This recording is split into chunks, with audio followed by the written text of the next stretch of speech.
A group of 3 Class D personnel approach the locked containment chamber. One of them is carrying a bucket and mop, but all 3 of them look jumpy and hesitant to move forward. An SCP Foundation guard walking behind them gives one of them a push forward with the barrel of his gun, and they continue stepping towards the cell door. All 3 of them nervously stare at the heavy, locked metal door. Behind it, the sound of stone scraping against metal can be heard coming from inside. A second guard standing next to the door asks the 3 if they are ready. They don't answer, and the guard starts to laugh. They never are. The guard loudly announces that special containment procedures are beginning now. You know the rules. 2 maintain eye contact at all times while the other cleans. If you have to blink, do it 1 eye at a time, and announce before you close even 1 eye so everyone knows. The guard turns and starts to enter a code into the keypad next to the door. Each of the D classes take a couple hard, last blinks, taking the last opportunity they have to shut both of their eyes at the same time before they begin. With a loud hiss, the sealed chamber door unseals. "All right, eyes up," the guard commands. The door opens to reveal a small, dimly lit chamber. There are no furnishings, and much of the metal floor and walls are covered in a reddish-brown substance. And there in the corner is what they've heard stories and rumors about. The thing that has given them nightmares ever since they learned that they would have to enter its containment chamber, SCP-173. Or, as most of the staff in the SCP Foundation call it, the sculpture. It looks so unassuming in person. Just a crude, concrete figure with a stupid-looking spray-painted face, standing motionless in the corner. The 3 D classes get another push from the guard behind them, and they enter the chamber. The 2 assigned to watch SCP-173 assume their position in the middle of the room, their eyes locked on the sculpture as the other starts cleaning the foul substance off the floor and walls. It smells terrible, like a mix of old blood and human waste.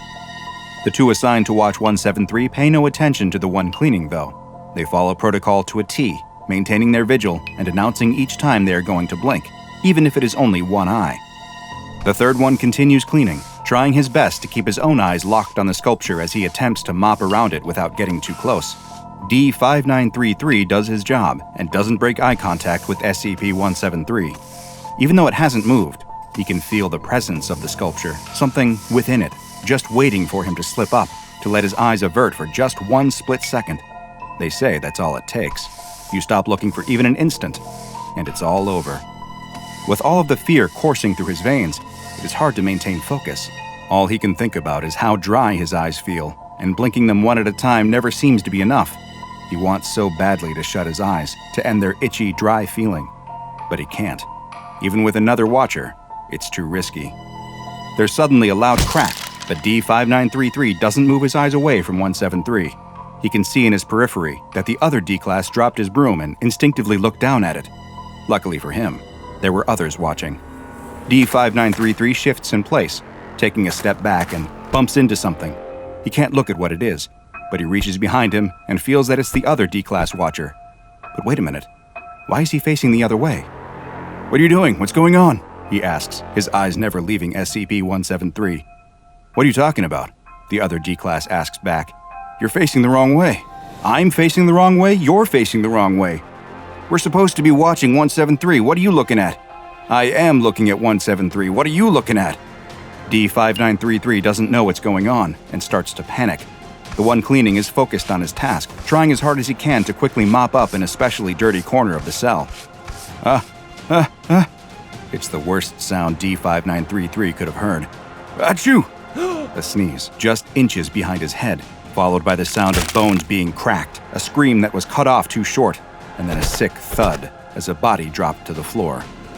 D5933 doesn't even have a chance to scream before a pair of concrete hands grab his neck and his own head is twisted around to see another identical-looking sculpture staring back at him.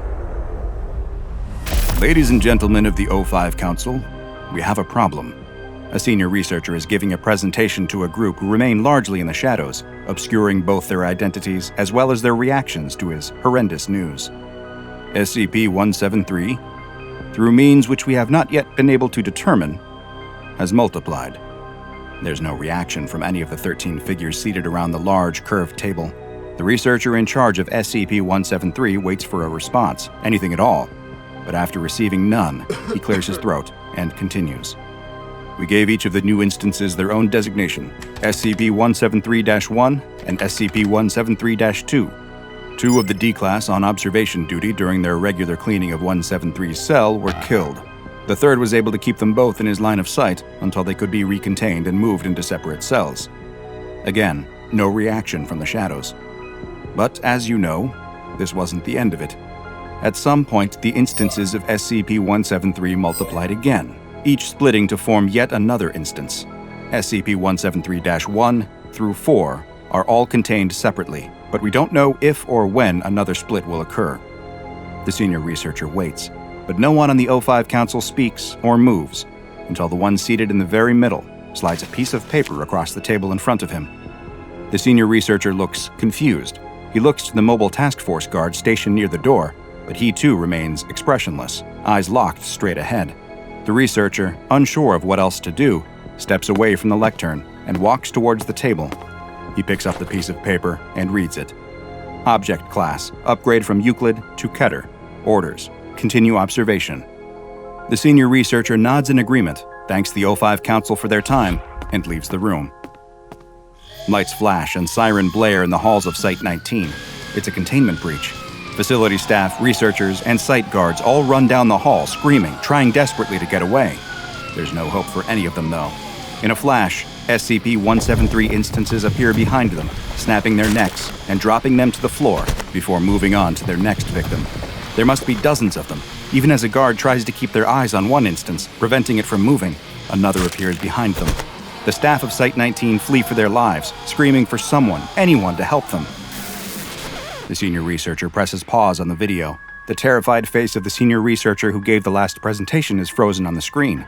An instance of SCP-173 is directly behind them, its hands wrapped around his neck in the split second before his life was snuffed out. The new researcher giving the presentation looks considerably more frazzled than his predecessor. He explains to the O5 Council that following this horrific containment breach at Site-19, at least 61 instances of SCP-173 are now unaccounted for. It is still unknown how they are replicating, but worryingly, there is evidence that the process may be speeding up. He presses play on a new clip from the security footage, which shows what appears to be multiple instances of 173 working in tandem, some using their bodies to block exits, others creating choke points in the facility corridors. We have theorized that SCP-173, as we are now referring to the collective instances, may possess a form of hive intelligence. It also appears that this intelligence scales with the number of instances that are nearby. This allowed them to implement tactics that thwarted our containment efforts, as they used instances to block our containment teams from being able to pursue others. What you have in front of you is a proposal for revised special containment procedures. What I recommend may sound drastic, but it's what I truly believe is the only way to contain this threat. Each of the O5 Council members picks up the folder in front of them, bringing it into the shadows that obscure them. What I propose is that SCP-173 instances no longer be kept in containment cells, but instead placed inside of form-fitting metal containers. We can then use SCP-120 to transport the instances to the Foundation site on the lunar surface. The facility will have to be abandoned, of course. It's too risky to maintain a presence there, but each of the instances will be fitted with a tracking collar to ensure that we will be able to detect if any of them are somehow able to escape. The senior researcher waits. After a time, a paper is once again slid across the table. He approaches and picks it up. He sees that it is the same folder containing the revised Special Containment Procedures proposal. He opens it to find that it has been stamped, approved. Breaking news flashes across the screen. A worried-looking reporter appears as though she didn't have time to do her hair or makeup before rushing on air to deliver this special report. She explains that civilian deaths across North America are now estimated to be more than 500,000 people in the last 48 hours, as these still unidentified creatures continue their deadly rampage across the continent. It is unknown how many of them there may be, but the number of sightings has led some to estimate that there may be hundreds, if not thousands or even tens of thousands of these living, neck-snapping sculptures. The reporter explains that rumors are circulating that the creature can be stopped by maintaining eye contact with it, but that this has yet to be confirmed. There is still no official word from the White House or from any members of Congress, and their current location and status are unknown, following reports that most of Washington, D.C. was overrun by the creatures earlier that day. The reporter suddenly stops speaking, and a terrified look comes over her face, her eyes locked on something just off-screen. The camera pans over to show an instance of SCP-173 standing over a dead cameraman. There's a scream, and the camera goes back to the reporter, who now lies dead on her desk, her head twisted 180 degrees, before there's another sound of bones breaking and the feed goes dead. A woman in an SCP researcher coat sits at a computer terminal in a secure bunker, a large, jeweled medallion around her neck.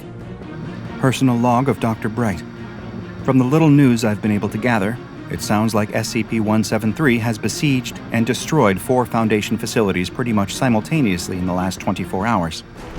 Each instance shows the same strength as the original, and thousands of them working together are capable of ripping open concrete bunkers and compromising foot-thick steel doors.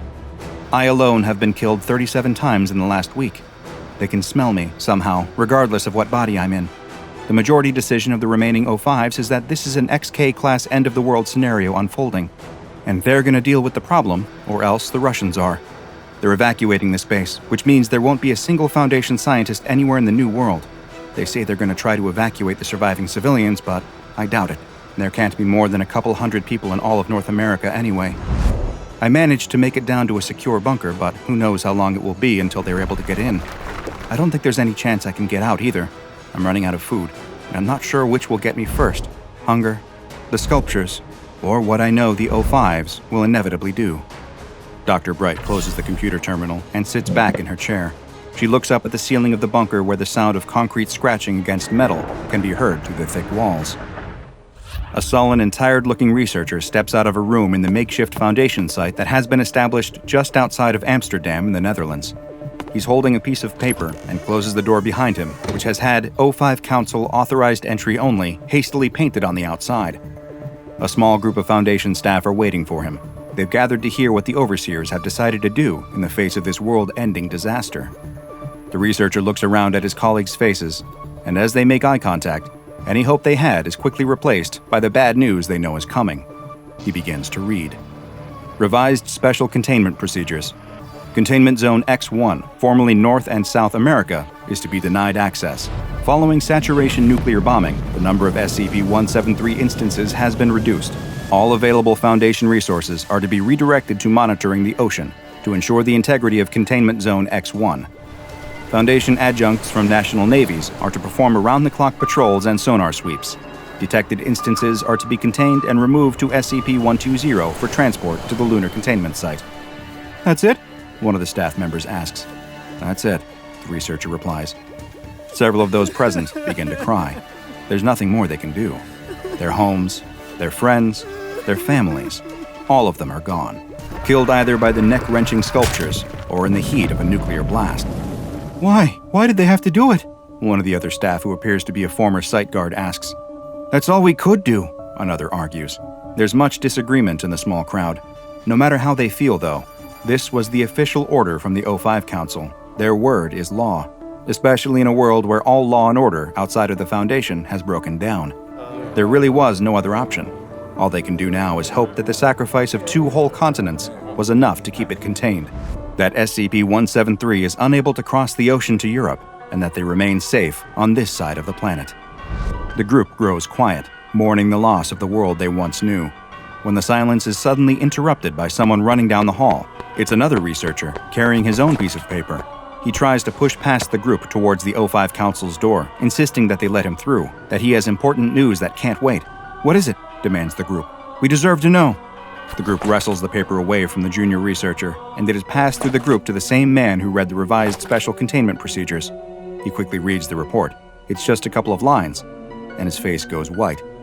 What is it? What does it say? Comes a question from the crowd. A message from the North Atlantic Navy General Command.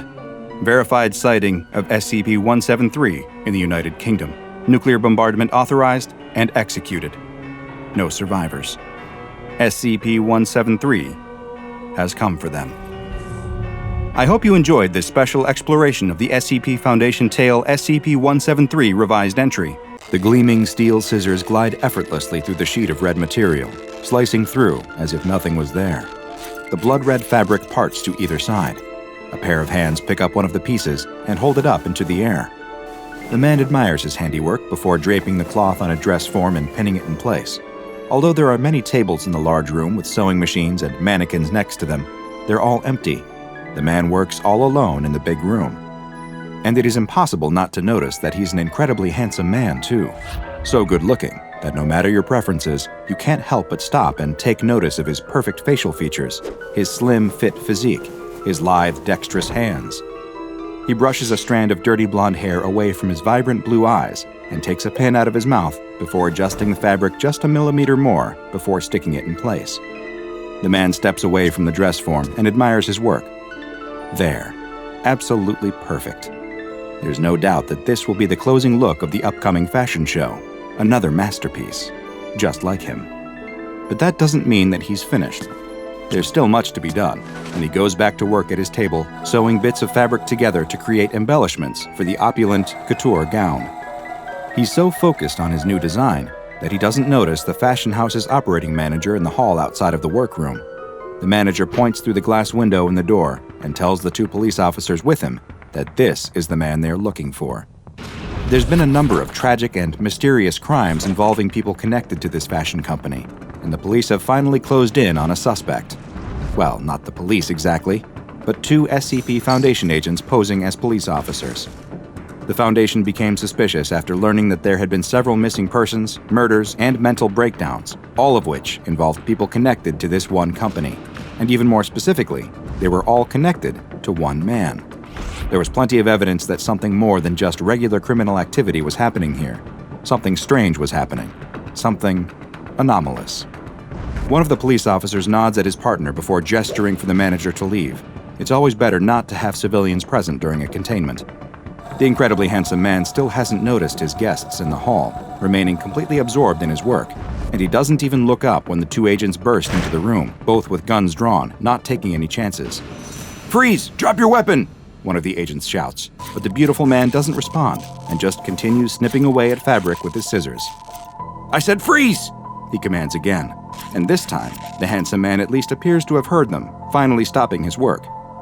He slowly looks up with his piercing eyes to gaze at the men who have intruded into his creative workspace. "Drop your weapon now!" the agent tells him. The man looks over at his hand, which still holds the large pair of scissors, and smiles. He gently places the scissors down on the table, careful not to let them touch the expensive cloth that is rolled out before him. "Now put your hands up!" This time, there's no response, and the man grips the edge of the table, smiling, and stares into the eyes of the agents, first one, then the other. "Hands up or we'll be forced to shoot!" The smile slowly leaves the handsome man's face. "Will you excuse me for one moment?" he says, though with no hint in his voice that it's actually a request. The agents seem unsure of what to do. Both of them appear taken aback and confused by his nonchalant attitude. The handsome man turns away from the agents and quickly steps behind a dressing screen that's been set up near his work table. As he walks behind it, he doesn't break his stride at all.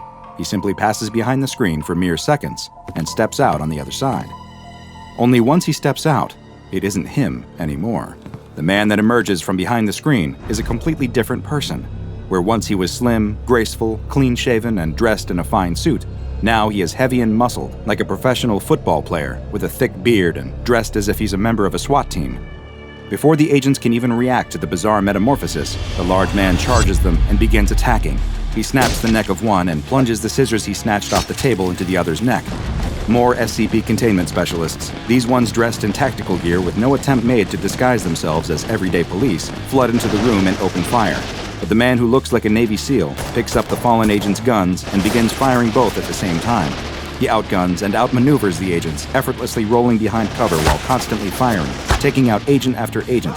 Screams fill the air, both from the dying SCP agents as well as the civilians who are struck through the walls by the onslaught, including the manager, who had snuck back to the door window to watch what he thought would be the snobby, handsome man being taken into custody. The window behind the Special Ops soldier explodes, and 2 SCP agents rappel through, catching him by surprise and knocking him to the ground. It takes even more agents rushing in to hold the man down as he struggles and screams like a wild animal, breaking one of their jaws for good measure before they're finally able to subdue him and confine him with heavy-duty straps. When all is said and done, 17 agents and 10 civilians have lost their lives, but the anomaly has finally been contained. Once it is taken to a secured location, it is given a new designation, SCP-056, but the site staff soon give it a new nickname, calling it simply a beautiful person. SCP-056 is one of the most deceptive and one of the most dangerous anomalies known to the SCP Foundation. It is a being whose size, gender, and appearance can all vary in an instant, and which will change in response to its environment. The form it has most commonly taken while in containment resembles a man who appears to be in his mid-20s. His exact looks will vary slightly, but he will always be what could be described as incredibly handsome, at least by traditional societal standards. His clothes will change as well to be a style similar to those of other people around him, though they will always be of a higher quality and more aesthetically pleasing than anyone nearby is wearing. While that appears to be SCP-056's preferred form, it's far from its only one. In addition to the young man, it has also been observed taking on the appearance of several others, including a woman with a striking resemblance to Hollywood actress Scarlett Johansson, a form it took when walking past a group of a younger female staff, a male bodybuilder who could bench press over 250 kilograms, which was 30 kilograms more than the strongest security guard stationed at the Foundation site. It took the form of a female doctor who was measured as having an IQ score 30 points higher than any on-site researchers, as well as non-human forms, like a large, well-groomed Labrador retriever when it was exposed to another researcher's dog, and an extremely aesthetically pleasing couch when left alone in its own containment chamber. These changes from one form to another occur whenever people lose focus on the subject, something that seems to happen when new people are exposed to SCP-056. And once they lose focus, it's able to change in appearance virtually instantaneously. Attempts to film the transformation have resulted in the recording equipment exhibiting the same effect, seemingly losing focus, and being unable to see exactly what happens when SCP-056 changes from one form to another. Its clothing will change along with its bodily form, though so far it hasn't been observed manifesting weapons or other tools. Great efforts have been made to determine SCP-056's original form, though so far, these have all been met with failure. When placed within an empty concrete cell and placed under constant video surveillance, the cameras experienced the same loss of focus that others did, and then were met with a rather surprising figure left in the room. SCP-056 had taken the form of a video camera, similar to the one being used to record it, though a slightly more advanced and expensive model. Additional attempts were made to discover its true form, this time without direct observation equipment, with researchers instead making use of passive scans that could detect changes to life forms. When they left SCP-056 alone and monitored it using these tools, what they found was nothing. There was no detectable body temperature, heartbeat, or even weight. It appeared that when not observed, SCP-056 simply ceased to be.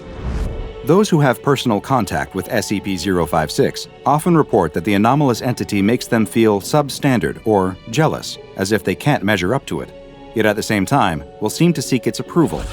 This extends to SCP security staff, who will express a desire to follow its commands, while researchers will try to argue with it, something that usually results in them leaving its containment cell feeling as though they were outwitted by its intelligence.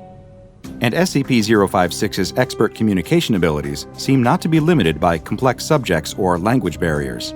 Research has shown it to be fluent in at least 200 different dialects, and it has exhibited an expert level of knowledge in such varied topics as fashion, automobiles, theoretical science, sports, and a multitude of others, all of which it will usually show a greater knowledge of than the person it is conversing with. And despite leaving the conversations feeling dejected about their own abilities, those who talk to it will almost always express a desire to speak with SCP-056 again, as if they can't resist being made to feel inadequate by it. A number of tests were then performed to discover just what form SCP-056 would take when presented with various situations, and the results were rather interesting.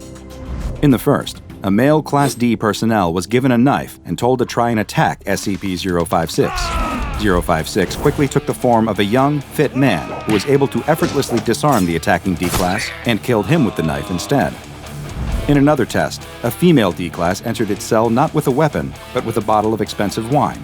They were met with SCP-056 in the form of a young, beautiful woman who accepted the wine, but upon trying it, spit it out in the D-Class's face and sent them away. Next, researchers sent 2 D-Classes in at the same time, one male and one female, with no specific orders at all. SCP-056 appeared as a beautiful woman in a well-tailored business suit, who proceeded to examine both the D-Classes, pointing out their each and every physical flaw before sending them 2 on their way. Researchers then tried sending 10 Class D personnel into the cell, all of whom were male and who had expressed a romantic preference for females. SCP-056 appeared as an especially beautiful female in a low-cut red dress. 056 didn't interact with the group in any way, but after 10 minutes, the D-classes began to look uncomfortable. Soon, an all-out brawl broke out between the D-classes as they violently assaulted each other, apparently for SCP-056's approval. 056 seemed to watch the melee with pleasure for several minutes before calling an end to it and sending them all out. A member of staff then volunteered to be tested with SCP-056, a Level 4 personnel who was regarded as being especially beautiful herself. She entered SCP-056's cell, where the anomaly took the form of a similarly beautiful, professional-looking woman, and the two proceeded to have a conversation, discussing various advanced personnel management techniques. The discussion seemed amiable, but after 90 minutes, the staff member appeared to become infuriated with SCP-056 and quickly left the room. While no cross-tests with other SCPs have yet to be performed, when asked about other anomalies, SCP-056 shows a rare instance of vulnerability, expressing hatred towards them, and even occasionally, fear.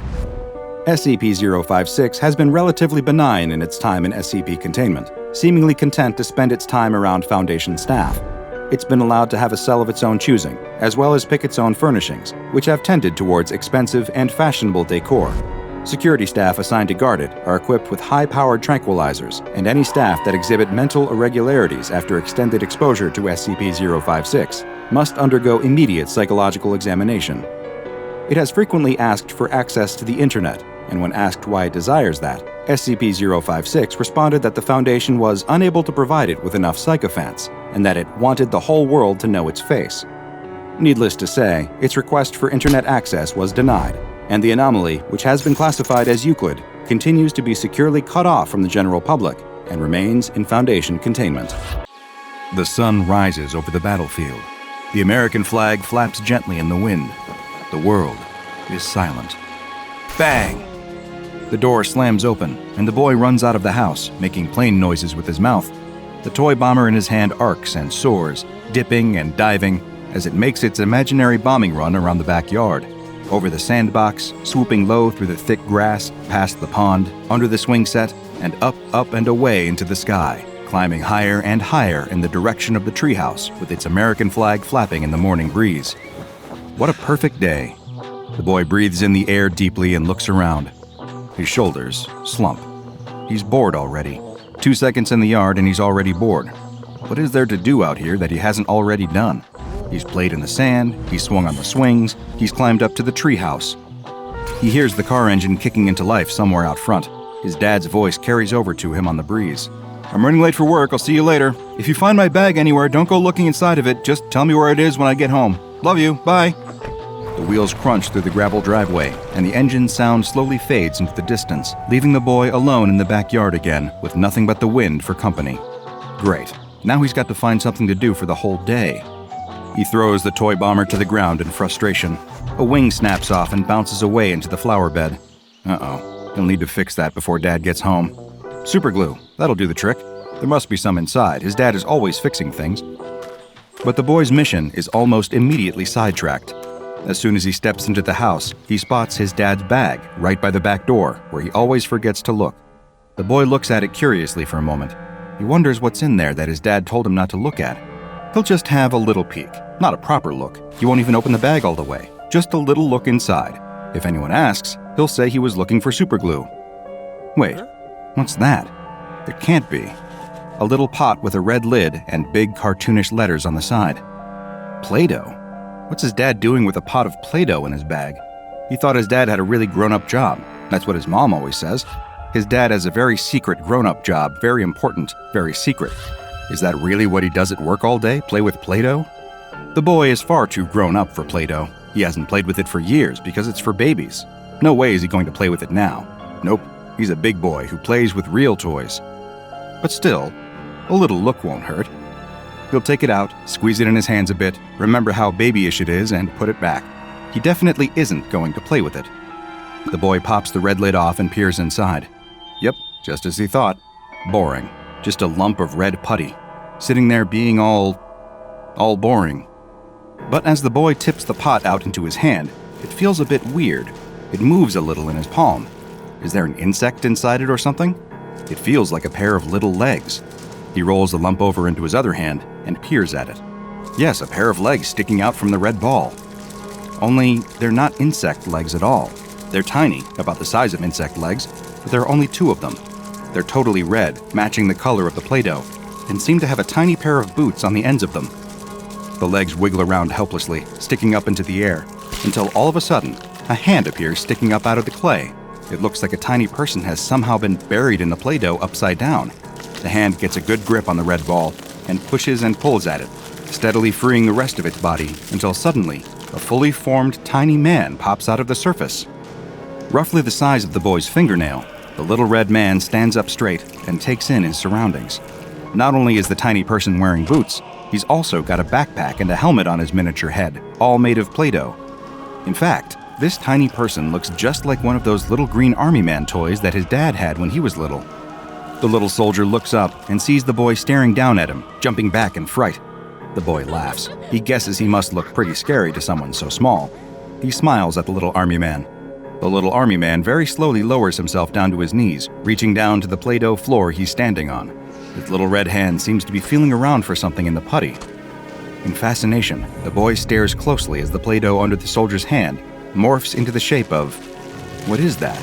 A gun. The soldier lifts the tiny red rifle to his shoulder and points it straight at the boy's eye. He fires, and to the boy's surprise, something comes out. A stream of teeny tiny Play-Doh bullets pepper his eyeball. The boy throws the Play-Doh ball as hard as he can and blinks hard. A tiny scream goes with it. The bullets didn't really hurt that much, but his eye is a little watery now. The tiny soldier has a real working tiny assault rifle. He's starting to understand why his dad is still playing with Play-Doh. Where did that Play-Doh go? He must have thrown it into the backyard. The boy runs outside and looks around. There it is, just next to the sandbox. He creeps up to the ball cautiously, trying to see if the little soldier is still there. Wait, hang on. There he is. No, there he is. Is that another one? He kneels and peers at the small crowd gathering around the ball. He can't quite believe what he's seeing. Dozens of little men are milling around the red ball, with more marching out of it in formation every few seconds. Little red Play-Doh tents are being erected in a perimeter around the ball. A couple of tiny soldiers chop down a twig with tiny red axes and start a campfire. A mini red jeep weaves its way through the grass, and a general hops out, with a cowering officer by his side. The tiny general barks tiny orders. It's difficult to hear what the man is saying, but it sounds like he's speaking English, only really high-pitched. He points to a group of soldiers who immediately rush over to the ball of Play-Doh and pull a ladder out of it. They rest the ladder against the edge of the sandbox, and a couple of them hurry their way to the top. Climbing up onto the wooden board, the pair of them split up, rifles in hand, checking the area is clear. The general is the next up the ladder. He surveys the yard with a battle-worn wariness, eyes coming to rest on the treehouse. He pulls out his binoculars and takes a good hard look at it, studying every inch of the tree before spotting the flagpole rising from the top. Lowering the binoculars with evident satisfaction, the general points a tiny hand at the enormous tree and cries out an order at the top of his little voice. A high pitch rises from the troops on the ground. They pump fists and slap backs. The army has grown already. As the boy looks back down at the platoon gathering in the grass, he sees a dozen more tents have sprung up. A group of soldiers stand in formation around the ball of Play-Doh, keeping watch in every direction. And there, a soldier sits on an acorn crying. Helmet in his hands, he weeps openly. There is a red cross on the tent next to him. That must be the medical tent. The boy crouches down on all fours and peers inside the tent. There, on the tiny red bed, surrounded by tiny red nurses, lies a soldier. His legs are bent out of shape, and he's crying out in pain. A doctor approaches and gives him the bad news before readying the saw. The boy sits back up. He can't watch. A high-pitched cry echoes from the tent, loud enough to dampen the commotion around the rest of the camp. The boy recognizes that scream. It's the same scream he heard when he threw the Play-Doh out of the door. That first brave soldier, defending his brothers in arms from the giant. What had the boy done? The soldier outside the medical tent picks up the phone and informs the tiny soldier's tiny family what had happened. He had lost both his legs, but not his life. He was a hero. The battalion is mobilizing. No time to mourn.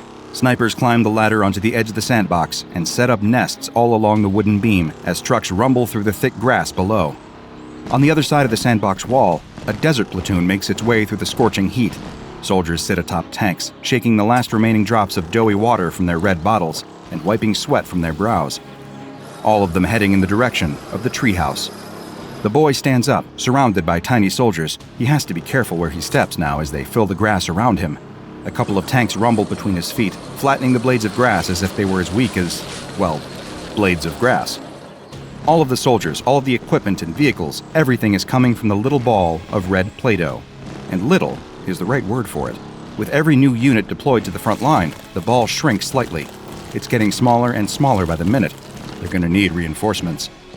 The boy rushes into the house and returns in just a few seconds, arms laden with Play-Doh. He's got every pot of it from when he was little. He pops them all open, one after the other, and throws them onto the ground in the midst of the camp. The only slight issue is that all the Play-Doh is that gross brown color that it goes when you mix all the colors together. That won't matter, will it? Gunfire breaks out almost immediately below him. The boy jumps back in surprise, stepping on a communications mast by accident.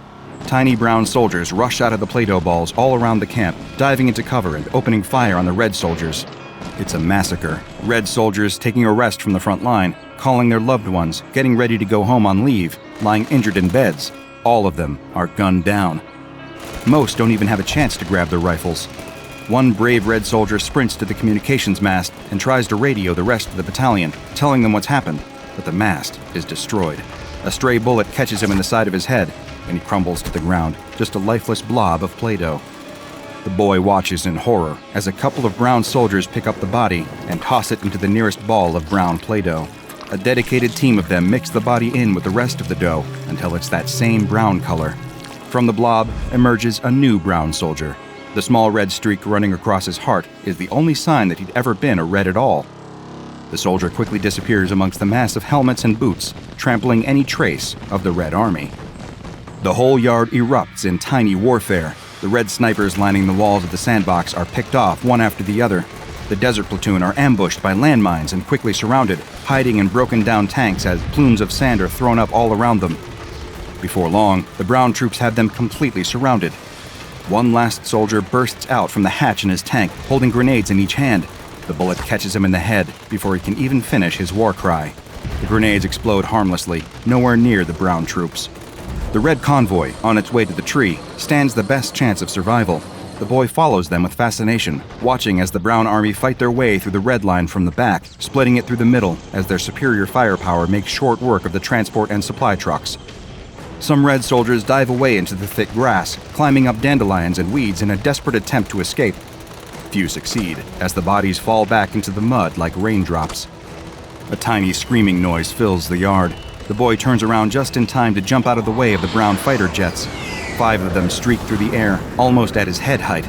Missiles fire out of the bottom of each jet, one after the other, blowing apart what little remains of the red convoy.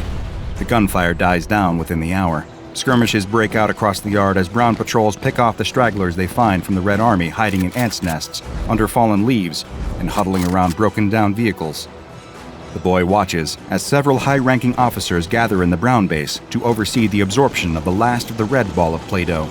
They mold themselves a big meeting table with a brown map of the yard and plot out their strategy for taking the treehouse for themselves, moving around even tinier little model units across the surface of it with sticks. The plan quickly comes together before the boy's eyes and under his feet. A series of mortars and surface-to-air missiles are deployed along the wall of the sandbox. The Air Force takes over the original brown base, chopping down blades of grass and laying out Play-Doh runways flanked with brown hangars. A ring of military units surround the base of the treehouse, strategizing about how best to ascend the colossal structure and reach the flagpole. In the pond, an aircraft carrier splashes into the water, marking the arrival of the Navy. The ship is soon flanked by a pair of destroyers armed with anti-aircraft missiles. The boy is about to go over and peer into the water to try and spot a nuclear submarine when he comes across a sight for sore eyes. Red soldiers, not much more than a single squadron, hunkered down around the base of the swing set. They've covered themselves in dirt and little clumps of moss to camouflage. They must be the forwardmost scout squadron, just far enough away from that original convoy to escape the slaughter. But what are they doing? The units are all gathered around a pile of leaves. There's something underneath. What is it? It looks like plastic. Of course, it's his toy bomber with the broken wing. Trying not to draw the attention of the brown army, the boy drops to the ground next to the red units, doing his best to hide in the grass.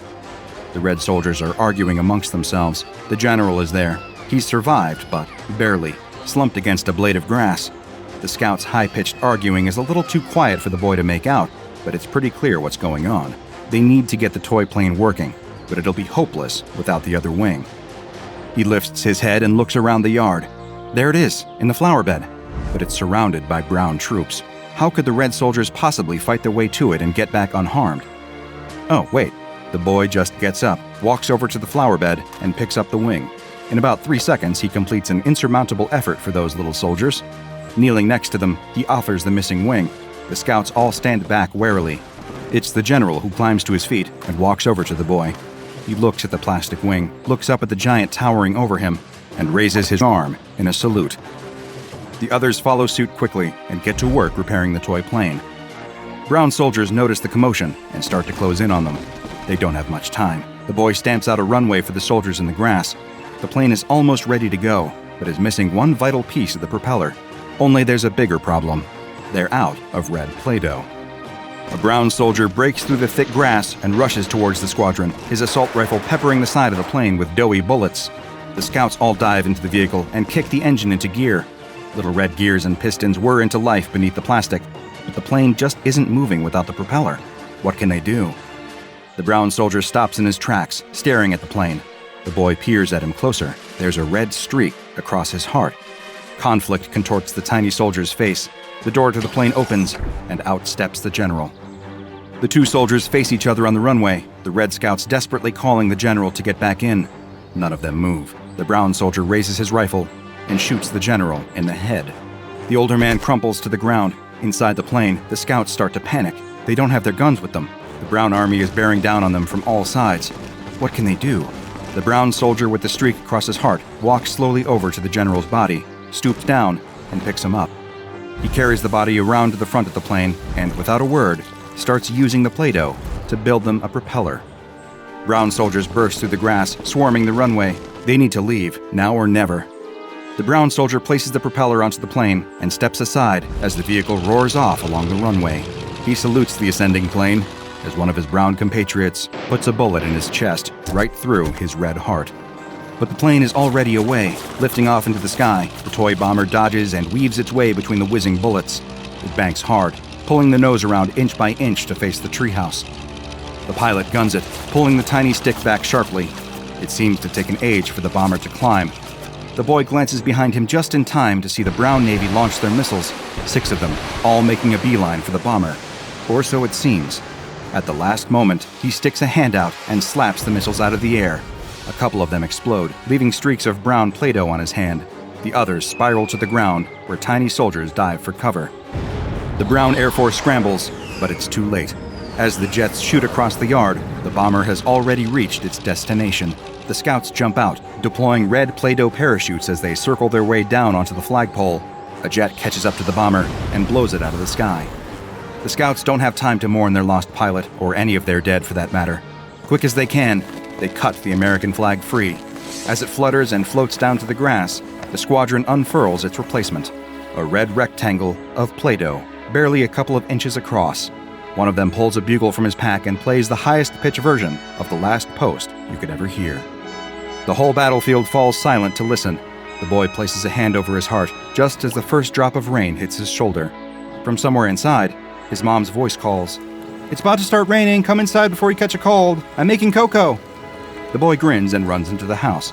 Outside, the rain pours, and all trace of the war washes away into red and brown streaks in the dirt. And with that, you'd be forgiven for thinking that SCP-705 had never even been in that young boy's backyard. Most adults would just dismiss the boy's afternoon entertainment as a figment of a child's imagination, but most adults have not encountered SCP-705, otherwise known as militarized Play-Doh. The results of a redacted megacorporation's research into creating a self-molding product. The specific mechanics of how this militarized Play-Doh was created are hazy, to say the least. What is known is that the small red blob of what appears to be the popular children's sculpting toy exhibits aggressive militaristic tendencies. As soon as the 5-ounce pot is opened, SCP-705 activates, forming itself into miniature Play-Doh soldiers. Each unit comes dressed in detailed and accurate military fatigues, carrying miniaturized weaponry and equipment, all of which function identically to their real-life counterparts, aside from one small detail. Everything is made entirely from Play-Doh. When active, SCP-705 can divide into hundreds of infantrymen. each of which seems to have some level of personal autonomy. As of yet, no hive mind mentality has been observed between the soldiers. They all communicate as their real-life military equivalents would, through barking orders, strategizing, and working together. Upon activation, each instance of SCP-705 is highly territorial, seeking to take immediate control of the nearest location or object that seems to be of strategic importance. This could be anything from a coffee machine to a treehouse. What appear to be innocuous household objects to us pose an incredible tactical advantage to the tiny soldiers, many of whom are willing to sacrifice their lives to take control. The longer this militarized Play-Doh is allowed to roam free, the more advanced the military unit becomes. Leadership figures emerge, battle plans grow more and more advanced, and technology improves. While the Play-Doh may initially take the form of a handful of infantry units, if left to their own devices, these units will soon be riding on the backs of tanks, firing miniguns through the doors of attack helicopters, or even developing rudimentary navies and air forces. And of course, you have seen what happens when SCP-705 comes into contact with a regular pot of Play-Doh. The otherwise harmless putty will take on the same characteristics as this militarized Play-Doh. If the two groups of soldiers are the same color, they will form an alliance. If they are different colors, well, that's where the fun begins. Containing SCP-705 is relatively straightforward. Simply gathering all of the Play-Doh together and putting it back into its 5-ounce pot with the lid closed will neutralize the tiny army entirely. This, coupled with how harmless the tiny, doughy bullets are, means that SCP-705 requires little security. It is housed in Sector 2 safe SCP containment with the lid closed. The only accidental outbreak that has occurred since its containment has been in the break room, when a researcher accidentally left the lid open while they went to the bathroom. When the researcher returned, all they needed to do to rescue their coffee from the clutches of a crazed Play-Doh general was brush a few soldiers off the counter. This is a day SCP-705 still talks about often, with deep fear and reverence. It's 1 o'clock in the morning on a work night, and the last of the bar hoppers and clubgoers have long since turned in. At the end of the street, the last bar is finally closing down for the night. Or it would, except that the bartender is having trouble getting rid of a customer. Sitting at the bar, an old derelict is demanding yet another drink. The bartender grumbles in annoyance. This derelict is sloppy drunk, and the bartender just wants to go home. "Closing time," growls the bartender. "Just one more," protests the derelict, shaking his empty glass for emphasis. "I've got money." He laughs at his own words, his giggles ending with a loud belch that blows a cloud of aromatic vapor into the bartender's face. That's it. This derelict has been hanging out at this bar causing trouble all night, and the bartender has had enough. "Get out of here," says the bartender as he hustles the wobbling derelict out the door. "You're done." The derelict creaks and totters as he stumbles out into the street. The night's festivities are really hitting him. It isn't so often that he's got the money to burn, but when he does, he likes to spend it here. The prices are right, and the conversation is minimal, which is just the way that he likes it. The derelict turns around, fire in his eyes. He's raring to fight, and he doesn't care that the bartender is quite a bit larger than he is. Right now, all he can see is red. "Don't tell me when I've had enough," he slurs, raising his fists as he prepares to lash out. But the bartender has already slammed the door in his face. Defeated, the derelict turns his back on the closed bar and starts a slow stumble down the street. "Stupid bartender," mutters the derelict, turning up his collar against the cold bite of the night air. He wishes that he just had one more drink to warm his stomach against the chill. He's so out of it that he doesn't stop to think that the bartender did him a favor by refusing to fight. There is no way that the derelict would have won that battle.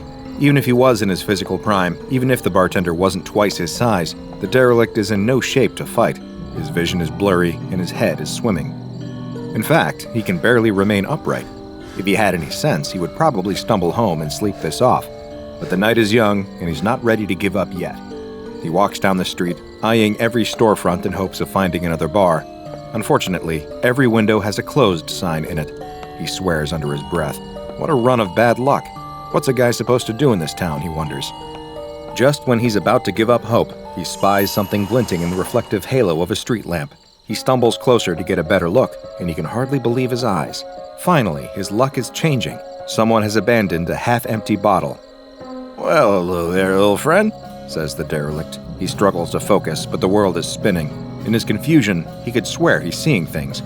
But no, he can feel the heft of the glass bottle in his hand, and he knows that it is as real as he is. "Who left you behind? Who would leave a perfectly good bottle just sitting out here?" He recognizes this brand. There's only about 3 fingers of liquid left, but that's better than nothing. Some people might balk at drinking out of a random bottle that you found on the street, but the derelict doesn't give it a second thought. He tips the bottle back and slurps it all down. It burns going down, just as it should, he thinks. He sighs in contentment as he feels the harsh liquid warm his stomach. Perfect. That really hit the spot. But what happens next surprises him so much that he can't believe his eyes. There's still liquid in the bottle.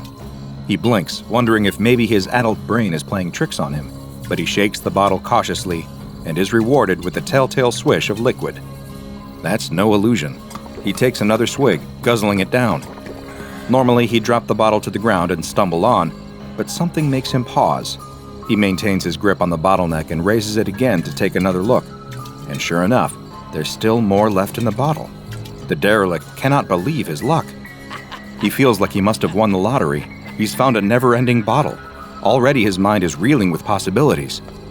That bartender really thinks he's so smart, he mutters to himself as he weaves unsteadily. But I don't need him anymore. See if I ever go to this stupid bar again. He just lost his best customer. Now that I have you, little bottle, I don't ever need to pay for drinks ever again. It's the best day of my life, crows the derelict, raising his arms in triumph. He's barely able to stagger back to his home, a seedy apartment on the bad side of town, before he passes out on the floor.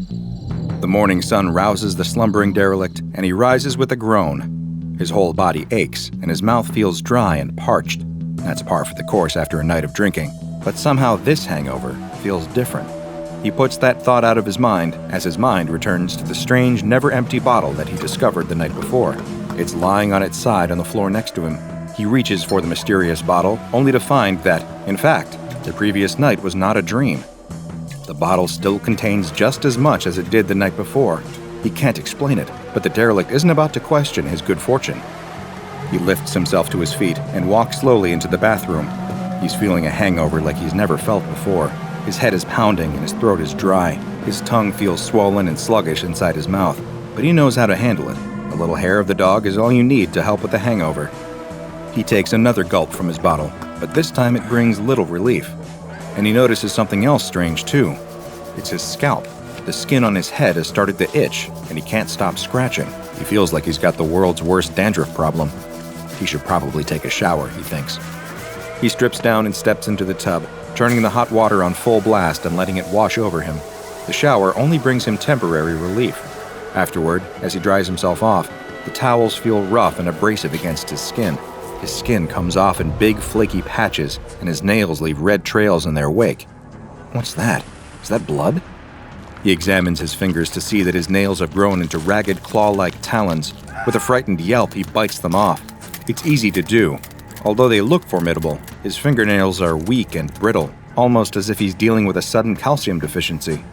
What could be wrong with him? He remembers all the warnings he heard back in school when they used to march everyone into assembly to listen to lectures from the local police. At the time, he scoffed at the long lists of scary-sounding consequences of a lifetime of drinking, but now, he's not so sure. It's probably nothing, he says as he examines himself in the bathroom mirror. His skin looks blotchy and infected. It doesn't take long before his hair and nails are out of control. His hair grows down to his shoulders, but comes out in big, ragged clumps if he runs his fingers through it. His claw-like fingernails are constantly breaking and cracking until his fingertips are bloody, and his quick is itchy and infected. If his habits had left him looking worse for wear before, he really looks awful now. For the next week, he barely leaves the apartment. He pulls the curtains and keeps the lights off, afraid that someone might see him. When the landlord bangs on the door, shouting that rent is late and demanding that the derelict hand over the money, he doesn't answer. He waits. The landlord gives up for now. That's good, thinks the derelict. It will give him time to think, time to figure out what to do about his disease. He knows that something is not right. Many of the local bartenders are, by now, probably wondering where he's gone. It's not like the derelict to stay away. He's practically kept the bar industry in this town afloat all by himself. It must be something major indeed to keep him away from his favorite poison. Luckily, he still has the bottomless bottle to comfort him during this trying time. The derelict is certain that he's caught some bad bug, but he thinks that he can wait it out. All he needs to do is make it through the next week, and everything will be fine. Sipping free drinks helps him to pass the time in a pleasant stupor as he waits for his health to return. Unfortunately, things are only going to get worse for him. His hair and fingernails keep growing, to the point that he has trouble lifting the bottle without his twisted nails getting in the way. His dry, flaky skin is changing as well, becoming thick and leathery and hanging off him in great folds like the hide of an elephant or a rhinoceros.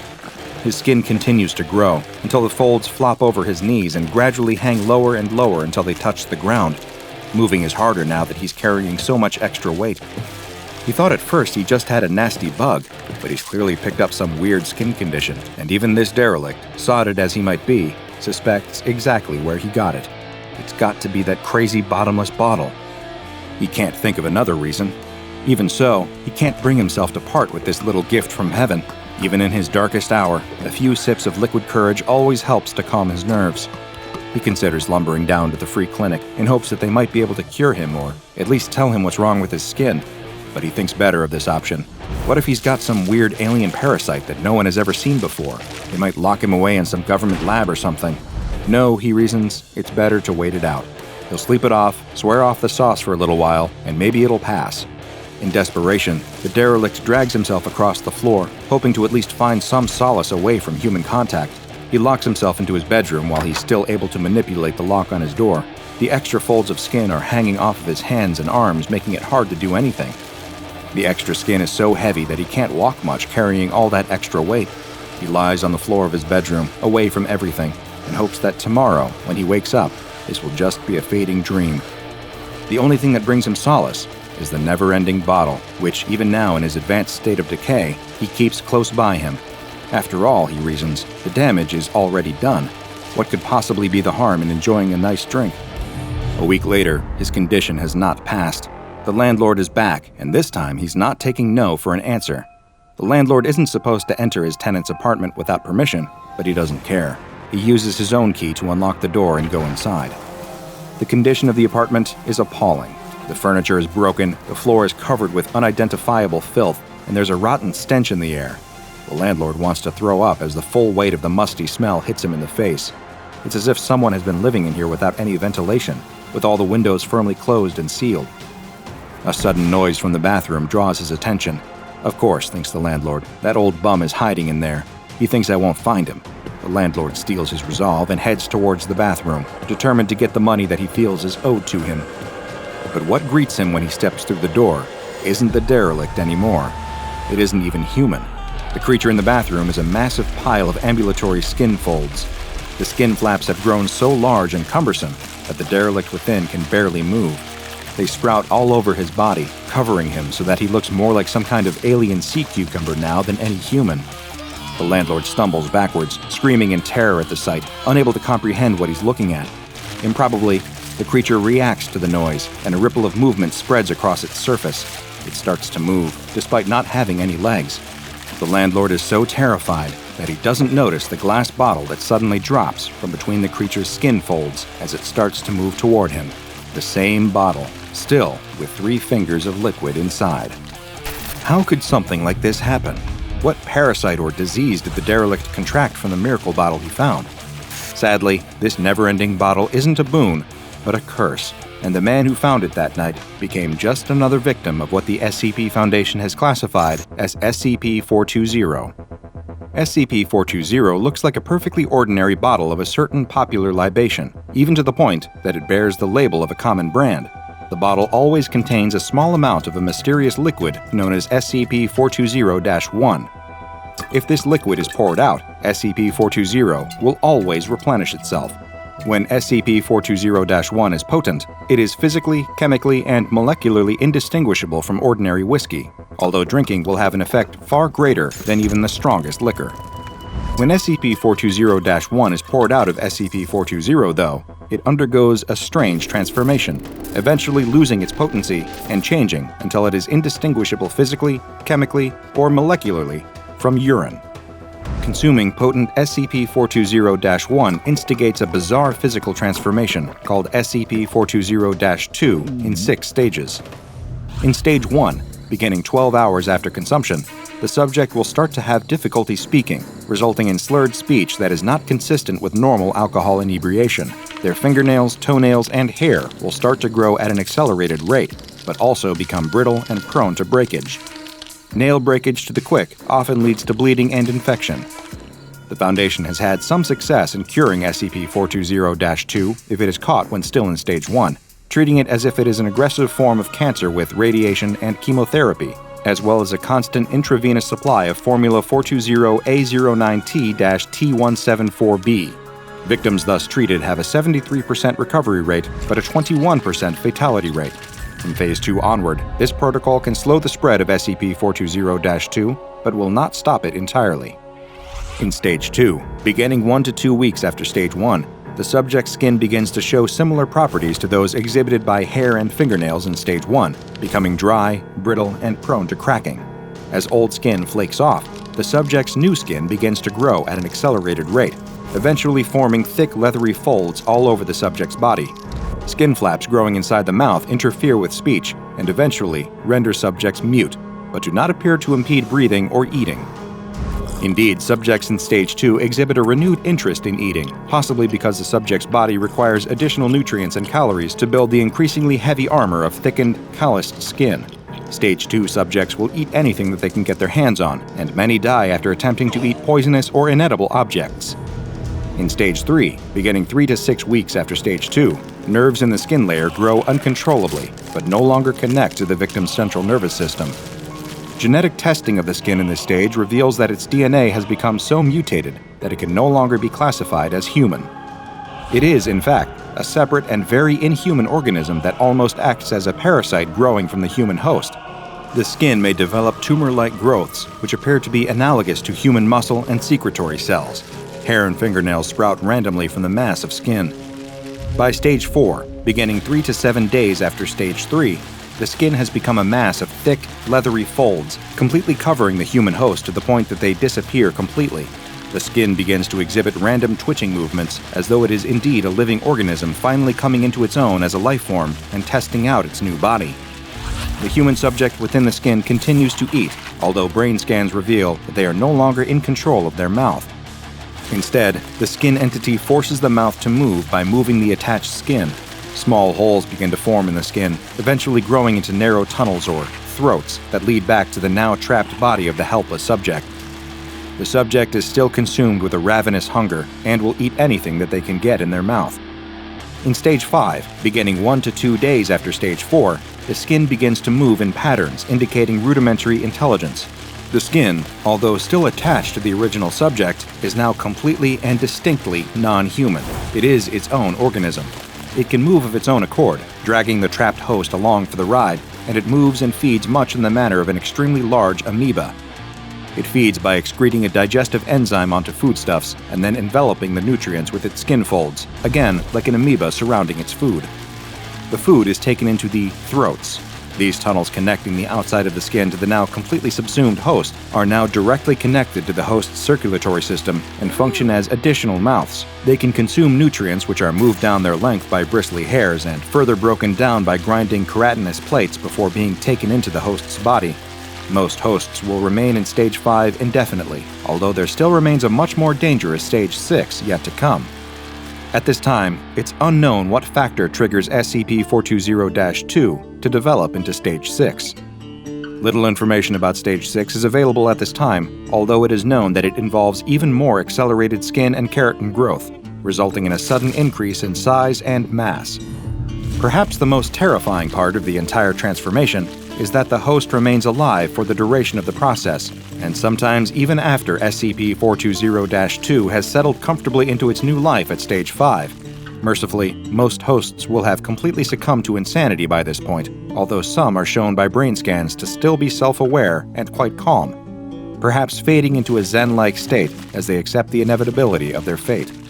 SCP-420 is contained in a storage locker at an undisclosed site maintained by the Foundation, and it is only to be removed from this locker by SCP staff with Level 3 clearance or higher.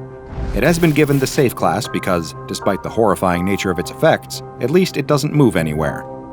Samples of SCP-420-1 not in use by testing should be stored in the container marked SCP-420-1 Decon in Locker 1014-420 until they lose potency, at which time they can be disposed of as biohazardous liquid waste.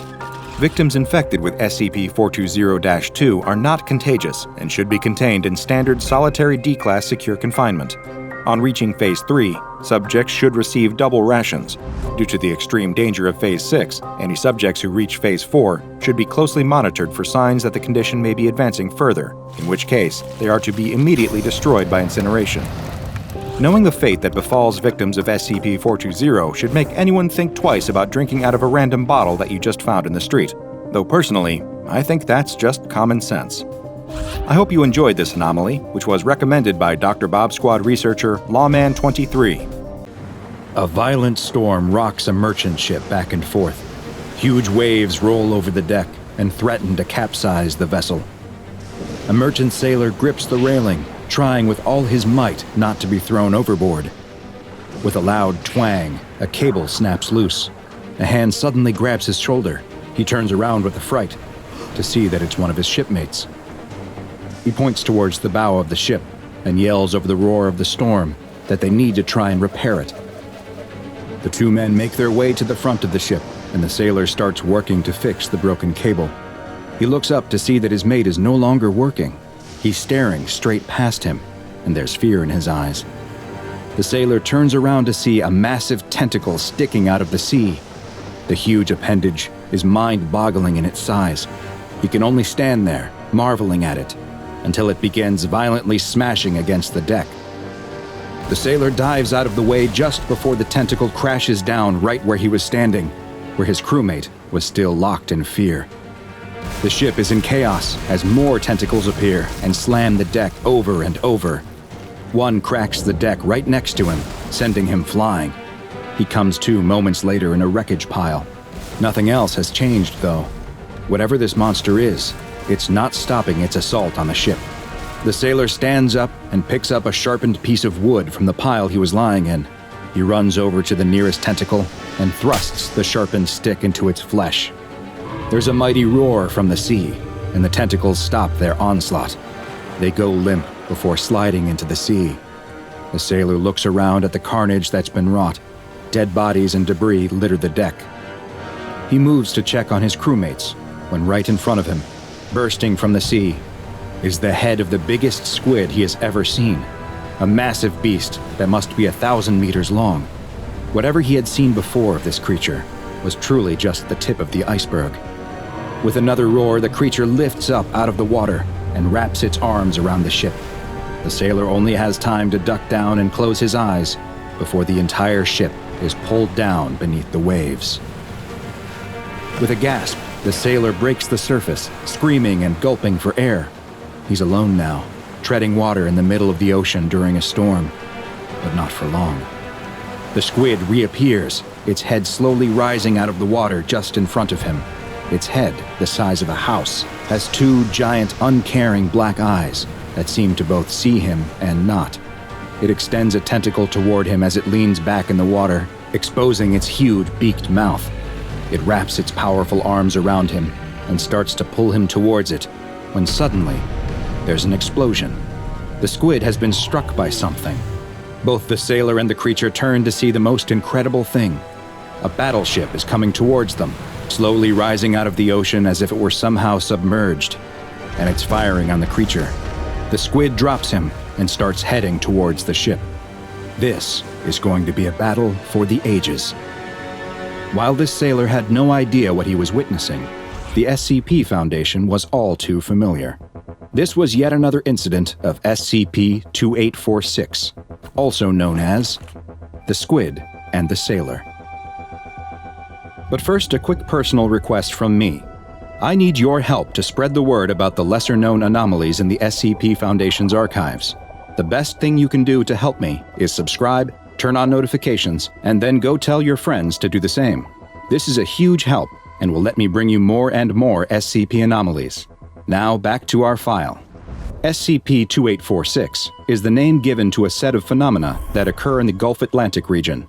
These phenomena consist of interactions between two entities, known as SCP-2846-A and SCP-2846-B. 2846-A is a gigantic, aquatic creature that resembles a cephalopod. though no similar organism has been discovered that is even close to approaching its size, with estimates placing 2846A at being at least 950 meters in length. This creature appears in areas of deep water during storms and will attack civilian vessels, especially cruise ships and merchant vessels. These attacks are sporadic and follow no known patterns other than that they take place during inclement weather. They are sudden and without warning, and will nearly always result in the complete destruction of the targeted vessel if they're not intercepted. Attempting to stop these attacks is SCP-2846-B, a large seafaring vessel that in its current form resembles a Pennsylvania-class super dreadnought battleship, though it appears hazy in photos and videos, as if translucent, and eyewitness observers have described the ship as looking vaporous. Just like SCP-2846-A, this ship will appear from deep water, surfacing near the site of a 2846-A event. The vessel will fire on the creature, drawing its attention, and the two will then engage in a heated battle. The two will continue fighting until SCP-2846-A is rendered immobile or completely incapacitated, after which it will sink down into the sea. Following its victory, the ship too will then submerge and disappear beneath the waves. SCP-2846-A is believed to have existed for thousands of years, and maybe even older than that. The creature's existence was first recorded in an Icelandic saga from the 13th century, but the Foundation's first documented sighting came in 1905, when an agent working for the Foundation, one Admiral Reginald von Allen, spotted the creature surfacing with a whale wrapped effortlessly in its tentacles. Soon after spotting it, a ship of the line surfaced as well to do battle with the creature. The Admiral tried to signal the crew that he could see on the deck of the ship, but the vessel descended back below the surface before any communication could take place. In 1935, the mysterious ship appeared again, near the SCPS Hildegard, and this time, the anomalous vessel was the one to initiate communication. Some of the crew of the ship, designated as SCP-2846-B1 through B915, came aboard the Foundation ship and engaged in a conversation with Captain Levy Hansen. SCP-2846-B1 identified himself as David Thomas Jones of the Royal Navy, and went on to explain that their ship had been sunk by a monster resembling SCP-2846-A over 300 years in the past.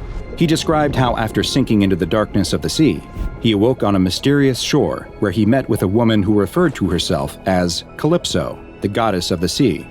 She explained how she had sealed the leviathans that prowled the depths of the ocean in a pit, but that over time, the seal she had placed on it had begun to weaken. A titan had escaped and taken the form of the most deadly creature in the sea, the Kraken. Calypso feared that the creature would attempt to further destroy the seal and release its monstrous brethren, a disaster that would result in the end of all human life. She requested that Jones pursue the creature along with his crew for as long as needed, and in return, they would be granted immortality. Jones agreed, and his endless battle against the anomaly began that day. The reason he had now come aboard a Foundation ship was directly related to this task. SCP-2846-A had grown more powerful over the years, larger and bolder too. He and his men couldn't die, but many more would if they were no longer able to subdue the beast. He needed something from the SCP Foundation. He needed a bigger boat. Following this conversation, and seeing the value in allowing Jones and his crew to continue their mission, the Foundation commandeered a newly built Pennsylvania-class super dreadnought battleship from the U.S. Navy, the USS Montana. The ship was sunk 15 kilometers from a Foundation naval facility in Cuba. 30 hours later, the ship surfaced from the sea, though it was now more heavily armed than the USS Montana had been. As part of the agreement, SCP-2846-B was fitted with an explosive device that is capable of completely destroying the ship should the crew for some reason ever turn their guns on Foundation or other human targets. In 2013, an important discovery was made after a tracker was attached to SCP-2846-A. Deep in the Atlantic, roughly 1,300 nautical miles west of Florida, a depression in the ocean floor with a large iron object on top of it was found. 2846 seems to return to this site over and over, where it has been observed clearing the rocks from the area. And it appears that it is almost finished with its task. The iron plate on top of the depression is nearly exposed. It's not known exactly what's underneath, but whatever it is, it's hot. Very hot, with temperatures near it measured at over 4,000 degrees Celsius. It's feared that whatever the creature is trying to unearth It would lead to an XK end-of-the-world scenario, and it is imperative that it not be allowed to do so. And there's more bad news when it comes to SCP-2846. In 2014, the Foundation ship SCP-Pristine was pursuing a large underwater organism assumed to be SCP-2846-A, and signaled to 2846-B to surface and dispatch the creature in what had become the normal operating procedure. Something strange happened, though, and the Pristine was suddenly struck by a mysterious force. As SCP-2846-B began to engage with the now surfaced 2846-A, the crew of the Pristine reported seeing numerous eyes appearing and disappearing in the water below the ship. They had never seen anything like it. The ship was struck again as satellite images spotted an enormous entity directly beneath the ship. The Pristine began taking on water, and the crew was forced to abandon ship. 2 other SCP ships in the area fired on the strange, many-eyed entity, causing it to once again disappear into the depths of the ocean, as SCP-2846-B banished 2846-A to the ocean once again. Due to the ongoing danger of SCP-2846-A, it has been classified as Keter. In the event of an appearance, Mobile Task Force Tau-11, also known as the Can Openers, who are stationed aboard the SCPS Nikolai, are to utilize a special transmission device to signal the crew of SCP-2846-B and maintain contact with them throughout their engagement with the creature. Tau-11's primary mission is to minimize civilian exposure to the anomaly, and any non-Foundation ships that come in contact with either 2846 entity are to be moved from the area, and all aboard the craft are to be given Class C amnestics. The SCPS Nikolai's captain has been given permission to fire on SCP-2846-A to assist in the fight, and should 2846-B turn hostile for any reason, the explosive device on board is to be detonated. It is still unknown just what the entity that attacked and destroyed the SCPS Pristine was, but the ease with which it dispensed of the vessel has many in the Foundation worried that SCP-2846-A has already been able to release one of its brethren from its prison, and at this point, stopping them may no longer be an option. The group of children on their bikes stare intently at the large, abandoned house. Rumors have been circulating all school year about a monster that lives inside. One child tells the others about the kid from a couple towns over who went inside and never came back out, and it's easy to believe that something evil could be lurking inside the run-down home with its peeling paint and many broken windows. The children begin teasing each other, daring one another to go in and see the monster for themselves. No one seems especially eager to volunteer, though, as they all egg each other on. As the group of children joke about who should be forced to go inside, another comes riding up behind them, struggling to catch his breath. "You left me behind again," he complains. Clearly, this is not the first time that this smallest child of the group has been made to try and keep up with his bigger and faster friends. The bigger kids all turn to look at him. They don't need to discuss it any further. The answer to who must go inside has already been decided. The smaller child tries to protest, but ultimately, what decision does he have but to go inside? He can't let everyone else think that he's a chicken. He's got to prove once and for all that he's just as tough as any of them. Without another word, he lets his bike fall into the dirt and makes his way towards the big, creepy house. The door pushes open without any resistance, and the boy looks into the dark house. The boy steps inside, and the floorboards creak loudly under his feet. The inside looks much like the outside, old, worn, and abandoned. But then, he hears something, a scratching noise coming from above him. He turns to leave, but he can see all of his friends through the doorway, and they motion for him to keep going. The boy steels his nerves and turns back. He's going to show them just how brave he is. The boy starts up the stairs, each one groaning as he steps onto it. He reaches the top of the stairs to find a landing with more rooms, each full of dirt and debris. There's spray paint on many of the walls and lots of trash. It looks like teens may use this as a place to hang out. But there at the other side of the landing is one more room, and the door is shut. From outside, the group of children can see through the upper windows as the boy makes his way through the house. They're not laughing and teasing any longer. In fact, they're impressed by how bravely he is exploring the old home. Though none of them would admit it out loud, he's earning their respect. The boy reaches the shut door at the end of the hall and presses his ear to it, but he doesn't hear anything inside. He places his hand on the doorknob and slowly opens it.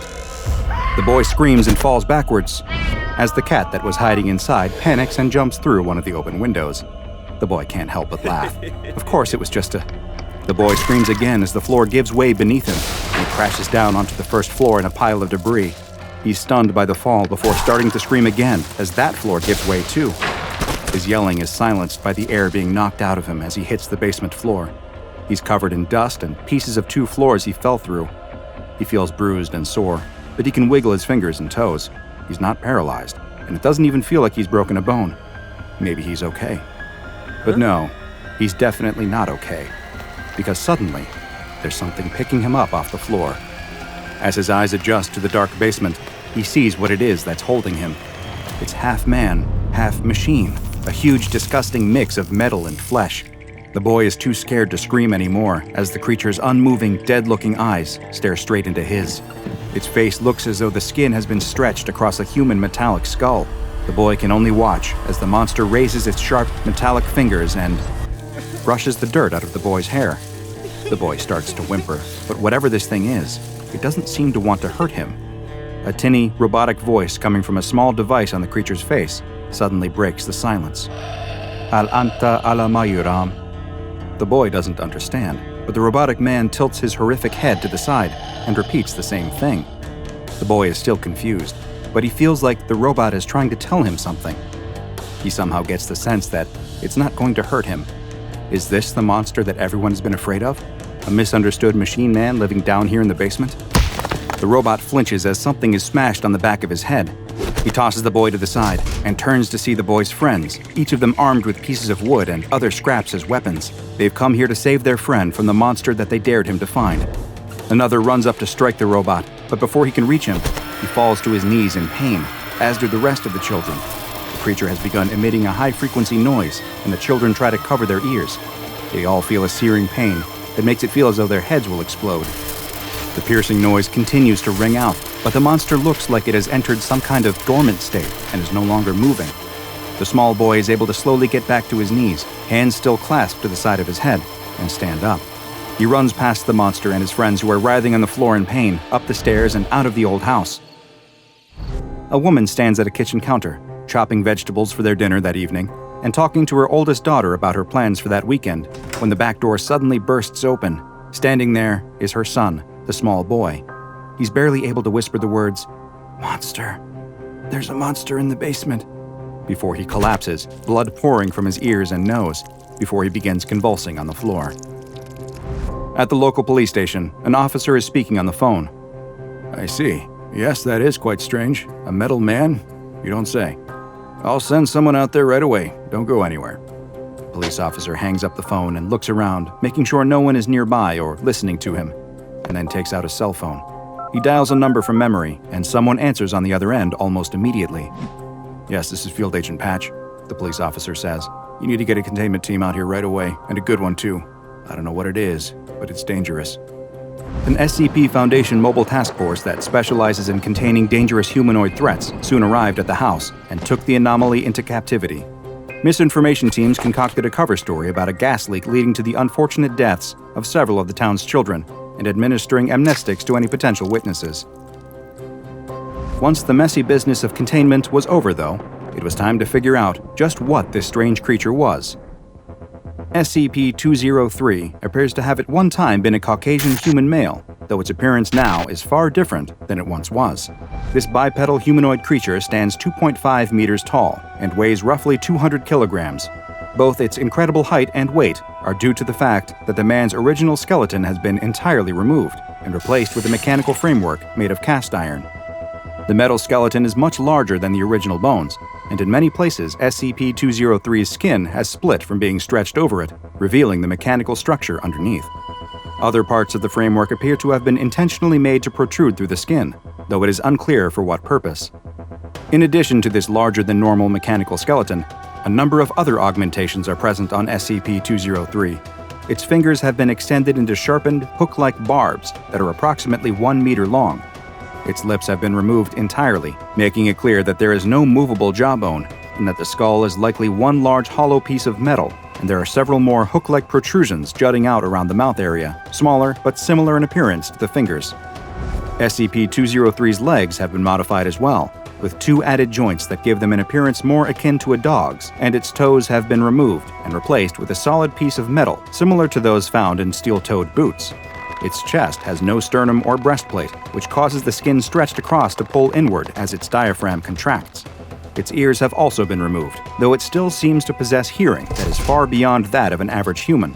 And while its eyes still remain, they are held in a permanently forward-facing position by several needles that emerge from the eye sockets. The irises also appear permanently dilated and do not react to light. In place of a mouth is a small speaker covered by a metal grate that is capable of producing basic vocalizations, though with a distinctly robotic sound to them.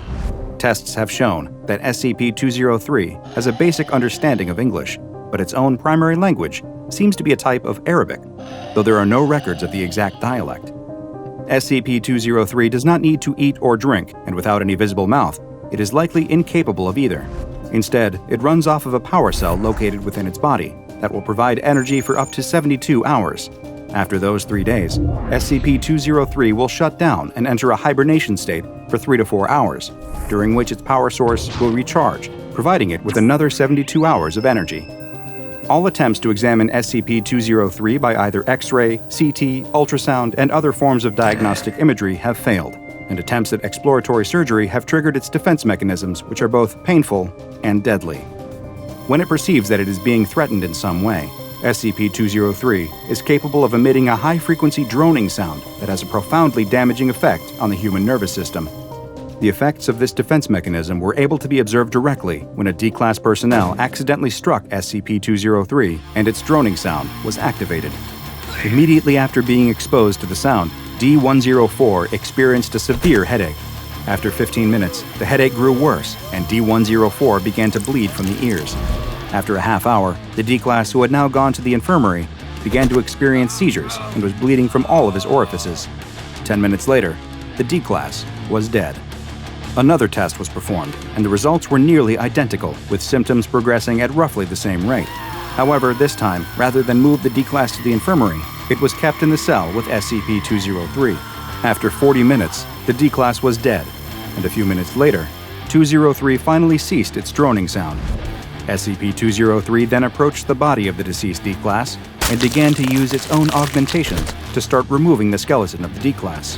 While SCP-203 was stopped before it could complete its task, it now appears that the droning sound it produces is a defense mechanism, but may also be a part of the process by which it creates new instances of SCP-203. In interviews with SCP-203, it claims to have no memories of its life prior to its augmentation.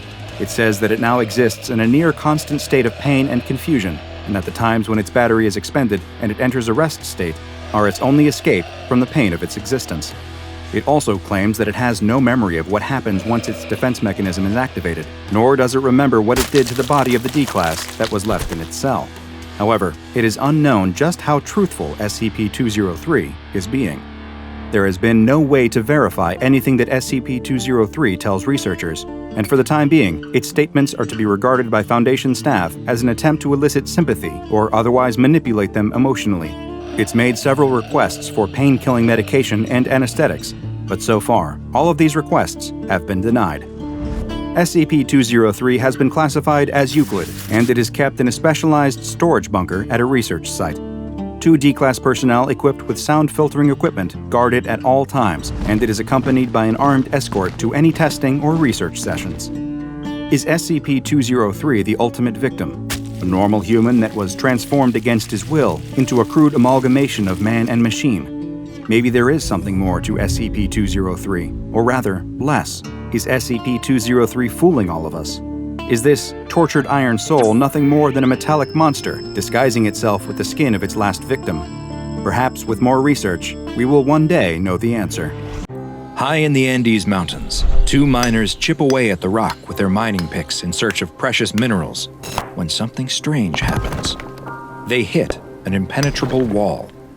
As they dust off the unbreakable surface they've reached, they see that it's a mirrored sheet of some strange metal. They start to break away the rock around it, revealing more and more of the shiny metallic surface, until it suddenly disappears as if by magic. Behind it is a chamber with strange machinery and a mysterious metallic ball inside. The 2 miners look at each other in disbelief. What on earth had they just discovered? Hi, I'm Dr. Bob, and this is SCP-163, also known as an old castaway. The Foundation soon caught word of the bizarre object that had been unearthed in the Andes Mountains and immediately sent agents to secure the site. When they arrived, they found the metallic sphere was still there, though approximately 30% of the machinery originally reported to have been in the chamber had been looted before they could get there. Based on analysis of the rock strata in which it was found, the chamber appeared to be many, many years old, and tests on the minerals present showed signs of a shock wave, indicating that whatever this was, it had crash-landed into the mountains. Upon examination of the metallic sphere, the agents found that it was a kind of machine, and one with a relatively simplistic interface. The agents deactivated the machine and were met with an amazing discovery. The mirrored ball was actually a kind of shield, and inside was something incredible, a creature that could only be described as extraterrestrial, and it was soon to be designated SCP-163. The alien immediately lashed out at the agents, but they were able to subdue it and transport it back to a Foundation containment site for further investigation. SCP-163 is like nothing that has ever been seen on this planet. It stands 2 meters tall and is 1.5 meters wide. Its body is roughly cylindrical, with a circular mouth on its lower body and something that resembles a head on top. It has 8 legs, each with 3 joints that are arranged radially around the middle of its body. It also has multiple specialized limbs, including 2 prehensile apparatus on either side of its mouth to assist with feeding, 2 arms just below the head area that are capable of finer movement and the delicate manipulation of objects, 2 larger arms just above its legs that are used for the manipulation of heavy objects, as well as self-defense, and the remains of 2 appendages also near the mouth that appear to have been amputated at some point prior to its discovery. 30 centimeters from the top of SCP-163's head is a single semi-compound eye, which wraps all the way around its head, giving it complete 360-degree vision. The eye is separated into 88 separate units and is sensitive to ultraviolet C light, a short wavelength light that's harmful to most life on Earth. Its skin is transparent when exposed to the wavelengths of light that humans can see, but turns opaque under ultraviolet light. The strange properties of SCP-163 don't stop with what's on the outside. Tests of the creature's green-colored blood have revealed that it processes oxygen and carbon dioxide similar to many creatures on Earth, but its circulatory system is nickel-based, as opposed to the iron or copper-based systems used by most terrestrial organisms. It also has an endoskeleton composed of tissue that's similar to cellulose, the substance that plant cell walls are made of. And its cells use DNA for instructions just like human cells do, with the same ACGT bases, but SCP-163 interprets those instructions differently from the way human cells do. All of these differences mean that SCP-163's home environment must be radically different from Earth's, with different types of proportions of elements present. Certain elements that are perfectly safe for humans are dangerous to SCP-163 and vice versa. Tests have shown that while it's able to survive in our atmosphere unaided, it will begin to show signs of illness after 1 hour. In order to stay alive, it's vital that SCP-163 continues to possess and maintain the universal life support device that was discovered with it, designated SCP-1631. The device is able to convert basic chemical elements into subsistence for 163, as well as projecting the protective metallic shield that it was found encased in. The other technology recovered from alongside SCP-163 has yet to be fully understood, though research is ongoing. The technology is surprisingly low-tech, with much of it consisting of transistors assembled into analog computers, with seemingly varied purposes. The processes these computers appear to be modeling do not match up with any known scientific processes, and it's theorized that they have something to do with 163's life support. It's still not known how or if it communicates complex ideas. When in certain states, it produces a steady sinusoidal wave at approximately 15 Hz that can last anywhere from 15 seconds to 10 minutes, and personnel that have been exposed to the sound have reported experiencing feelings of paranoia and are recommended to remain in well-lit conditions until the feeling subsides. SCP-163's main way of expressing emotion appears to be with the lump of tissue above its compound eye, and depending on how it feels, it will furrow its brow in a number of different ways. It has also been shown to display a positive response to something by rapidly beating its delicate upper arms together, and a negative response by doing the same with its two powerful lower arms. SCP-163 is to be contained in an enclosure with rooms for living, dining, work, and sleep, as well as a receiving room with an airlock and seating that's appropriate for both 163 and a human researcher. The air in the enclosure is to be filtered and regularly checked for impurities, and there are two lighting systems, one that produces light within the human visible spectrum, and one producing ultraviolet light. Personnel are to wear isolation suits at all times when in the enclosure, to protect both themselves and SCP-163 from cross-contamination. Surprisingly, SCP-163, which has been classified as safe, is also free to leave its enclosure, provided it don its own isolation suit first, and is escorted by a researcher at all times. A number of experiments have been performed in an attempt to communicate with SCP-163, as well as determine its level of intelligence. In one test, a number of cards with images printed on them that depicted various human expressions and emotions were shown to 163. It did not appear to recognize any of them, but it did hold the 18th image shown up over the presiding researcher's faceplate. In another, it was given a test to see whether it was capable of selflessness and would offer help if given the chance. A researcher brought two wooden blocks and a box into 163's enclosure. The researcher opened the box and placed one block inside before closing the box. The researcher then tried to place the other block inside the box, acting as if they were struggling and couldn't figure out why the block wouldn't go inside the closed box. After watching for 10 seconds, SCP-163 assisted the researcher and opened the box, a result consistent with how human children behave when given the same test. But the most unexpected result of all came when a researcher brought a canvas, brushes, and a selection of ultraviolet-colored paints to 163's enclosure. 163 immediately began painting after being shown how, and soon produced a painting of an alien landscape with never-before-seen plants and animals. SCP-163 stared at the painting it had produced for 7 minutes before seeming to become angry, knocking the painting to the floor and retreating to a corner of its room. It furrowed the tissue on its head, indicating distress, and all attempts at communicating with it failed. That is, until the researcher tried to remove the painting supplies, at which point SCP-163 beat its heavy arms together to indicate its unhappiness. The next day, the researcher brought more painting supplies, and SCP-163 continues to paint imagery of what is presumably its home alien planet. It's truly amazing and lucky that SCP-163 was discovered.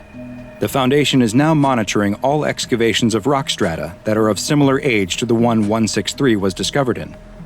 Perhaps one day another extraterrestrial will be discovered, offering 163 potentially a way home, or, at the very least, a friend.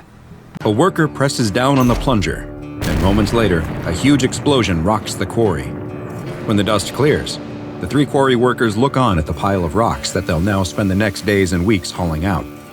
But then, they spot something strange. There in the newly exposed rock face is an opening. The 3 men stand at the mouth of the previously hidden cave. They poke their heads inside, but it's too dark to see much of anything, except for the fact that the tunnel in the rock stretches on for at least a few meters before it turns and prevents them from seeing any further. One of the quarry workers slaps his coworker on the back and dares him to go inside and check it out. "No way," he tells him as he pulls his hand back from feeling inside the cave wall, his palm now coated in a sickly slime. "It's gross in there." The other 2 laugh at him. If they think they're so brave, why don't the 2 of them go check it out? The 2 men stop laughing and look at each other. Who could have ever foreseen the tables turning on them like this? But they're not going to back down. One of the 2 takes out a flashlight, and they step into the cave while the 3rd waits outside. He watches as the 2 of them head deeper into the cave, disappearing behind the bend. Inside the cave, the floor is just like the walls, coated with some kind of substance making it wet, but also a little sticky. They half expected the cave to end right around the bend, but now they can see that it continues on. Not only is there another turn several meters ahead of them, but as they head deeper in, they find that there are branching paths too. This might just be the start of a vast cave system. There's no telling how far or how deep it might go. They better head back to the entrance before they get lost. The 2 turn around to start heading back towards the entrance. But wait, what was that? They spin around, It sounded like there was a noise behind them. But there's nothing there, just the empty passageway. They must be hearing things. They really should get out of here quickly, though. Come on, let's go. As they turn to leave, though, something happens. With a sickening squishing sound, the walls of the tunnel constrict, closing up between them. He runs towards the now closed passage and starts slapping at the moist, soft wall, but there's no response. But then he does hear something. Was that a scream? He's realized something else, too. Even though his friend had the flashlight, he can still see. While faint, the walls themselves seem to be producing a small amount of light. He yells out that he's going to get help and that his friend should hold tight and not move. He'll get him out of there. He has no idea if he can hear him, though. He starts to slowly make his way back the way he thinks they came, but the cave feels different. He's taking turns that he doesn't remember making on their short trip. He should be at the entrance already, and there seem to be more branching paths than there were before. It's hard to tell in the low light, though. Maybe he's just confused. He's hearing noises, too. Wet, writhing sounds. He's got to get out of here. The quarry worker reaches a fork in the tunnel and has no idea which is the right way to go. He doesn't remember this at all. He calls down the tunnel, but there's no answer to his cries. He hears more of those wet, slapping sounds behind him, though. He's got to keep moving. Eeny, meeny, miny, mo. The left tunnel it is. He goes down his chosen path, rounds a corner, and sees another fork. What is going on here? He's got to pick, though. Eeny, meeny, miny. He screams as something leaps out of the tunnel at him. Outside the cave, the quarry worker is growing nervous. He's gotten a flashlight of his own and shines it down the tunnel, but he can't see any more than they could before. He calls out, asking if they're all right, but he's met only with silence. He turns around behind him at the empty quarry. They're the only ones working on the site that day, and if they don't get back to work soon, there's going to be some angry questions about why they spent the day horsing around inside of a cave. As much as he hates the idea, he's got to go in there and get them out. He enters the cave and goes around the first bend. He too notices how oddly sticky and slimy every surface is, but he has to press on. Maybe they were hurt and needed his help. He rounds another bend and spots something, a pair of legs sticking out from around the next turn. His friend must really have been hurt. He runs towards his injured coworker and kneels down next to him. It looks like he's passed out on the ground, and he tries to shake him awake. "Are you okay? What happened?" His friend moans a bit, but doesn't even open his eyes. He moans again, and this time blood starts pouring out of his mouth. The quarry worker steps back, scared at the sight of his friend's state. That's when he notices something. His friend's stomach. It's moving. He leans in close. He can see bumps swelling and moving around his abdomen. Is that? The SCP Foundation soon learned of the troubling reports and moved quickly to purchase the quarry and the surrounding lands. Those who had seen or heard rumors about the missing workers were amnesticized, and all further access to the area around the quarry was strictly controlled.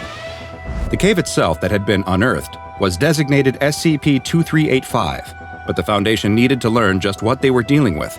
So after a research outpost was constructed over the entrance, the investigation into what was happening inside this strange anomalous cavern system could finally begin. The first to enter the cave is D-11424, a Class D personnel, who is equipped with a shoulder-mounted camera, a Ruger LC-9 pistol, a machete, and 1 week's worth of rations, since it was unknown just how vast this cave system may be. D-11424 proceeds into the cave and immediately reports back the same conditions that the workers had experienced, that the surfaces of the cave were soft, wet, and a little sticky, and also that they seemed to have an almost imperceptible glow. D-11424 moves deeper into the cave, but sees no sign of the missing workers, despite one of their bodies having been reported as being lost relatively close to the entrance.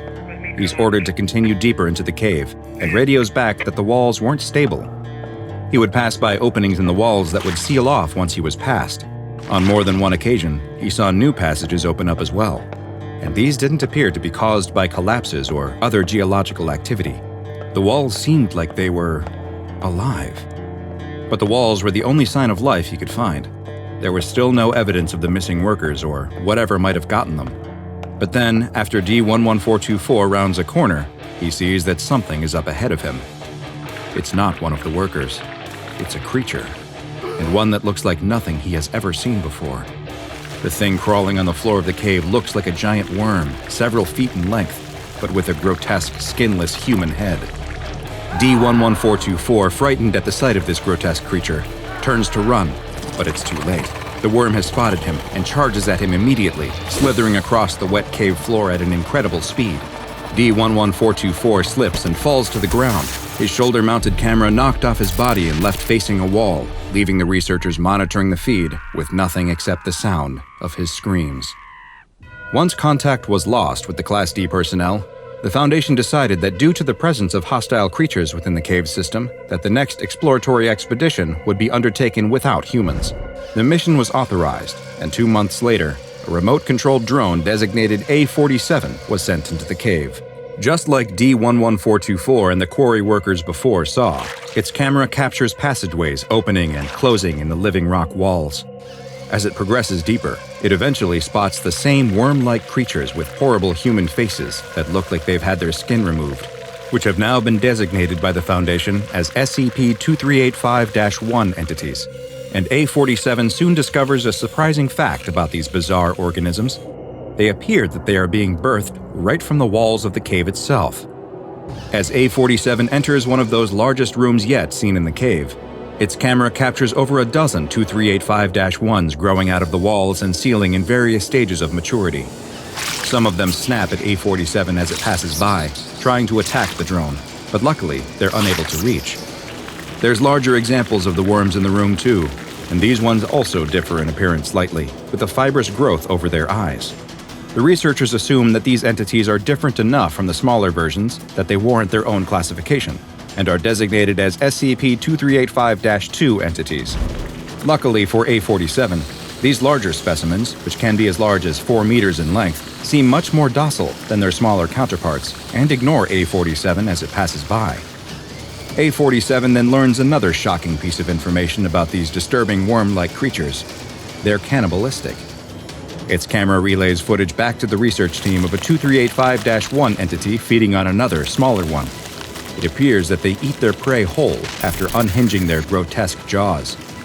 The one feeding tries to lash out at A-47 with its tail, but can't reach him with half of another instance in its mouth, and the drone continues deeper into the cave. Just when A-47 enters the next chamber, a 2385-1 instance growing out of the ceiling drops down right in front of it, leaving no way for the drone to get around it in the narrow section of cave. A-47 quickly turns around to seek out another path, but its camera captures the passage closing in front of it. A-47 is trapped. The 2385-1 entity charges towards the remote-controlled drone and attacks, biting and slapping it with its powerful tail. It then attempts to consume it, but is unable to ingest the bulky drone and, instead, leaves the heavily damaged robot for dead, slithering away deeper into the cave. The battered drone lies immobile on the cave floor for several hours, its camera broadcasting until the last of its battery is finally about to run out. Just before it stops sending signals back to the research outpost, though, it captures something. The wall next to A-47 opens up, and 2 of the larger SCP-2385-2 entities emerge from the new passageway. One of them approaches A-47 as the other probes at the wall next to it with its head. It seems as though the larger of the entities are actually able to form new pathways in the cave, or at least open up doorways between existing ones. With the last of its battery power, A-47 sends back a truly remarkable sight. Out of the hole opened by the 2385-2 entity appears D-11424. He's dirty, disheveled, sporting a month's worth of beard growth, and brandishing a machete. The wall opens up from the -2 entity prodding at it, and the odd group exits through it. It's the last thing A-47 transmits back to the Foundation. 2 months later, after several more failed manned missions, there was finally a success. An SCP-2385-2 instance that had wandered close to the entrance was retrieved from the cave system and brought back to a Foundation research site where a camera was surgically implanted in its head. The entity, which was designated as Subject Alpha, or SA, was then amnestetized and released back into the 2385 caves, allowing researchers to monitor how it behaved as it traveled through its home environment. The researchers watched as SA made its way through the cave system and stopped in another of the rooms filled with young versions of 2385-1. The larger entity approached several and appeared to nuzzle its face against theirs before moving on, which looked to have a calming effect on the extremely aggressive smaller versions. As it continues through the tunnels, SA sees a group of 2385-1 instances feeding on a deceased 2385-2. It appears that when 2385-1s are unable to swallow their prey whole, they burrow into the body and consume them from the inside out. Luckily, they are too distracted by their meal to pay any attention to SA, and it is able to pass by. SA then runs into two other 2385-2 entities, and the three begin traveling through the caves together. They are soon attacked by a smaller -1, but the group is able to pin the biting and thrashing entity to the ground with their powerful tails, allowing SA to nuzzle it. Just like with the ones being birthed from the wall, this seems to calm the creature, but there is another effect as well. As the 2385-1 entity becomes more docile, the same fibrous growths that can be seen on the larger 2385-2 entities start to grow over its eyes. Is this how 2385-2s are created? The group of -2s continues their journey through the tunnels, often stopping to prod at the walls to open new pathways. It appears that they are searching for something, looking around each new room they enter before moving on. Eventually, they run into something, but it doesn't appear to be what they wanted to find. They enter a new section of cave, and blocking the path in front of them is the largest SCP-2385-1 entity yet recorded. It's as big as the -2s at over 7 meters in length and weighing an estimated 400 kilograms. It appears to be extremely hostile, but the -2s seem to instinctively know that the only way forward is to go past this massive -1. The trio nuzzles their heads together as if they are saying one final goodbye before one of the -2s charges straight ahead. The -1 attacks and quickly incapacitates it with its powerful tail and snapping jaws. It begins feeding on the -2, giving SA and its one remaining companion the time they need to get past. As the now duo moves past, the other is attacked from a side tunnel by a group of regular-sized but ferocious -1s. SA can't do anything to help. It seems to pick up the pace and continues on, but as it rounds a corner, it comes face-to-face with another large -1 instance. It turns down a side tunnel to avoid it, but finds itself in a dead end. It prods at the wall as the -1 rushes towards it, but no new passageways open. It turns around, seemingly resigned to its fate as the -1 begins attacking. But just then, something else appears in the tunnel coming towards them.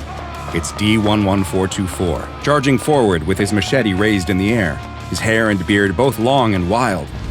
He begins fighting the large -1 entity, hacking at it with his machete until it finally dies.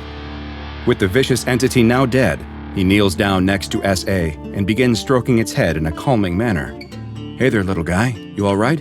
he asks as he pets the 2385-2. "Yeah, you're fine. Get up. I know where it is. Come with me." SA struggles from its injuries, but is able to follow D11424 as he leads it through the tunnels, with D11424 stopping at one point to carve a piece off of the fleshy walls and consume it. The tunnels eventually open up into a large room that looks similar to the rest of the cave system, except there is a huge glowing orb at its center. It's a beautiful sphere of warm light that appears to be at least 10 meters in diameter. "Here we are," the D-Class tells SA and motions towards the orb. "It's all right."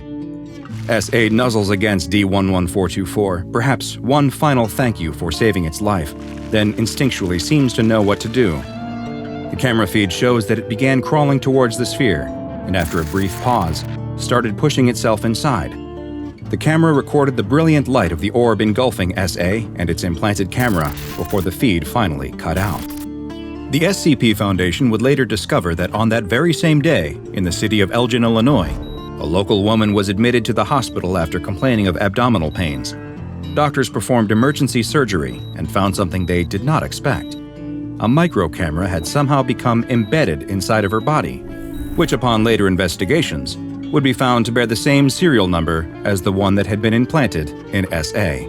Following this strange event, SCP-2385, which had previously been classified as Euclid, was upgraded to Keter.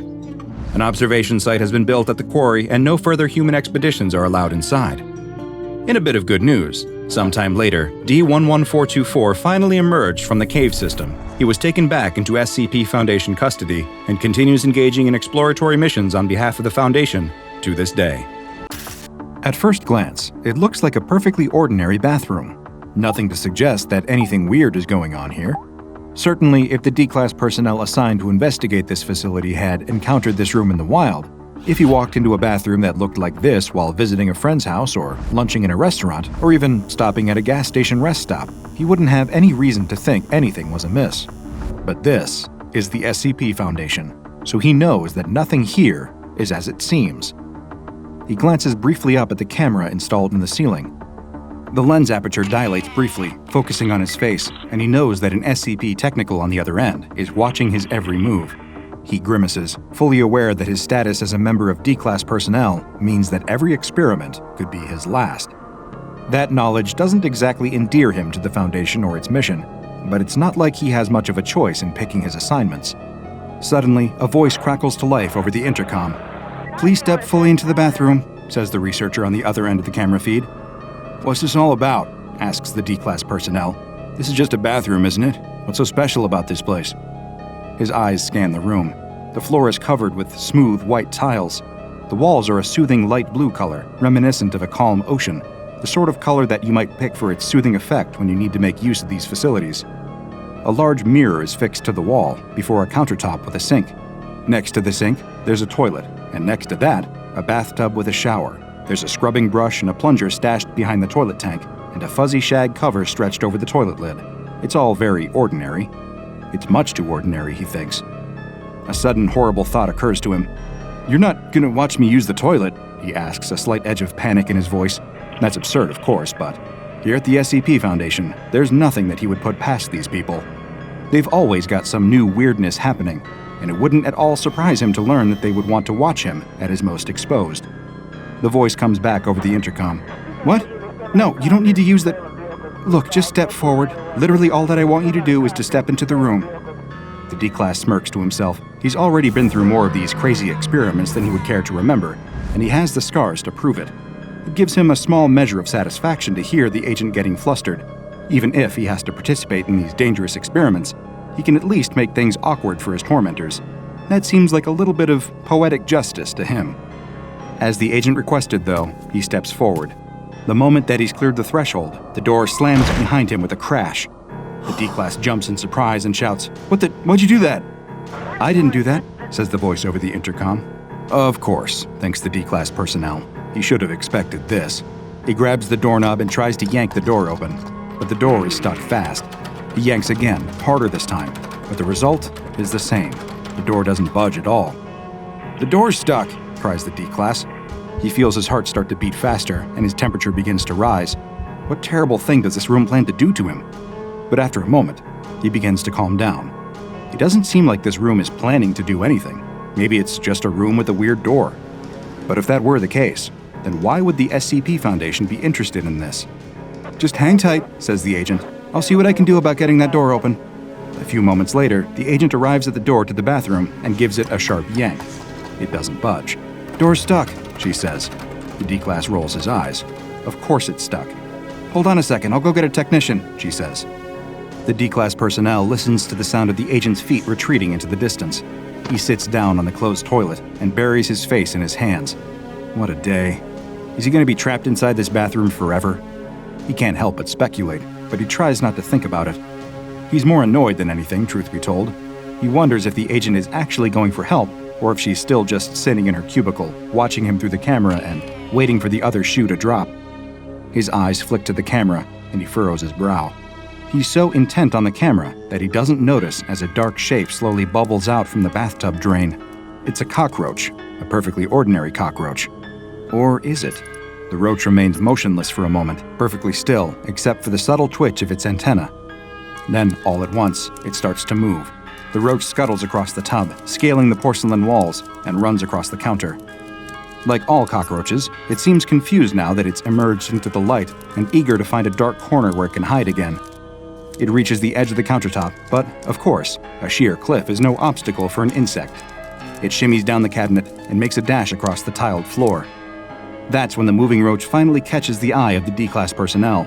He yelps in surprise and pulls his feet up, his knees going flush with his chest. The roach looks oddly out of place in this clean and well-maintained bathroom, and the sight of this disgusting little vermin fills the D-Class with a sudden and deep sense of loathing. "That's one massive cockroach," he mumbles to himself. Almost as if it heard his words, the roach starts to skitter toward him. The D-Class does not like that at all. Without hesitation, he immediately stomps on the roach, bringing his foot down with a definite thud, and then grinding the unfortunate insect under his heel. The sound is loud enough to attract the attention of the agent behind the camera. Apparently, she must have returned to her post after sending a request for a technician. "What was that?" she asks, her voice crackling over the intercom. "There was a really huge cockroach, just came out of the tub. Come on, hurry up and get the door open. I don't like it in here. There might be more of them." Okay, says the agent. "Just hold on for a second. Help will be here in just a couple minutes. Don't be so jumpy, it's just a bug after all, nothing to worry about." The D-Class personnel isn't so sure of that. After all, when you're dealing with unknown anomalies like those in the SCP archives, can you ever just not worry? He pulls his shoe off, stands up from the toilet, and walks over to the sink. Grumbling to himself, he turns the faucet and starts to wash the insect ichor off the bottom of his shoe. He's too intent on his activity to notice that a second cockroach has already popped out of the bathtub drain. Like the first one, it hesitates for a moment, and then it scuttles across the tub, scales the walls, and makes a beeline for its deceased comrade. As this happens, a third roach emerges from the drain, and a fourth. By the time the D-Class turns around, a whole battalion of cockroaches has entered the bathroom. His eyes go wide as he takes in the scene. A good dozen roaches have clustered around the first smashed roach, all feeding on its carcass. It's a grisly scene, and the D-Class is immediately revolted. He knows nothing about roaches, nothing that might suggest to him that this is in any way unusual behavior for these insects, but he doesn't really care. It looks disgusting, and he's positive that it isn't natural. I don't like this, he yells, panic rising in his voice. "Get me out of here! Hurry up and open the stupid door!" The observing agent, safe in her office, doesn't share the D-Class personnel's terror. From her point of view, she's just watching a man freak out over a couple of perfectly ordinary bugs. Of course, the scene takes on a whole different feel when you're not the one being asked to expose yourself to strange and potentially dangerous SCPs. She can't help but chuckle at the scene. "It's not funny!" cries the D-Class, once again jumping on the toilet and pulling up his legs into a fetal position. "Those things are huge! You better get me out of here now, or... He struggles to think of some threat that might convince the agent to take him seriously, but he fails. The agent is too busy taking notes on the situation. The roaches look to be ordinary specimens of the American cockroach, each about 5 or 6 centimeters long. When the group of roaches has devoured their smashed comrade, that's when things start to get really strange. The small group turns as one toward the D-Class. Now that is weird, thinks the agent. The D-Class probably thinks the same, because he starts to scream incoherently. Both Agent and D-Class are so focused on the roaches that they don't notice something even more sinister happening in the bathtub. A dark, tar-like substance has started to seep out of the drain, gradually filling the bathtub. The agent is too busy trying to soothe the D-Class, trying to convince him to stop screaming and start explaining the scene to her in rational detail so that she can add his observations to her notes. Meanwhile, the oily black tar continues to bubble from the drain, the surface level rising, until the tub is approximately 1/5 full of black goo. The D-Class's eyes suddenly alight on the tub. What's this? He mutters. Suddenly, dozens and dozens, maybe hundreds, of roaches start to rise from the black goo. They boil over the sides of the tub in massive chitinous waves, spreading across the floor of the bathroom in a solid sheet of glimmering black carapaces. It happens so fast that the D-Class can only gibber in mindless terror. There are too many roaches. For the moment, the D-Class seems safe perched on the toilet. The roaches can't scale up the shiny porcelain, slipping back down at every attempt. He scrambles to his feet, standing on top of the toilet lid and praying that it will hold his full weight. Otherwise, he's going to tumble headfirst into that writhing, seething swarm of vermin. He stares at what looks like an ocean of living insects, the light reflecting off their chitinous shells with an evil, oily gleam. It's like a scene out of a cheesy horror movie, but it's all too real. Through his panic, the D-Class vaguely recalls that when he was a kid, he once read a book about ancient life on Earth during the Permian era, when the Earth was a hot, humid jungle, when high temperatures and oxygen-rich air made the world perfect for giant insects. Cockroaches have lived on this Earth for how many million years, he wonders. He knows it's a lot, and he can't help but think about that legacy now that he's confronted with a living carpet made entirely out of roaches. Aren't scientists always predicting that cockroaches will eventually outlive humanity? They're the only nasty little things tenacious enough to survive a nuclear holocaust or the punishments of climate change. He's less worried that cockroaches will outlive humanity right now, though, and more worried that they might outlive him personally. The roaches can't get up the toilet, but they have more success in scaling the walls. Soon the walls are covered in a mass of roaches, the air filling with a constant cacophony of chittering and scratching that sends chills up the spine of the panicking D-Class. The roaches start to march across the ceiling, and the D-Class gets the distinct impression that, if he doesn't do something fast, he's going to be completely covered.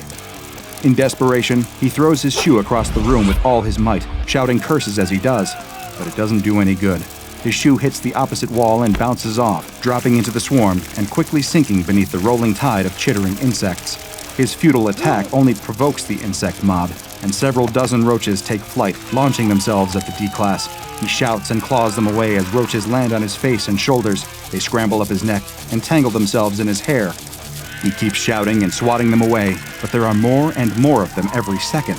More roaches are swarming out from the black oil simmering in the bathtub every second, and now they all seem intent on the D-Class. They crawl inside his mouth as he screams. He gags and coughs, trying to spit them out, but it seems that they're already crawling down his throat. In his panic, he slips and lurches forward, screaming and flailing his arms helplessly. He dives into the writhing mass of roaches. Within seconds, he is covered in a sheet of living insects. The observing agent is speechless, unable to comprehend the sheer insanity of what she is seeing. But watching the D-Class be consumed by cockroaches prompts her to vomit in disgust. The retching, gagging noises can be heard over the intercom. Hardly professional behavior, but we're way past worrying about that by now. By now, the bathtub is almost completely filled with black goo. The roaches start to return to the bathtub, scaling the tub walls in vast waves and throwing themselves into the pool of dark tar. As they retreat, they reveal the decimated remains of the D-Class. The corpse is ragged and bloody, partially eaten, its stomach visibly bloated. It twitches slightly, and the observing agent momentarily wonders if it's somehow possible that the D-Class personnel survived his ordeal, even though even a brief glance at the state of the corpse should make it clear it would be impossible. There's just far too much damage. It's obvious, in fact, that the twitching is caused by roaches that have burrowed into the body, squirming beneath its skin.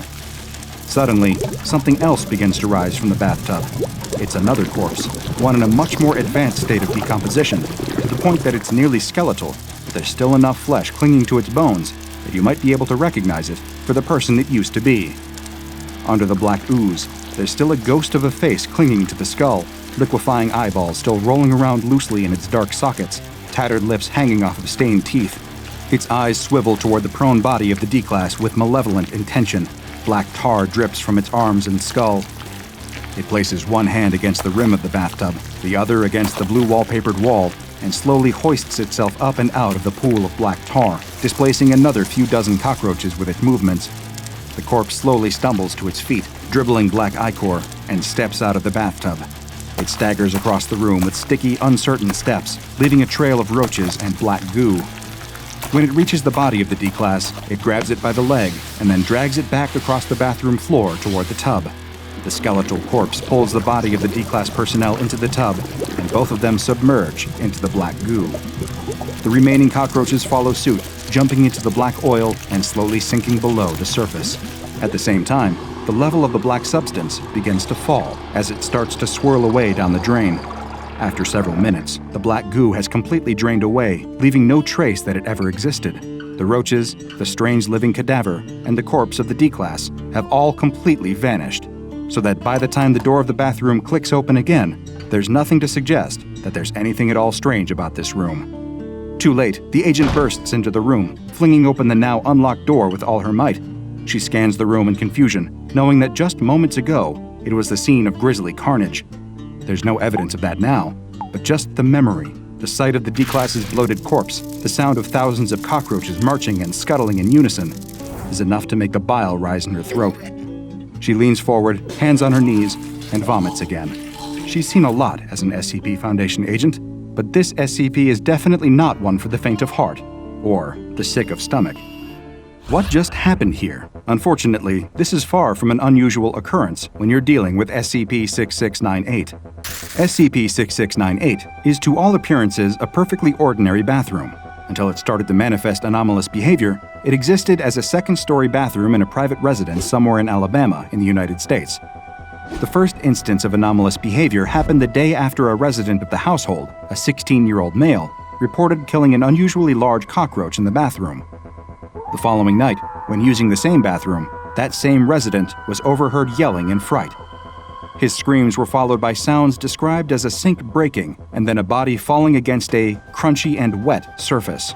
Other members of the family attempted to respond to these sounds, but found that the door to the bathroom refused to open. Once the noises subsided, they found the door suddenly quite pliable, but when they checked inside, they could not find any evidence of the bathroom's teenage victim. The SCP Foundation quickly responded to the incident, amnesticizing the family and planting a suggestion that the missing teenager simply ran away from home into their subconscious. The family was moved from the residence, which was then purchased by a Foundation shell company to allow for further testing. When a human enters the room, the door to the bathroom immediately closes and locks. The door will remain locked until the event is completed. Attempts to physically damage the door when it is in its locked state have all met with failure. A recording camera was installed in the bathroom to allow agents to observe the event as it unfolds. Victims who unknowingly wander into SCP-6698 will find themselves trapped. Moments after the door locks, cockroaches will start to emerge from the drain of the bathtub. Once the swarm has reached sufficient mass, the roaches will attack and feed upon the victim. At the same time, a black oil will start to fill the tub, laying the stage for the emergence of the mysterious tar zombie, which then removes the corpse of the victim from the scene. The observing agent noted that the skeletal corpse she saw emerge from the tub bore a superficial resemblance to the missing 16-year-old male, raising questions about how SCP-6698 might have bonded with its original victim. Testing was suspended following the death of the D-Class personnel, so it is currently unclear if the same tar zombie appears during every instance, or if perhaps SCP-6698 pulls from a rotating roster of previous victims during its manifestations. At this moment, the relationship between the tar zombie, the black ooze, and the legions of carnivorous cockroaches is unclear, but large amounts of spectral energy have been detected in the room, leading to an assumption that the event must be supernatural in nature and to the involvement of the Department of Spectral Phenomena. Since SCP-6698 only attacks victims who enter the bathroom and does not appear to be capable of manifestation once the door is open, the SCP Foundation has attached a special apparatus to prevent the door from closing of its own accord, and assigned SCP-6698 a designation of safe. One thing that is for sure, though, is that of all the ways that deadly SCP anomalies might choose to do away with their victims, being eaten alive from the inside by a swarm of scuttling cockroaches probably ranks up there as one of the worst. So that's something to think about the next time that you're looking for a little privacy in the bathroom. You and your friends exit a club and step onto the darkened city street. Everyone is in a happy and joyful mood. It's been a great night, one that you'll be reminiscing about with your friends for years. As you walk and laugh together, you don't notice the large man standing in front of you and almost run straight into him. You offer a quick apology and move to go around the man, but he steps in front of you, blocking your path. All of your friends grow quiet, and you finally take a good look at the man. The man towers over you. He is huge, with giant, elaborate tattoos wrapped around his bulging muscles that it looks like he may have gotten to cover up the numerous white patches of skin that are missing pigmentation. His face, though, is bright red and filled with rage. The man begins screaming at you, asking why you ran into him and calling you horrible names. Again, you try to apologize, but the man just keeps yelling as if he can't even hear you. He pushes you hard in the chest, and you fall back into one of your friends. Another steps forward in an attempt to defuse the situation, but the man punches him in the face, breaking his jaw. A melee ensues, though it could more accurately be described as a massacre. The man has gone ballistic and punches, kicks, and bites your entire group of friends. His strength seems unreal, even for someone as big and muscular as him. A large bouncer runs over in an attempt to break up the fight, but even he is no match for this tattooed giant. You've been on the ground since he shoved you, watching this insanity play out, but now, with everyone else lying on the ground bloodied and bruised, he turns his attention back on you. You try to scramble back to your feet, but he's upon you in an instant. He picks you up over his head and tosses you into some trash cans, knocking you unconscious. You open your eyes to see the man standing over you. You can feel the blood from numerous cuts on your face running down into your eyes and mouth. The man picks you up with one hand and holds you by the throat against the wall. He's still in a rage, breathing hard through clenched teeth, bits of white foaming in the corners of his mouth as he brings up his other hand and curls his fingers into a fist. All you can think is this it? But then you notice something. The tattoo that snakes down the man's arm all the way to his hand is moving. The long serpentine dragon is writhing and slithering as if it's alive. Is this really happening? or just a result of the concussive trauma you've received. There's no time to consider it further, though, as the man pulls back and throws a punch right into your face. You can feel your nose flatten and break from the impact, which understandably distracts you from the bizarre occurrence that follows. Right as the man's bloodied fist makes contact with your face, the dragon on his arm seems to swim off of his skin and onto yours. Like a snake moving through water, it glides off his fist onto your face before sliding down your neck onto your body. There is a searing pain as it moves, like you're being poked with needles over and over.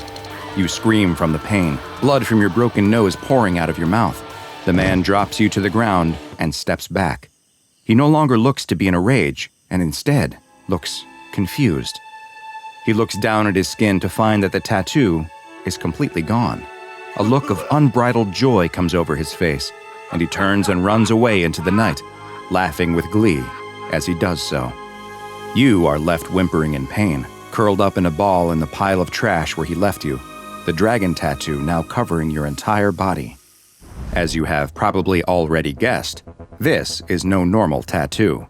No, this is an anomalous creature that is known to the SCP Foundation as SCP-021, but it also has another name: the skin worm. SCP-021 is an obligate parasite that uses the human body as a host. Its visual appearance is in the form of a large, elaborate tattoo of an Oriental-style dragon, which covers roughly 1 square meter of its host's skin. What makes this tattoo truly unique is that it is fully animated and moves on the host's body just as a real animal would, though in 2D like a cartoon playing out in real time on their skin. The movement of the tattoo causes horrendous pain for the host, and has been described as feeling like thousands of tiny needles are stabbing at them all at once, as if a fresh image is being constantly tattooed on their skin, while at the same time, a tattoo removal process is happening. While the tattoo organism is able to move, it seems to prefer spending most of its time on its host's torso, though it has been seen to move around to other parts of the body on occasion. As SCP-021 moves around on the surface of its host's body, it appears to feed on the pigments in the skin. Its favored meal seems to be other tattoos, which it will seek out and devour, though if none are present, or if it has eaten all of the tattoos on its host, it will begin consuming the melanin from the skin instead. Melanin is a naturally occurring pigment found in human skin, and after SCP-021 sucks it from its host, it will leave them with permanent skin damage and patches of unpigmented skin that appear similar to that of the skin condition vitiligo. The feeding itself does not appear to cause the host any pain, and the pigments, whether they are from another tattoo or the natural ones in the skin, will simply disappear as 021 eats them. The pace at which SCP-021 feeds will vary, but it has been observed as being able to clear over half a square meter of skin in roughly 1 hour. One way to prevent SCP-021 from eating all of the melanin present on a human is to quickly add new tattoos of fruits or small animals as a way to continually distract it from turning to the melanin. Thus far, outside of motion, the organism has displayed no elevated intelligence or the ability to communicate. It simply moves and feeds. SCP-021 is not permanently affixed to the skin of any one host, and in fact, can be transferred back and forth between hosts multiple times.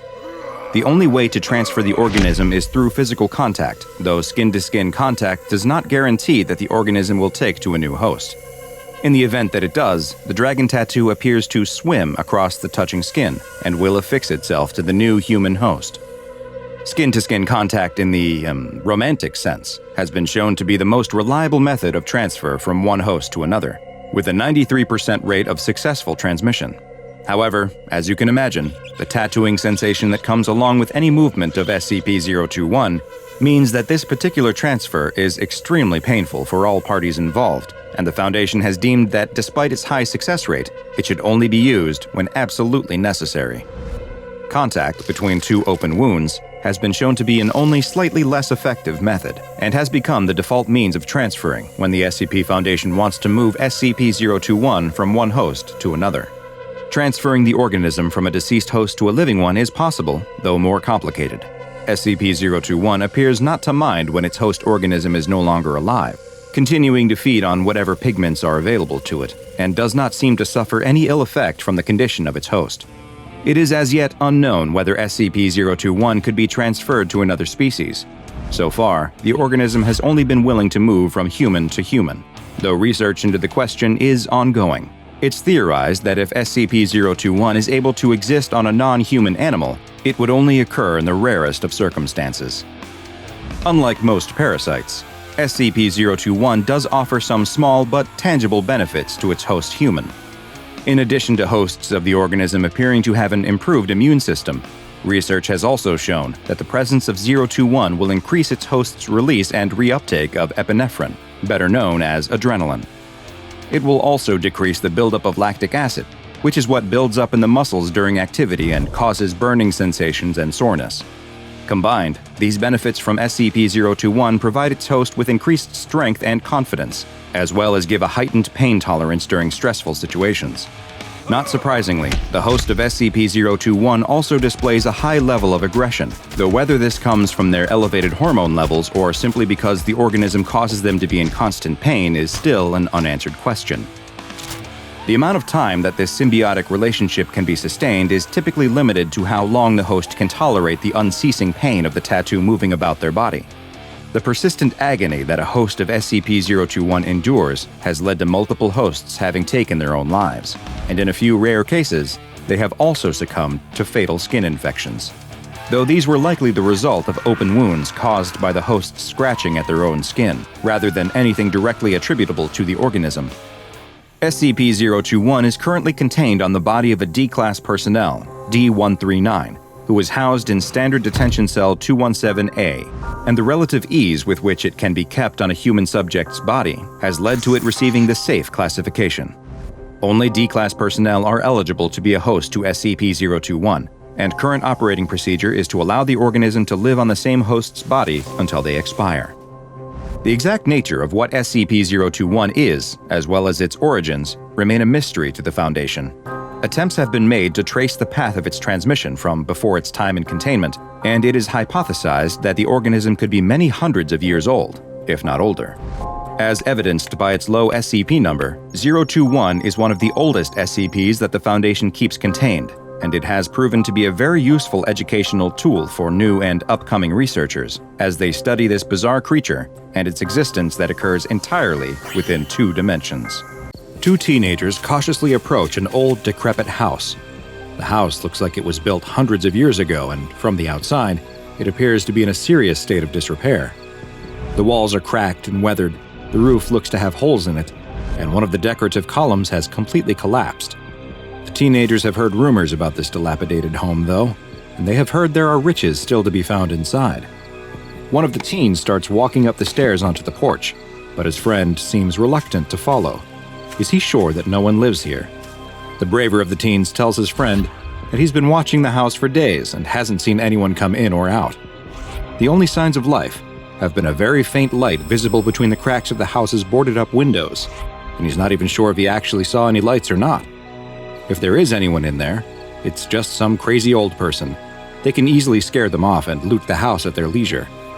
His friend still doesn't look sure, but the other teen proceeds to take out a lockpick. He tells his friend to keep a lookout while he works on the door. He doesn't need to keep watch for long, though, since the lock almost immediately opens with a loud click.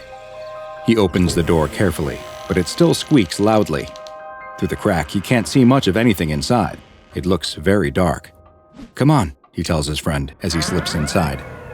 His friend looks nervous as he watches his friend disappear into the house. Suddenly, there's a loud crash. "Oh no, we've been caught," he thinks as he spins around.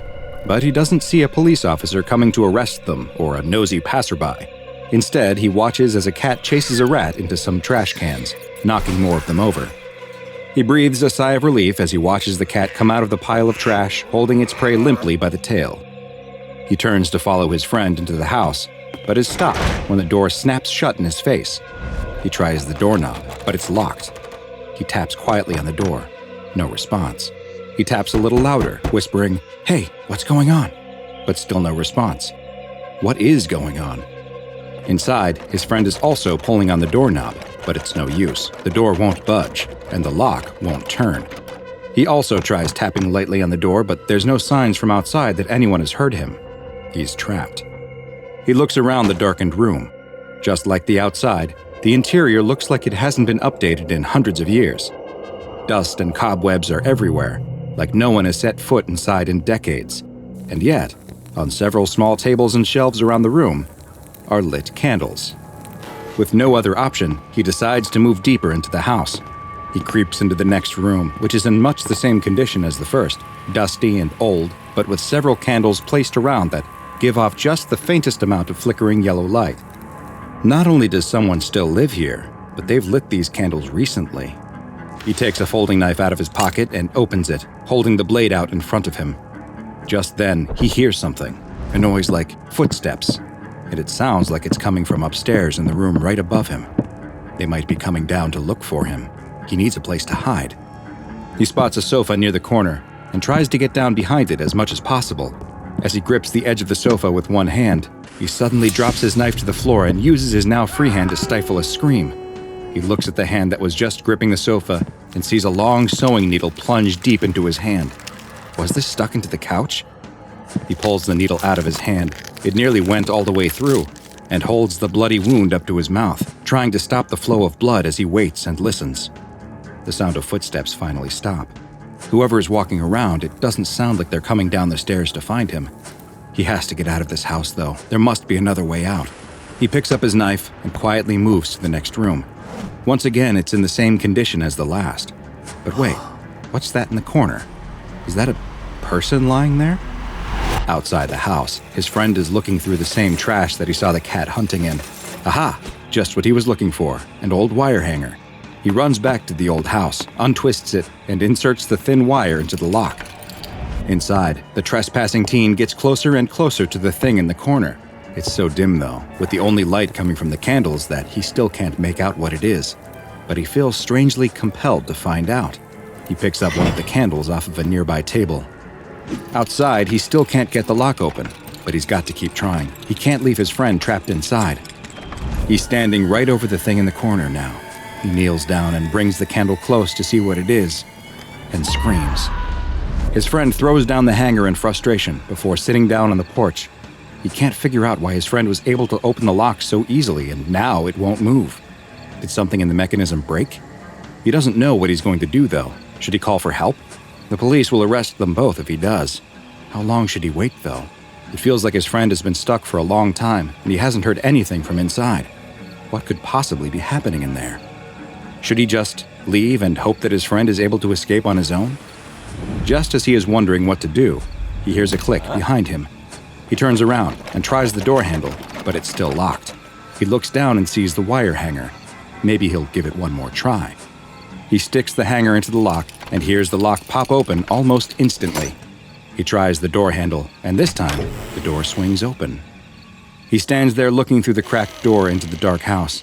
He's terrified at the thought of going inside, but he can't leave his friend in there. If he's in trouble, then he has to save him. Gathering up all of his courage, he enters the house and sees the same thing his friend did, a dusty old room. He takes a step into the candle-lit room and freezes. There's something in the middle of the room. It's a chair that's turned away from him, but he can see that someone is sitting in it.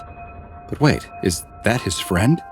Hey, he calls in a loud whisper, but his friend doesn't respond. Come on, let's get out of here. Still no response. He starts walking toward his friend, but stops when he hears what sounds like footsteps coming from the room above him. He's got to get his friend and get out of this house. He checks over his shoulder to make sure the door is still open before starting to quietly move towards his friend again. He's close enough that he can reach out and shake his shoulder, but his friend doesn't react. He walks around to the front of the chair and sees his friend. Except it's no longer his friend. Staring back at him are two empty eye sockets. His mouth has been pulled back by stitches of thread into a horrifying permanent grin. But worst of all is what he hears. It's the sound of the front door slamming shut. Privyet! Today's file is a special one and comes from the Russian branch of the SCP Foundation. It's SCP-1098-RU, also known as the Theater of Living Puppets. SCP-1098-RU is a two-story house located in a small Russian city which appears to have been constructed in the Baroque style, which was popular in the 17th and 18th centuries. and is characterized by its exuberant details. The house is likely several hundred years old and is in an advanced state of disrepair. The local government administration has marked the house for demolition multiple times, but for reasons that remain unknown, these plans are always scrapped or indefinitely delayed. All of the doors that lead into SCP-1098-RU are locked, and the windows are all boarded up. Anyone who attempts to damage the house, even just by removing the boards from the windows, will experience an odd anomalous effect that compels them to instead protect the structure and cause it no harm. This effect only wears off when the subject moves at least 50 meters away from the house. The only way to enter SCP-1098-RU is through the front door, which, even though it is locked, is easily able to be picked open, which causes no harm to the house and prevents the anomalous effect from overcoming the subject trying to gain entrance. Once someone has entered the house, they will find that the door closes behind them and locks itself. The lock cannot then be picked open again for 1 hour. The interior of the house matches the exterior stylistically, also appearing to have been designed in the Baroque style and in a poor condition. The house is quite dark since there are no electric lights present, and all of the windows are boarded up, blocking any outside light. The only illumination comes from the lit candles that are placed around the house, which appear to be constantly replaced and lit again when they burn out. The sound of slow footsteps can be heard inside the house, though the room they are coming from seems to change. The entity producing the sounds has been classified as SCP-1098-RU-1, and it is thought that it is also responsible for the placing and relighting of candles around the house, as well as several other anomalous effects. The Russian branch of the SCP Foundation first became aware of potential anomalous activity related to SCP-1098-RU after the disappearance of multiple teenagers was linked to the location. In interviews, many of their friends and family reported that their last known locations were near the site of the old Baroque-style home, and several had expressed a desire to investigate the house before they disappeared. Local police investigated the house, which only led to them disappearing as well. After learning of the strange activity connected to the house, the Foundation took over the investigation, planting a cover story that totalitarian sects were responsible for the disappearances, while Class A amnestics were administered to all relatives of the missing teens. The Foundation immediately began investigating the house, but carefully, since they had already seen how easily people could go missing inside. In the first excursion into the house, a remotely controlled robot fitted with a camera was sent inside. Just like when a person enters, the door closed and locked behind the robot, but its camera feed continued to broadcast images to the researchers outside. As the robot explored the rundown house's rooms, it found something much more disturbing than just lit candles. In several of the rooms, corpses were discovered, which were later identified as being some of the missing teenagers. All of the bodies found had their eyeballs removed, and thick threads had been sewn into their arms and legs, as if they had been turned into giant living puppets. Some of them also had stitches in their chest and face areas. The face stitches appear to have been made to force the face to have a certain expression, while the chest stitches may indicate that organs had been removed. No signs of decomposition were present, though, despite some of the bodies likely being many months old. Several objects were also found next to the bodies, including surgical knives, needles, thread, and at least one artificial eye. Exactly 1 hour after the robot entered the house, the camera ceased broadcasting images and all contact was lost. For the second excursion into the house, the Foundation decided that a human being would be more effective at gathering information than a robot. A Class D personnel was given a flashlight, a camera, and a radio, and sent on a mission to attempt to remove objects from the house and to locate the robot from the first research mission. The D-Class entered the house, and researchers noted that from what they could see on the video feed, that the layout of the house hadn't changed. Candles were still present around the room, though it was clear that they had been replaced by fresh ones. As the D-Class explored the first floor of the house, he reported that he could hear footsteps coming from different parts of the house, and on one occasion, that they sounded like they were coming from a room he had just left. But when he returned to that room, no one was present. He wasn't able to locate the missing robot, but did find the same corpses that the robot had. He was ordered by the researchers to pick up one of the surgical knives and try bringing it out of the house, but the moment he picked it up, all contact was lost. A third mission into the house was then tried, this time with another remotely controlled robot, though this one was more advanced and equipped with a thermal imager and audio recording equipment. This robot was also better suited for exploration and was capable of climbing stairs so that the Foundation could finally find out what was on the second floor of this strange house. The robot entered the home and ascended to the second floor. As it explored the rooms, it found one particularly strange one that appeared to be operating as a kind of sewing workshop, with huge amounts of thread, needles, and other sewing supplies spread across multiple tables. Dark red stains covered many of the tables, but no bodies were discovered in the sewing room. The robot continued to explore the second floor, though, and soon discovered many more corpses, accounting for nearly all of the missing teenagers, the police that had vanished, as well as the missing D-Class personnel. All of them had been dressed in 18th century style clothing, and their eyes had been removed and replaced with artificial ones, giving them a perpetual glassy-eyed stare. Long, thick threads had been sewn into their arms and legs as well. The sound recording equipment on the robot captured the same sounds of footsteps that the D-Class had reported, but the thermal imager didn't locate any signs of life. The researchers decided to call an end to the experiment and began guiding the robot back out of the house. But just as it reached the front door, the connection was lost, and the robot has never been located. One final expedition into the home was approved, this time using another D-Class personnel, whose mission was to explore the entire house, including the second floor, before attempting to leave the home. The D-Class entered the home as normal, but immediately reported feeling a strange feeling that the other D-Class hadn't mentioned. He told the researchers listening that he was experiencing an intense headache and pressure in his ears, and that he could hear what sounded like someone crying in another room.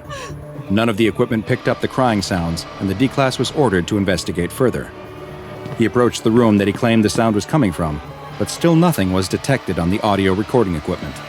He was ordered to enter the room, and though he seemed scared and reluctant, eventually he did so. Once inside, he reported seeing a young girl wearing an 18th century style dress. The girl was dancing, but crying as she did so. Just like on the corpses that had previously been found inside the house, threads were connected to her arms and legs, but these ones were pulled tight and stretched up towards the ceiling.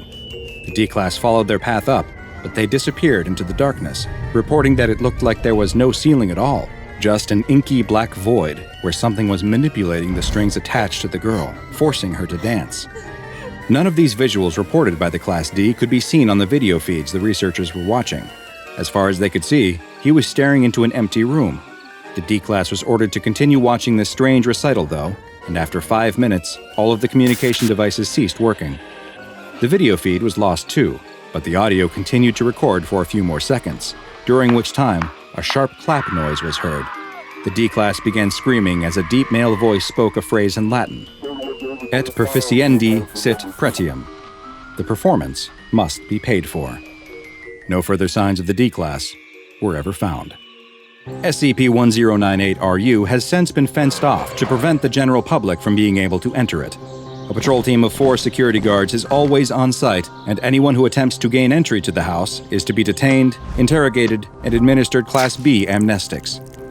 Additional research into SCP-1098-RU is ongoing, but requires approval from at least 2 members of the O5 Council, and to date, no further expeditions inside this anomaly, which has been given the object class Euclid, have been authorized. It is still unknown who or what exactly the entity inside of SCP-1098-RU is, but it has been designated as SCP-1098-RU-1, and some in the Foundation have taken to calling it by a nickname, the Master of Puppets. Honestly, no. It doesn't feel like anything is working, the woman tells the man who is seated across the room from her. She's been coming to see him for several months now, but she doesn't feel like she's made progress on any of her issues. The man listens and nods as he jots down some notes on his pad of paper. He has something he wants to discuss with her. She may feel as though she's run out of options, but there is one other thing they could try. He's seen lots of success using this with his other patients, though it's a technique that many would deem to be rather unconventional. The woman is unsure. Unconventional techniques don't exactly instill her with confidence. But at this point, what did she have to lose? The man stands up and motions for the woman to follow him. He leads her out of his office to a section of his practice that she's never seen before, where they stop in front of a closed door. On the door is a window covered by a curtain, and she notices that there are a set of strong locks as well.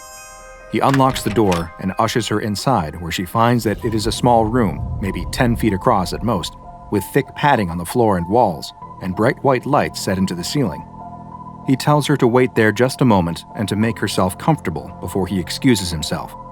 The woman looks around at the padded room, wondering just what it is that she's agreed to. The man returns, and now he's holding something. A garment bag.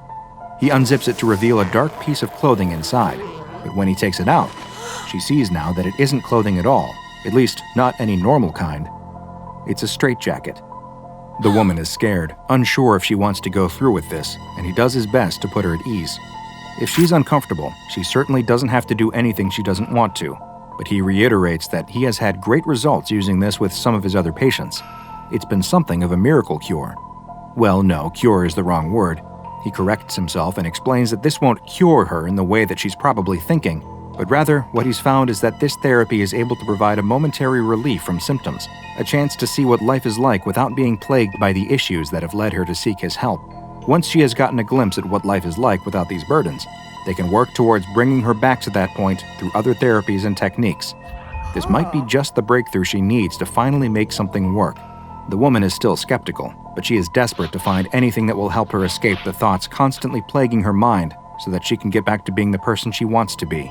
And after a moment of thought, she agrees to go through with the procedure. The therapist tells the woman to hold her arms out in front of her and places the straitjacket on her. She can see and feel now that it is made of black leather, and it fits her perfectly, almost as if it were made just for her. She turns around, and he pulls the straps tight before fastening them in place. The woman, standing in the small padded room and fully constrained by the black leather straitjacket, turns to the man and asks, "Now what?" "Now we wait," he tells her, before backing out of the room. "A warning, though." "Now a warning?" she says. "This is a one-off procedure. You can only do it once," he tells her before closing the door. She's confused. Is this the procedure? He's locking her in a cell? What is going on? She never should have agreed to this. Her mind starts to race, filling with bad thoughts, and they get even worse when the lights suddenly go out. She starts to panic, breathing heavily in the dark from both fear and from being constricted by the leather straitjacket. She calls out that she has changed her mind. She doesn't want to do this after all. No response. She's serious. She wants to end this right now and leave the room. It isn't working. It's actually making her feel worse. All the fears and anxieties that plague nearly every moment of her life come rushing in at once. Her mind races as she can feel all the telltale signs of a panic attack starting, a million little issues pulling her apart at the seams, leaving her stretched out and helpless to do anything to stop it. But then suddenly, there's a change. Like a cool breeze blowing across her face, the feelings of hopelessness and despair start to dissipate. Her anxieties feel as though they were melting away into the dark, leaving her with only the comforting embrace of the straitjacket. It isn't that she feels happy necessarily. She simply feels normal, content with herself and her situation. It's an incredible feeling, and she basks in the joy of not feeling bad. She doesn't know how long she's in the dark room feeling content. Minutes, maybe hours. But eventually the door opens and the lights come on. Her session is over. She leaves the office with a new perspective on life. Most of the feelings of satisfaction have gone away already, but still she feels renewed, ready to tackle her issues so she can feel what she felt in the straitjacket again, so she can feel normal. By the next day, though, her new lease on life is completely gone, and she's on the phone with the man pleading with him to let her come in immediately and wear the straitjacket again. He warned her, though, that it was a one-off procedure. Too much exposure is dangerous. She needs to focus on other treatments instead. The woman only wants to come wear it for a little bit, though, just a few minutes to feel that way again. He tells her it's impossible, though. She should be happy it was so successful and move on to new techniques. And besides, he's leaving for a conference and won't be back for a week. They can discuss things again when he gets back. It's raining that night as a figure in a dark coat breaks the glass on the front door and reaches through to unlock the door. The woman enters the office and hangs her wet jacket on the wall. Her flashlight illuminates the room they have their sessions in. No one is there. She walks deeper into the building and spots the door to the padded room. She passes by and goes even further to a back room that she's never been in before. In the room, against a wall, is a metal trunk. She opens it to find the dark garment bag with the leather straitjacket inside. "What do you want me to do again?" the young man asks. He was just supposed to be delivering a pizza, and his boss would be angry to learn that he allowed a customer to invite him in. "This is my office," she tells him, "and I'm working on some new techniques for my patients, but I need to try them out myself first. That makes sense, right? Well, sure, I guess, he responds. But for this particular one, I need some help. It's a secret, though, so I can't get any of my colleagues to help me. But you can help me, right? The young man nervously swallows the soda she's given him and nods in agreement. She explains that all he has to do is help her tighten the straitjacket, close the door, turn off the lights, and listen. In a little while, when she's finished, she'll ask him to come inside and take it off her. That's it. The young man still seems a little wary of the request. What happened to your door? He asks, but she ignores his question and pushes a wad of cash into his hand. The young man shuts the door to the padded cell, and a moment later, the lights go out. The woman is almost immediately taken back to the same mental place she was before. All of the thoughts that constantly repeat in her mind, the ones that she's never able to turn off, suddenly go quiet. She sighs with relief in her dark, safe space. But then, she feels something. Not in her mind, but on her face. A twitch, just a little facial spasm. But then another. There's something wrong. Her face suddenly feels very tight, like it's being stretched. Her eyes grow wide. Her mouth pulls into an unintentional sneer. The young man hears the woman's muffled cries from inside the room and opens the door. But what he sees causes him to emit his own scream before he turns and runs out of the office into the stormy night. What the heck? The man thinks as he looks at the broken window on his office door. He enters to see that the door is still unlocked and that there's glass on the floor inside. He walks inside his office and looks around and doesn't see anything. But in an instant, there's a moment of realization. He runs to the back, to the door to the padded cell. The door to the room is ajar, and he listens. Is that breathing inside? He opens the door to the dark cell and turns on the light. The black leather straitjacket is sitting in the middle of the floor, except it isn't the floor anymore. Now, instead, a stretched layer of skin is spread across the padded room, with the outline of flattened bones visible underneath. The man's mind can't comprehend what it is that he's looking at, but then he sees it. In the far corner of the room is the stretched-out face of the woman, her eyelids pulled too tight to blink, leaving her eyes staring up at him. Through a stretched, contorted mouth, she whispers, "Help me." Is there anything crueler than an object that is able to treat your mental health issues, yet has some of the most devastating side effects imaginable? In this humble doctor's opinion, no. And today's anomaly is just such an object. Designated SCP-482, it is perhaps better known as the mentally mutating straitjacket. SCP-482 is a black leather straitjacket that is quite similar in appearance and construction to a mass-produced version, though as you'll see, it is completely unique. Although the straitjacket is comparable in size to other medium-sized versions, it is somehow able to fit virtually any and all body types and sizes. A tag inside contains the words, "Made in Xiaoyan, hand wash only, no acerahena powder," in faded text, though neither the city nor acerahena powder appear to exist in any records that the SCP Foundation has been able to locate. There are no signs of wear on SCP-482, but there are several cuts on the straps that cinch the garment closed, and testing has shown that it is able to be further damaged, though any additional investigations of the extent to which it can be damaged have been suspended due to the lack of viable duplicates. The real anomalous effects of SCP-482 occur when the straitjacket is worn, and the two main effects, which occur one after the other, have been designated as time point alpha and time point beta. Time point alpha is used to refer to the initial stage of a subject wearing SCP-482 and can last a varied period of time, though it is most often between 1 and 6 hours of wear. During this period, the subject will report feeling mentally better, and any negative mental afflictions that they suffer from or are forced to deal with will appear to disappear completely. Additionally, any medications that they may be on will have their effects negated entirely, leading to them returning a result on Foundation standard psychological tests that is consistent with a baseline mentally stable individual. The effects of time point alpha are temporary, and once the subject is separated from SCP-482, any mental illnesses they are living with will be seen to return, but they will disappear once more if the straitjacket is worn again. However, the amount of time a subject spends experiencing the effects of time point alpha are cumulative, and given enough time inside of the straitjacket, they will always eventually reach the second stage of SCP-482. Time point beta refers to the subsequent time period that passes if a subject is still wearing SCP-482 once time point alpha lapses.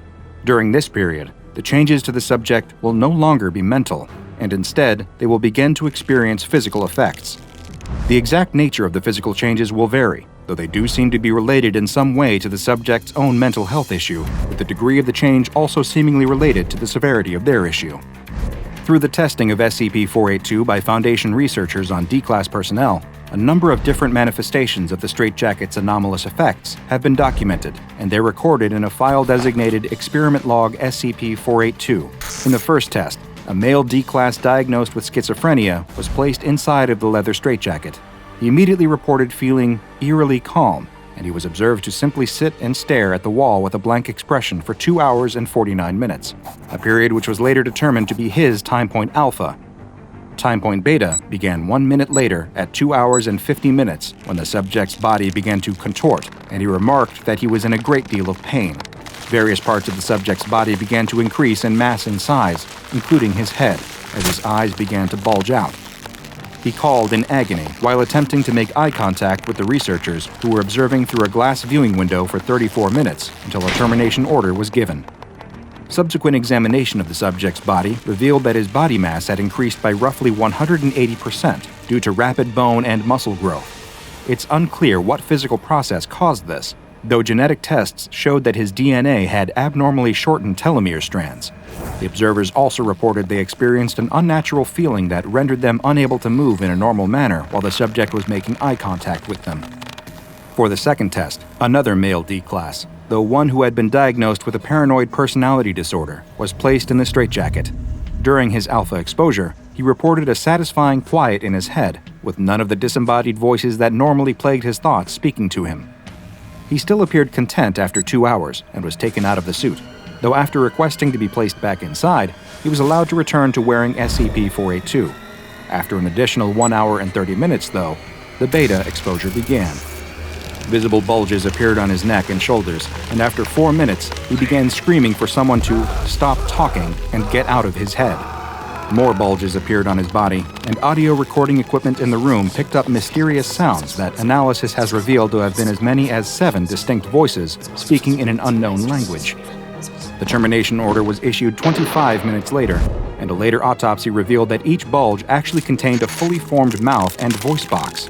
Observing researchers also reported that during the test, they had seen flashes of movement in their peripheral vision, and subsequent review of the taped footage revealed small shadows appearing and disappearing in the room throughout the test. Next up was a female D-Class who had been diagnosed with hyperphagia, which is a disorder that can cause an extreme increase in appetite and can remove the ability to satiate one's hunger. Upon being placed in SCP-482, she remarked that, "For the first time ever, I am actually full." She felt this way for 1 hour and 58 minutes, after which she began to feel a pain in her abdomen. The D-Class fell into the fetal position as the pain increased, and her limbs were observed to begin retracting into her body, accompanied by loud snapping sounds as presumably the bones started to crack and break. "Oh God, it's eating me! Oh God, it hurts!" she cried out, and a termination order was immediately issued. The autopsy that followed revealed that the woman's body had somehow formed a second digestive system that had begun to consume her own body mass, and if left unchecked, would have eventually digested it in its entirety. Following this test, the observing researchers reported that they were unable to satisfy their own hunger cravings with normal amounts of food, and several of them actually had to be restrained by security staff in the on-site cafeteria. Luckily, these urges appeared to fade after several days. In the final test, a D-Class personnel with pyromania was placed in SCP-482. Despite the impulse control disorder normally causing them to start fires whenever given the chance, they now ignored all of the flammable materials offered to them by researchers. After 1 hour and 33 minutes, though, thermometers in the testing room noted a sudden sharp rise in temperature. This was followed by a powerful explosion of heat and flames when the D-Class spontaneously ignited. The testing room was completely destroyed, and nearby hallway A13 suffered catastrophic damage. All observing researchers were also lost in the conflagration. SCP-482, though, survived. Surprisingly, the body of the D-Class was also able to be recovered, and though the autopsy was made difficult due to the heat it still exuded, a discovery was made. Inside the body, a new organ was found, one that appeared to be sustaining some type of constant reaction that produced heat, as well as strong magnetic waves, and this organ has been placed in containment for future study. SCP-482 is currently being kept in a containment locker at a secure site, with access restricted to Level 2 personnel and above. The maximum time allowed for testing is 1 hour after mutations manifest, and any test subjects who reach time point beta are to be terminated. Following termination, SCP-482 is to be removed from their body prior to autopsy. The straitjacket is then to be thermally cleansed and all biological traces of the prior subject removed before it is used for testing again. Now I bet you are telling yourself, well, this sounds pretty easy to contain. I bet this is a safe class anomaly. And normally, I would agree with you. But perhaps you noticed something strange in the experiment log. Did you pay attention to the reports from observing researchers that they too had begun to experience some rather unusual effects simply from watching SCP-482 affect a subject? Did it seem to you as though the mentally mutating straitjacket was somehow projecting the mental illnesses experienced by the subjects onto those observing it? It appears that there may be more to SCP-482 than first meets the eye, and this mystery only deepens when one reads the containment procedures on this anomaly's file and realizes that the person overseeing SCP-482 research is none other than SCP Foundation legend, Dr. Bright. Is the actual testing of SCP-482 not actually taking place on the D-Class personnel, but on the SCP Foundation researchers? A convoluted experiment designed to discover the true extent of its anomalous effects. When it comes to this Euclid-class anomaly, only Dr. Bright knows for sure. A prisoner in a striped uniform is led down the central corridor of a penitentiary by a pair of guards. Wherever he's being taken, the prisoner is not going peacefully. The other inmates stand at their cell doors watching as he is dragged past them. The prisoner is begging for the guards to show him mercy, pleading for them not to make him go in there, to subject him to anything in the world, but that. The guards pay no attention to his cries as they force him along. They reach the end of the corridor and stop in front of the last cell, number 667.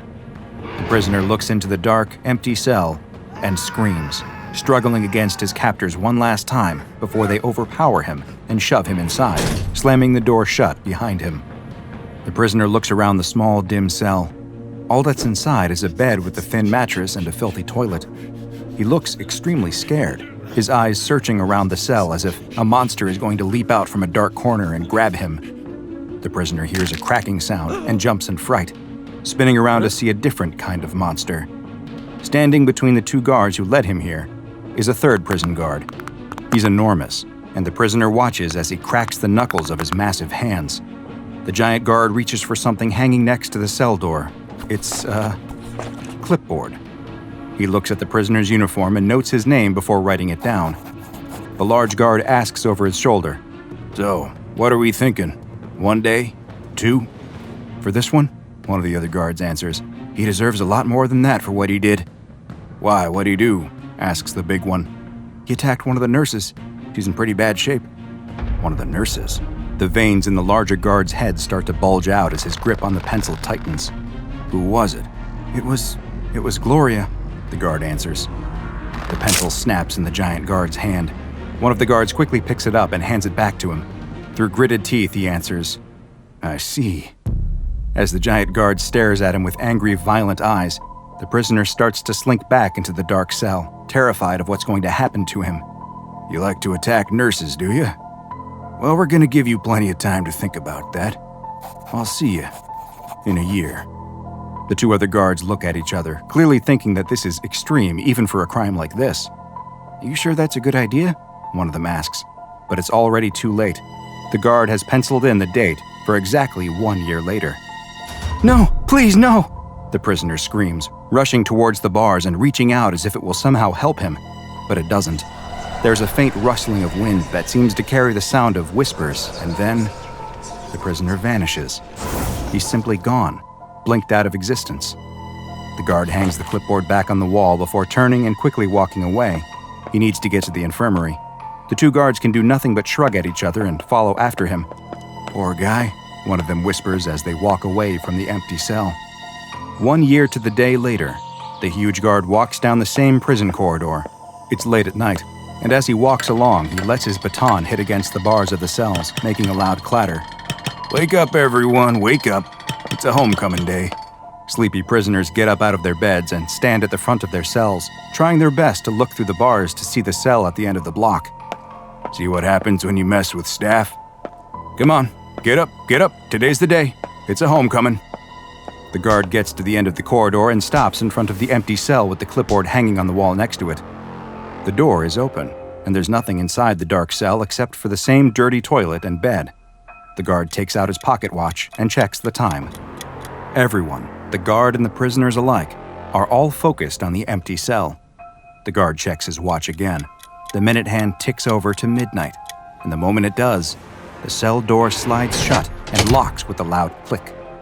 The prison is completely silent, each inmate waiting with bated breath to see what happens next. The guard takes out a large, heavy ring of keys and inserts one into the cell door before stepping inside. He looks around, and still it appears that nothing inside is different. But then he spots what he's looking for. There in the corner, near the toilet, is a huddled figure in a striped prison uniform. Well, there you are. The guard starts to walk towards this person who has somehow appeared in the cell, but the huddled figure doesn't move or react in any way.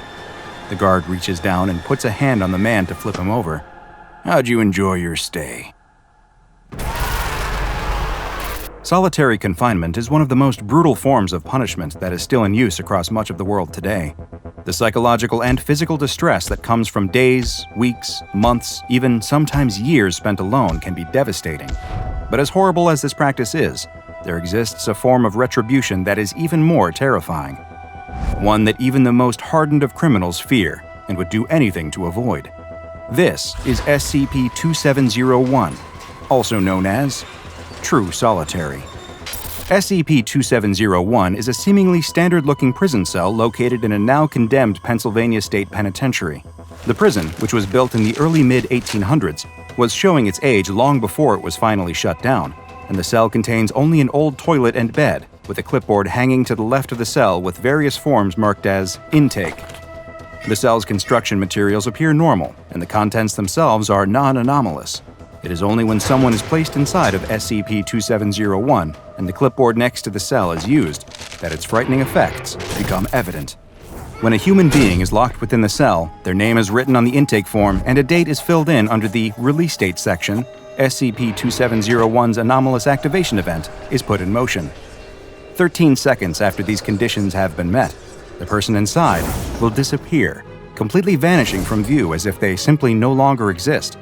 Any attempts to better understand the process by which they dematerialize have been unsuccessful, as all recording equipment looking into or placed inside the cell will show only static or blank images during the 13 seconds before the subject disappears. Researchers observing the effect in person, though, have reported the sounds of wind and unidentified whispering voices, but it is still unknown what may be producing these. At 12:00 a.m. on the dot on the release date, the cell's door will somehow close and lock itself if it is not already shut. At this exact moment, the person who vanished will reappear within the locked cell. Unfortunately for the person who was locked inside, while they may have returned to our reality, it is unlikely that they will ever be the same. Experiments into SCP-2701 have revealed that those who are placed inside and vanish will experience a state of complete sensory deprivation while remaining fully conscious the entire time. They experience no sounds, smells, or sense of touching anything. They do not even see darkness, since that would imply sight. Instead, they truly experience no senses at all. This effect can be disastrous for the human psyche, with subjects reporting that they have developed intense fears of both shadows and light, claustrophobia, agoraphobia, and a fear of going to sleep following their time within SCP-2701. At the same time, they will have experienced no physical changes at all, including aging, no matter how much time has passed. But the worst part of SCP-2701 is that those who are locked inside do not experience time at the same rate as you or I. No, tests have revealed that once someone disappears from within the cell, they will feel as if time has been significantly stretched out, with the dilation effect causing them to perceive time at a rate that has been estimated to be between 300 and 400 times longer than normal. That means that someone placed inside for 2 hours will experience time as if they had been locked away for 25 to 33 days, while someone placed inside for a whole year will feel as though they have been floating in a void of nothingness for several centuries.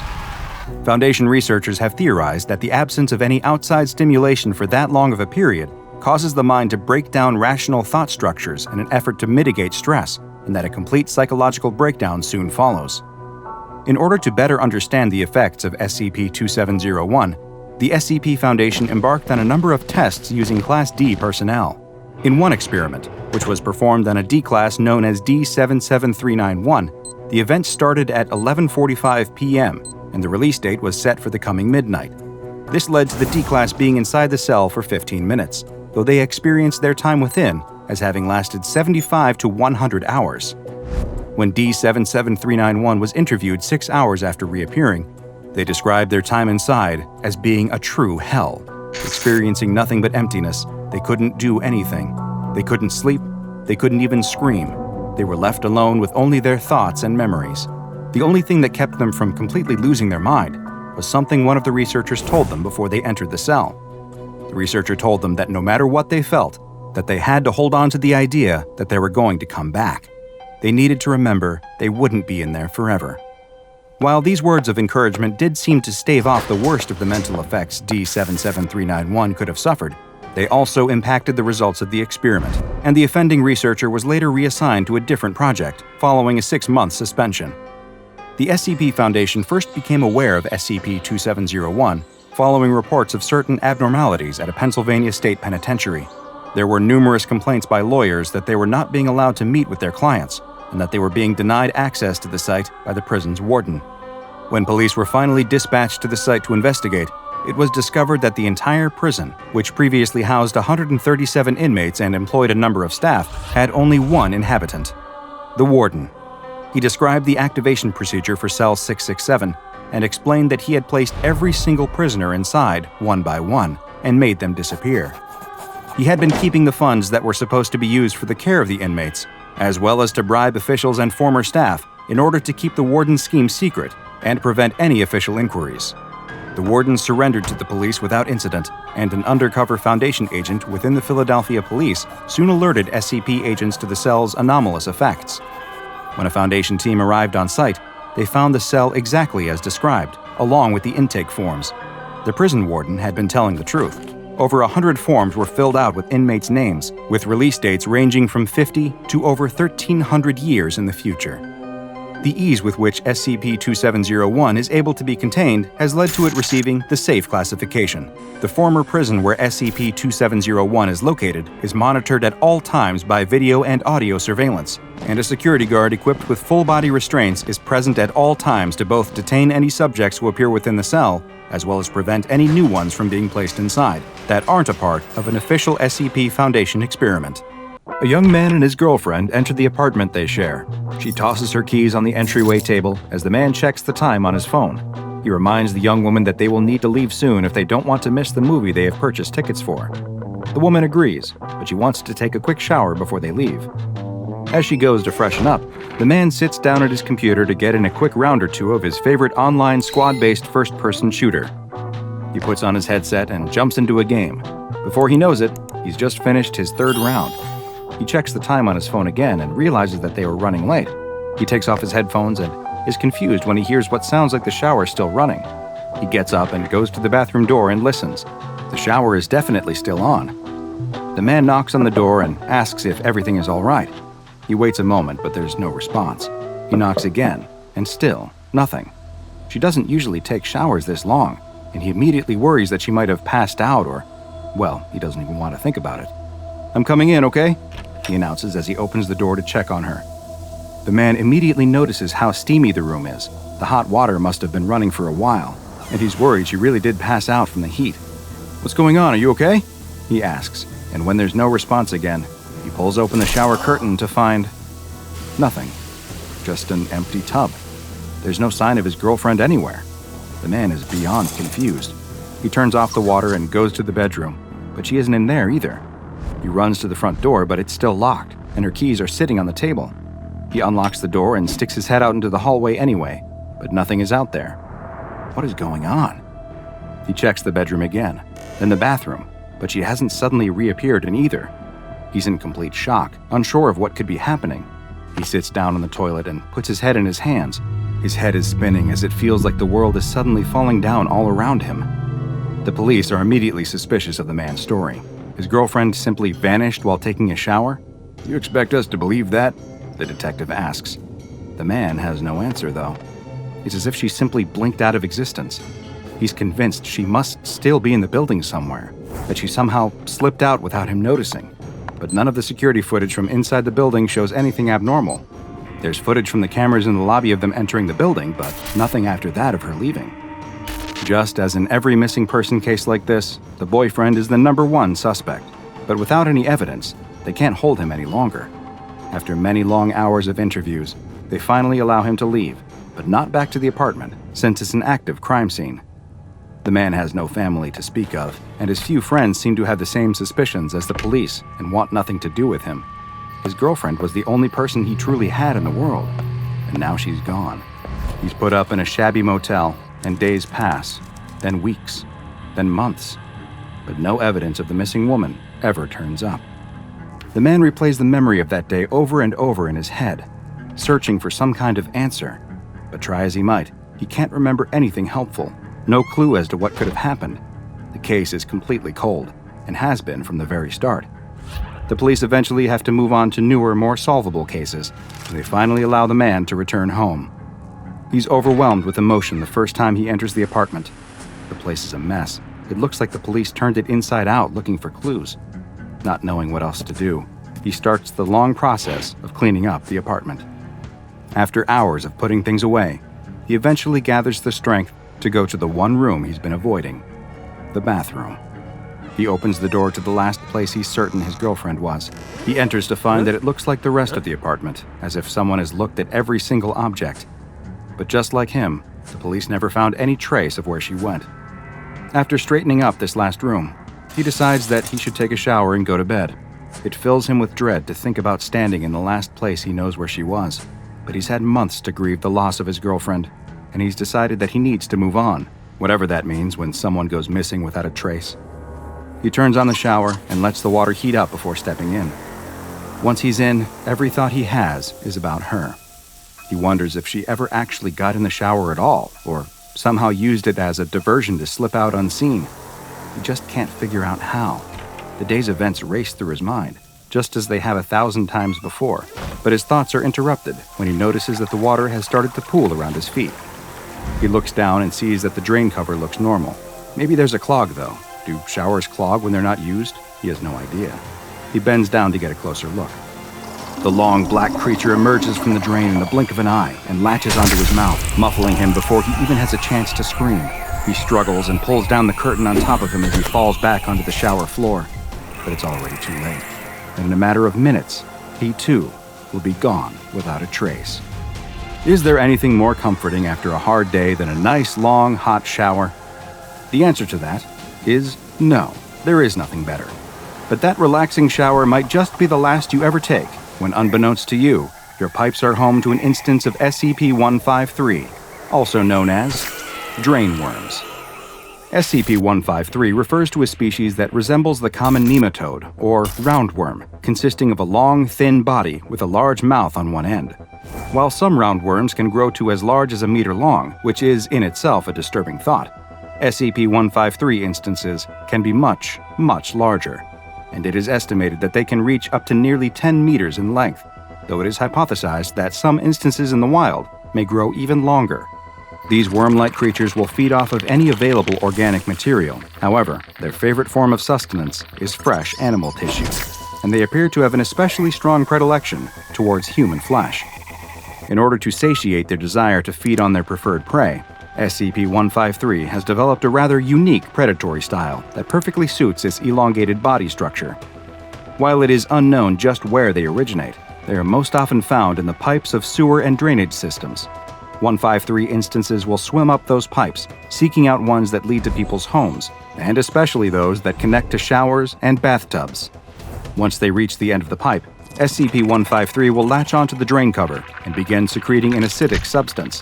The acid quickly dissolves the drain cover, and SCP-153 will position its own mouth in its place, which it then is able to camouflage as the missing drain cover almost perfectly. Once SCP-153 has taken this position, it is virtually impossible to distinguish it from the original or discern that anything has changed. SCP-153 will then lie in wait until it detects that someone has entered the shower or bathtub. Once the unsuspecting person has begun to bathe, it will very quickly emerge from the drain, latching onto the victim's face, most likely in order to prevent them from calling for help. It then begins to rapidly secrete more of the same acid that it used to dissolve the drain cover. With how effectively it was able to dissolve metal, it's no surprise that SCP-153 is able to quickly produce the same effect on its victim. Their skin, muscle, and bone will all be almost immediately liquefied, allowing SCP-153 to feed on the slurry, and the drain worms feed extremely quickly as well. After just several minutes, basically nothing will remain of the person who stepped into the shower, and 153 will retreat back into the drain, leaving no signs that it was ever there, save for the missing drain cover. The SCP Foundation became aware of this anomaly following multiple mysterious missing person cases that all had one key element in common. Each was reported as having disappeared after entering a bathroom to either shower or take a bath. The Foundation soon discovered that large populations of SCP-153 instances were living in the sewers beneath several major American cities, and immediately began enacting containment procedures. The Foundation collected as many specimens as they could and brought them to Bioresearch Area 12, where they keep them contained in 10 by 10 by 5 meter tanks that are kept partially filled with sewage and other organic material for them to feed on. Of course, it is of the utmost importance that these containers are never connected to any other plumbing systems, either internal or external. With several specimens contained, the Foundation began researching the creatures in order to hopefully better understand them and how they were able to develop such complex hunting techniques. Research was also approved to find out whether they could be used as a sort of waste disposal system in certain extreme circumstances, such as with SCP-2717, a mass of living animal tissue that has grown to line nearly 4 kilometers of sewer pipes beneath Amsterdam.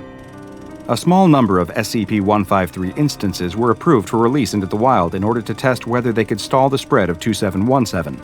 However, this experiment was halted following some disturbing new reports. More missing person reports came to the Foundation's attention that bore the hallmarks of an SCP-153 attack, but these new reports were not limited to people who vanished after bathing. It now appears that SCP-153 has further adapted and has begun to emerge not just from showers and bathtub drains, but now also from sinks and, yes, even toilets. The Foundation is unaware of just how many instances of SCP-153 continue to exist in the wild, but there's no doubt that many continue to live and hunt undetected in sewers around the world. This anomaly, which has been classified as Euclid, is taken very seriously by the Foundation, and any reports of people who go missing from bathrooms are immediately investigated for signs of SCP-153. Field agents are to be equipped with infrared and ultraviolet sensors, which can bypass SCP-153's camouflage, and if specimens are able to be captured alive, then they are to be brought to Area 12 for further research. But don't bother worrying too much the next time you step into the tub. If you've been targeted by SCP-153, there's not much you'll be able to do anyway, and your worries will soon be going down the drain, along with whatever remains of you. 23, bust, the dealer says before scooping up the cards from in front of the man who appears to be growing increasingly angry as his stack of chips increasingly dwindles in size. Making matters worse for the man are the cheers of excitement coming from the nearby craps table, where it seems all of the luck that he has lost has somehow been transported. As the blackjack dealer once again reveals an ace and a king, another burst of noise comes from the craps game. 7 again, the croupier cries before placing a huge stack of chips in front of the young man playing craps who seemingly can't lose. The young man on the hot streak collects his winnings and walks happily through the crowded casino floor, right past the fuming man at the blackjack table. The young man cashes in his chips and counts the large stack of $100 bills given to him before tipping one to the woman working inside the cage. And this night is far from a rarity for this young man. For his entire life, it's been as if he couldn't lose. He's not strong, fast, or especially smart, but he's always managed to excel thanks to his one incredible gift: his never-ending good luck. The young man soon recognized his ability to consistently beat games of chance and went to the one place in the world best suited for his skills: Las Vegas. And Vegas has been very, very good to him. He lives in an expensive hotel room right on the Strip, drives fancy cars, and treats himself nightly to lavish dinners and shows. It's all possible because no matter what the game is, it's as if he can never lose. The young man is in the middle of another hot streak, or rather, continuing his never-ending hot streak, this time at the roulette table. How does he keep doing it? Someone in the crowd asks as the man hits another number straight up, paying out 37-1 on his bet. The crowd cheers and slaps the man on his back, as a crowd is formed who are following along with his every bet, piggybacking on his luck as much as they can. The man is just about to place another large bet when he's suddenly interrupted by a strong hand gripping his upper arm. The young man turns to find a large, toothy grin staring back at him. The smiling man continues to hold on to the young man's arm as he explains how impressed the casino is with his skill. He must be the luckiest man they've ever had the pleasure to have visited their casino, and the fact that he's been able to sustain that same run of luck night after night has been truly awe-inspiring. The young man thanks him for his kind words and tries to turn back to the table, but finds that the man won't let go of his arm, gripping it even tighter now than before. "We've been so impressed, in fact," the man tells him, "that the owners of this casino have requested the chance to meet with you." The young man looks down at the huge, powerful hand holding his arm, and even though he's unaware that it belongs to a former heavyweight contender, he's still able to recognize that this request isn't an optional one. "Sure," the young man tells him. "Just let me grab my chips and—" But the man begins to pull him away from the table, telling him that there's no need to worry. The casino will take care of his winnings. "After all, we have cameras everywhere. Who would steal?" The young man is soon pushed through a doorway into a space that looks like a police interrogation room, with just a single table and a couple of chairs, one of which a small, older man is sitting in. The ex-boxer wrenches the young man's arm down onto the table and holds it in place there. The young man screams as the boxer grabs a hammer with his free hand and raises it into the air, ready to bring it down on the young man's fingers. "Well?" the old man sitting across from him asks. The young man has started to cry a little, but between whimpers he manages to ask, "Well, what?" The old man wants to know how the young man is cheating. No one wins the way he does, over and over, night after night, no matter the game. The young man insists that he isn't cheating, he's just lucky. He always has been, but the old man isn't buying it. He nods to the boxer, who raises the hammer up again, but still the young man doesn't admit to anything. I'm just lucky, he keeps repeating over and over in between sobs. The old man stands up and pats him on the shoulder. "Maybe you are," he says, before slipping something into the man's pocket. The police then enter the room and immediately take a set of loaded dice from the same pocket. He's in real trouble now. The young man is shoved into a holding cell at the jail and looks around at the other men, wondering if his luck has finally run out. He squeezes in on one of the benches lining the wall and accidentally bumps the man sitting next to him, waking him up from his nap. The man is angry at having been disturbed, but grows even angrier when he realizes who just woke him. It's the man who seemed to take all the luck. The young man doesn't seem to have noticed that he's upset at him at all, though. What he has noticed is that there's a penny on the floor in front of him. The young man bends to pick it up just as the man next to him throws a haymaker. His fist slams into the wall right where the young man's head just was, shattering many of the bones in his hand. The young man jumps up with a fright and runs across the small cell as the other men being held also leap to their feet, some crying out in confusion, others cheering on the violence. The young man cries out to the guards for help, but no one seems to be coming to his aid. He looks around the cell, but there's nowhere for him to hide. The angry man, now madder than ever with a hand that is rapidly turning purple and blue, approaches him. He lifts the young man up with his good hand, holding him in the air by his throat. "I'm gonna kill you," the man cries before the door to the cell opens. The young man watches as the taser prongs fired by the jail guards appear on the man's chest, and he drops the young man to the floor before falling backwards from the 50,000 volts coursing through his body. The young man would learn the next day that the angry man was dead before he even hit the floor, the result of a congenital heart defect and a lot of bad luck. The young man stands before a judge who is listing off the charges against him, which include cheating, a felony in this state that can result in a sentence of up to 5 years in prison. "But this isn't your first offense, is it?" the judge asks. The young man tries to explain that those previous times were all mistakes. He's never cheated in his life, but the judge doesn't want to hear it. The young man is sitting in the hallway outside the courtroom when his lawyer emerges from his meeting with the judge and prosecutor. "Boy, are you a lucky guy," his lawyer tells him. He goes on to explain that even though the case against him is airtight, the charges are going to be dropped, provided he admits himself to a special program. The young man assumes it must be some kind of gambling addiction program. In no way is he addicted to gambling, but what choice does he have? It's either that or prison. The choice is easy. As the young man exits the courthouse, he is approached by a man in a suit who leads him to a black van parked nearby. The young man is placed in the back and immediately notices that there is a cage separating the back from the front seat, like a prison transport van. The young man is growing nervous. Where are they taking him? This all seems like it's happening so fast. Can it even be legal? And what about his things that were taken at the jail? "Excuse me," he asks the driver. "What about my things? I don't even have my wallet." "Don't worry about that," the man driving the van tells him. "You won't need any of that anymore. You're D-class now." The man doesn't have any idea what that means, but he can tell it isn't good. His luck may have finally ran out. The young man, who once lived the life of a professional Las Vegas gambler, was given a new name, D87465. But as you'll see, that name wouldn't last very long, and soon would be known as SCP-181, or as the SCP Foundation staff like to refer to him, Lucky. SCP-181 was first noticed by the Foundation following his being arrested for repeatedly defrauding the Nevada Gaming Commission. He was originally made a member of the Foundation's Class D personnel, the guinea pigs of the SCP Foundation who are used for various tests with anomalies in order to better understand their properties. However, it soon became clear that the man's ability to consistently beat the odds had nothing to do with cheating. In his first experiment, which took place at Armed Reliquary Containment Area 02, where he and several other Class Ds were exposed to an SCP that is known to incite extreme anger and murderous tendencies in those who come into contact with it. Just as expected, one of the other D-Class members became enraged and began rampaging, killing all of the other Class Ds present, all except for one.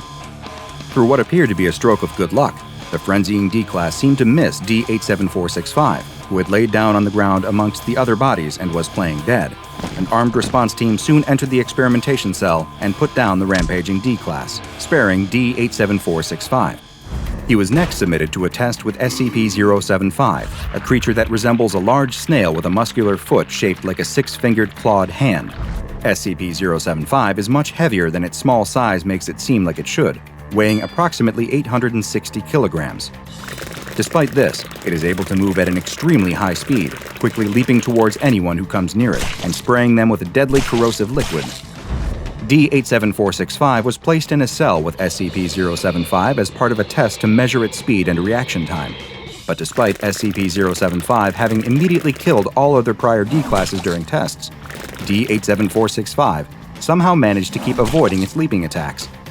He was always able to guess which direction to move in order to dodge the deadly snail, like a soccer goalie who always picks the right way to dive to stop penalty kicks. Having now survived not one but two experiments that exposed him to Keter-class anomalies, researchers needed to find out if D87465 was himself anomalous or simply a statistical anomaly. In order to test this, the D-Class was placed in the containment cell of SCP-082, better known to most as Fernand the Cannibal, a grotesquely huge humanoid with ogre-like features who often dresses like a Victorian-era aristocrat and will regale his guests with outlandish stories before inevitably eating them. But there was something different about D87465. After a full month of survival in 082's cell, a length of time that had resulted in all the previous test subjects being consumed, SCP researchers suspected that this D-Class's incredible ability to survive was much more than dumb luck. But they needed to test him even more to see if his powers extended beyond just the ability to survive. D87465 was removed from regular D-Class duties, and researchers began performing various tests on him, watching as he flipped a coin 50 times in a row, with it coming up heads every single time. Similar results occurred when they had him roll pairs of dice that would always total up to 7, or when they had him pick random cards out of a deck, and he was able to pull all 13 hearts in a row. Foundation researchers were now convinced that this man was more than just lucky. He seemed to possess the ability to create an unnatural effect on probability. The researchers suspected that he was generating this effect without being aware of it. At this point, D87465 was reclassified and given a new designation, SCP-181. Further testing confirmed that SCP-181 is able to affect causal probability and that it really does occur through no action of his own. However, there's more to SCP-181 than simply being lucky, as researchers soon found out. In an audit of death and injury rates at Bioresearch Area 12, where SCP-181 is contained, it was discovered that both had increased dramatically in the time since he was brought there. It seems that SCP-181 doesn't simply create his own good luck. He, in some ways, saps it from others simply by being present. It now appears that every lucky moment he experiences results in the opposite happening to someone else. For every 7 he rolls on a pair of dice, someone else gets snake eyes. And for every death-defying escape he makes, someone else must die.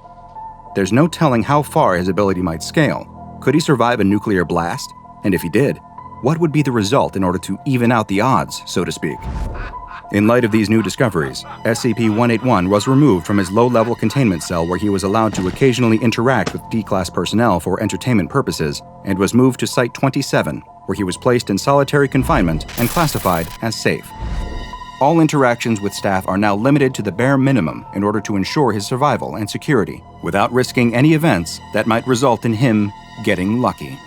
A doctor frantically writes in his journal, "It's almost impossible to believe everything that's transpired has taken place in such a short amount of time. It all began 3 days ago. It was just another day down in the mines. A worker was drilling into a seam of coal when suddenly there was an issue with the rig. From what I've gathered, it sounds like the drill bit exploded due to some kind of mechanical defect, sending shards of metal flying throughout the tunnel. The worker was lucky that none of the large pieces struck him, as they surely would have been fatal. He had, though, still been grazed by a piece of shrapnel from the ruined drill bit, and it had left a deep cut across his upper arm. Other miners who were working nearby heard the commotion and quickly came to his aid. They applied a tourniquet to stem the flow of blood and helped him to the mine shaft elevator for the long ride to the surface. Once they reached the safety of daylight, they brought the injured man to the on-site medical clinic, where I was on duty at the time. I cleaned the wound since there was a substantial amount of coal dust that had gotten inside, before suturing and bandaging it. The miner was sent to his bunkhouse to recover, and I thought that would be the end of it. Of course, it was only the beginning. Roughly 24 hours later, the same miner presented himself to me once again. I asked about his injury, and he explained that while his arm was fine, he now felt like he might be coming down with an illness. His symptoms included a runny nose, a cough, and body aches, so my assumption was that he'd simply had some bad luck and caught a cold that just so happened to coincide with being injured on the job. I sent him to his bunk once again, telling him that he wouldn't be able to work and should instead use the day to rest and recover. The next day, I was once again in the clinic when my phone rang.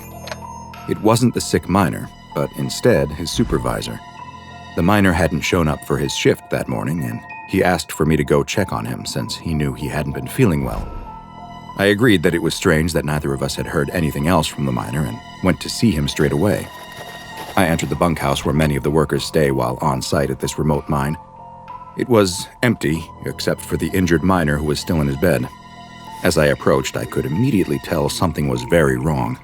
The man was curled up in the fetal position and was sweating profusely while also shivering. A quick touch of his forehead revealed that the man had a high fever, too. He was practically incoherent, seemingly delirious from his high temperature. The miner was moved to the empty bed inside the clinic so I could better observe and tend to him, but very carefully since I assumed now that he was actually suffering from influenza and didn't want to risk an outbreak at the mine. I was getting ready to administer fluids to the miner, who was still mumbling incomprehensibly, when I noticed something on his face. It appeared that he was crying, but the tears that ran down his cheeks weren't made of water. They were blood. I hadn't seen anything like it before. There was no reason why influenza should be causing this man to cry tears of blood. I could see the veins in his forehead starting to pulse, as if his blood pressure had suddenly skyrocketed. And just as I was leaning in to get a closer look, something horrible happened. The miner suddenly opened his mouth and expelled an enormous stream of blood. The blast of blood struck me in the face and knocked me backwards in fright as the man continued expelling more and more blood from his mouth, which soon covered the walls of the clinic. With seemingly all the blood having been discharged from his body, the man then went limp. I attempted to resuscitate him, but strangely, there was no need. The man was comatose, but he was alive. There I was, standing in the middle of the clinic over the man, both he, myself, as well as the room completely covered in blood. It was one of the worst things I'd ever experienced as a doctor, and yet, somehow, it was about to get even worse. I was still in shock from what had just happened when I heard the door to the clinic open behind me. I turned around to see a group of half a dozen more miners from the site, each one coughing, sweating, and shivering. One held a cloth to his ear that was stained red, while another attempted to stop his nose from bleeding. Whatever had infected the first patient wasn't a one-off medical event. This had the makings of an epidemic. I knew that I was in way over my head. I was just a general practitioner, not an infectious disease specialist, and I called the Center for Disease Control to get their guidance. I was told to quarantine the sick man as best I could, and that a rapid response team would be sent who were better equipped to deal with potential outbreaks. While I waited for the CDC to arrive, I began moving the afflicted men to a bunkhouse that had been designated for quarantining. Several more also began expelling huge amounts of blood, though unlike the first patient, none of the others survived the traumatic event. As I was putting the final infected man into a bed, I noticed something, though. There was a huge amount of heat radiating off of his lower body, and when I pulled down the blankets, I discovered something that even with all of the strange happenings, I still couldn't believe. There were huge lumps growing on his legs, each of which looked to be filled with some kind of fluid or gas, and they were extremely hot to the touch, as if the chemicals inside the lumps were creating a source of heat. As I was investigating the bizarre growths, I suddenly looked up to see that the man was no longer in a state of delirium.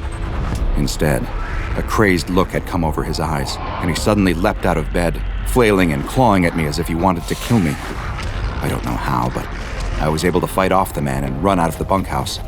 He gave chase, though, and with no other option, I ran into a nearby storage shed. The man was beating and scratching at the door, but I was able to barricade it by dragging a heavy shelf in front of it. After several minutes of trying to break inside, he finally gave up and left. And here I remain. I'm too afraid to go back out. It seems that if the disease won't kill me, then whatever it is turning people into will. All I can do is wait for the CDC team to get here and hopefully know how to deal with whatever this situation has become.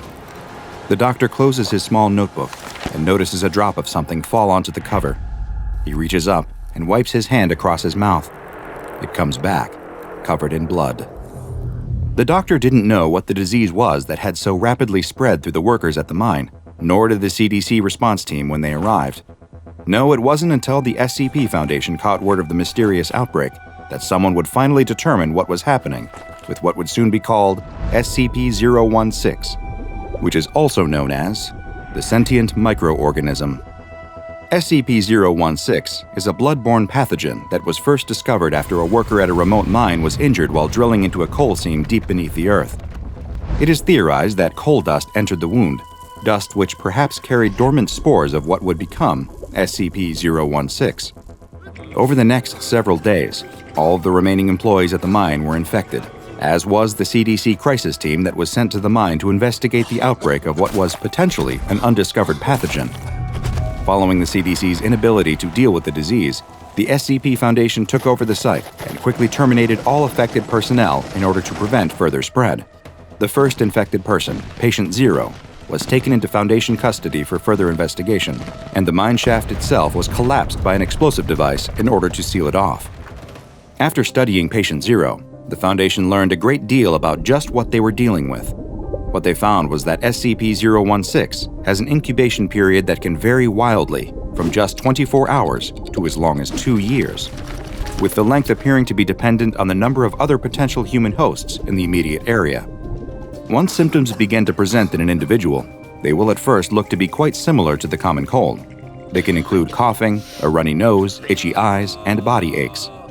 Roughly 48 hours after the first symptoms, the infected person will experience a form of hemorrhagic fever similar to the Ebola virus, which causes a small amount of bleeding in the lungs. This leads to the infected blood becoming aspirated, most likely in order to better spread through the air. The third stage of the disease leads to the host crashing and bleeding out as they start to bleed profusely from multiple body orifices, including the nose, tear ducts, mouth, and even through the pores of their skin. Their blood pressure will also skyrocket during this final stage, and in some cases have vomited blood as far as 5 meters. Oddly enough, although most die from the traumatic event, this almost complete exsanguination will not always result in death. Sometimes, following the removal of almost all blood from the body, the patient will somehow survive, and the pathogen inside their body will return to its dormant phase once again, before eventually repeating the process. But SCP-016 is more than just a rapid and often deadly bloodborne disease, as you will soon see.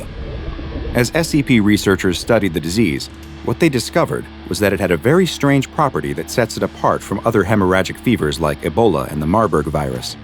What they found was that when someone infected with SCP-016 is placed into a high-stress situation, such as one where their life is being threatened, SCP-016 will transition from rapidly reproducing inside of its host's body to instead begin rewriting their host's actual DNA.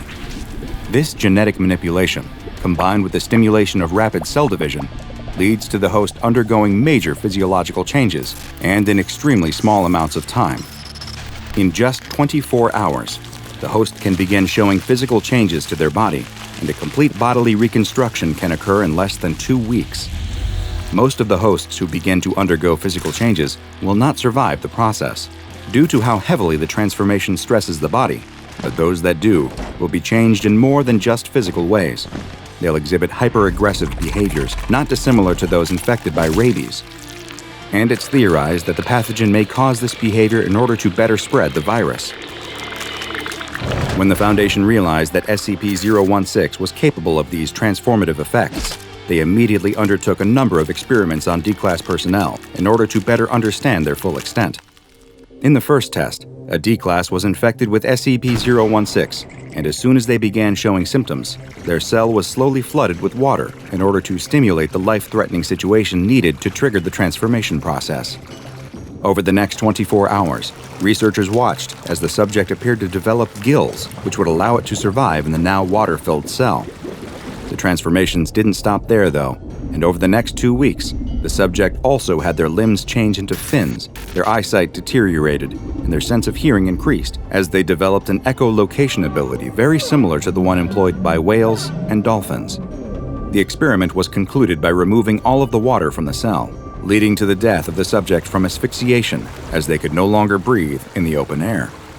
A similar experiment was performed on another D-Class, but this time, instead of taking on aquatic animal properties, the D-Class experienced rapid muscle growth and their knuckles grew bone-like protrusions.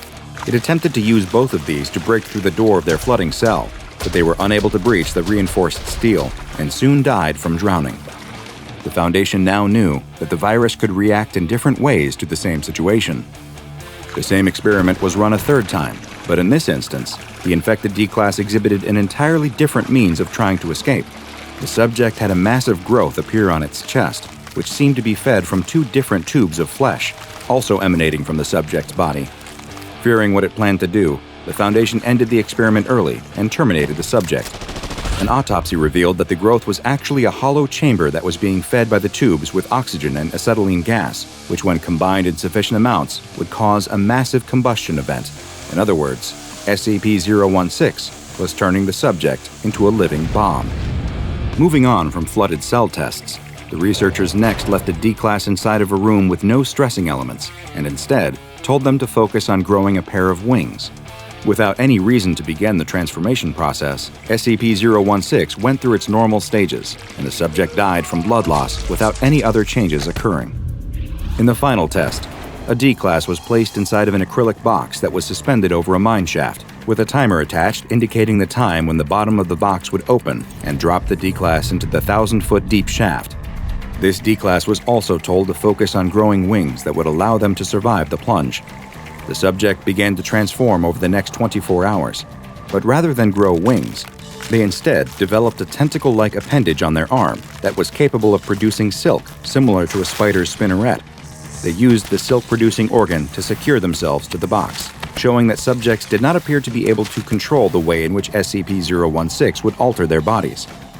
This experiment concluded when the timer reached 0 and the bomb attached to it detonated, as had been the plan all along.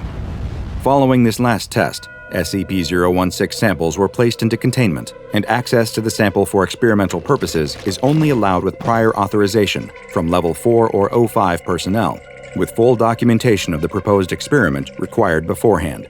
Failure to follow any of these procedures will lead to the offending personnel being reassigned to D-Class duty or terminated. SCP-016 has been classified as Keter, and the only existing sample is kept in a petri dish which is under extreme lockdown inside of a 5 by 5 by 5 meter room, where the temperature is kept below 0 degrees Celsius at all times.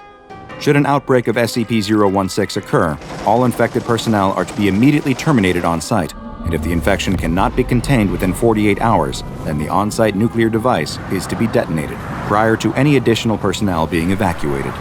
While the containment procedures may sound callous, unfortunately, when it comes to anomalous pathogens as dangerous as SCP-016, no chances can be taken. A climber struggles on the side of the mountain. He's so close to the summit of Mount Everest that he can taste it. He just needs to triumph over this last difficult section, and he will have fulfilled his lifetime dream of standing at the top of the world. He needs to hurry, though. At this altitude, the air is so thin and the temperature is so cold that your body is slowly dying. There's a reason this topmost section of the mountain is known as the death zone. He glances down behind him and spots something. Is that another climber? That's strange, he thinks. He was at the very back of his group, and there shouldn't have been anyone else coming up behind him. It must be a solo climber. The soloist doesn't look to be moving, though. He's just staring at him, and the climber can't seem to take his eyes off him. Suddenly, the climber starts feeling odd. He begins to feel warm and comfortable. The aches and pains of the long journey melt away. He decides to sit down on a small ledge and relax. He watches as the solo climber comes towards him. He must be a professional with the way he effortlessly moves up the mountain. He watches him make great time, getting closer and closer. He loses sight as the solo climber reaches the same difficult section he had been struggling with. He imagines the solo climber will soon zip past him on his way to the summit. But just then, the soloist pops up right in front of him.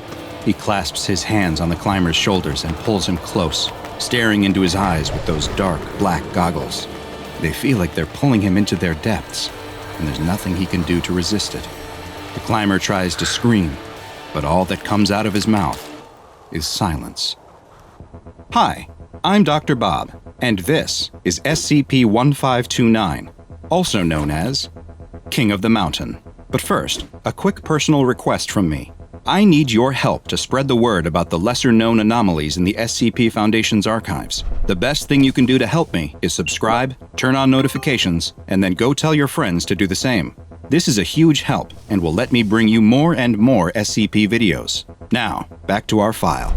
SCP-1529 is an entity with a humanoid appearance that resides near the summit of Mount Everest in Nepal. It is only found above 8,000 meters, which places it in the part of the mountain referred to as the death zone, where oxygen levels are too low to support human life for any extended period of time. It is roughly equivalent to an average human male in height and weight, and its outer appearance resembles normal mountaineering clothes, with a heavy parka, pants, and boots that are all white in color. Its face is completely obscured by a large hood, with the only visible detail being a pair of large, dark goggles.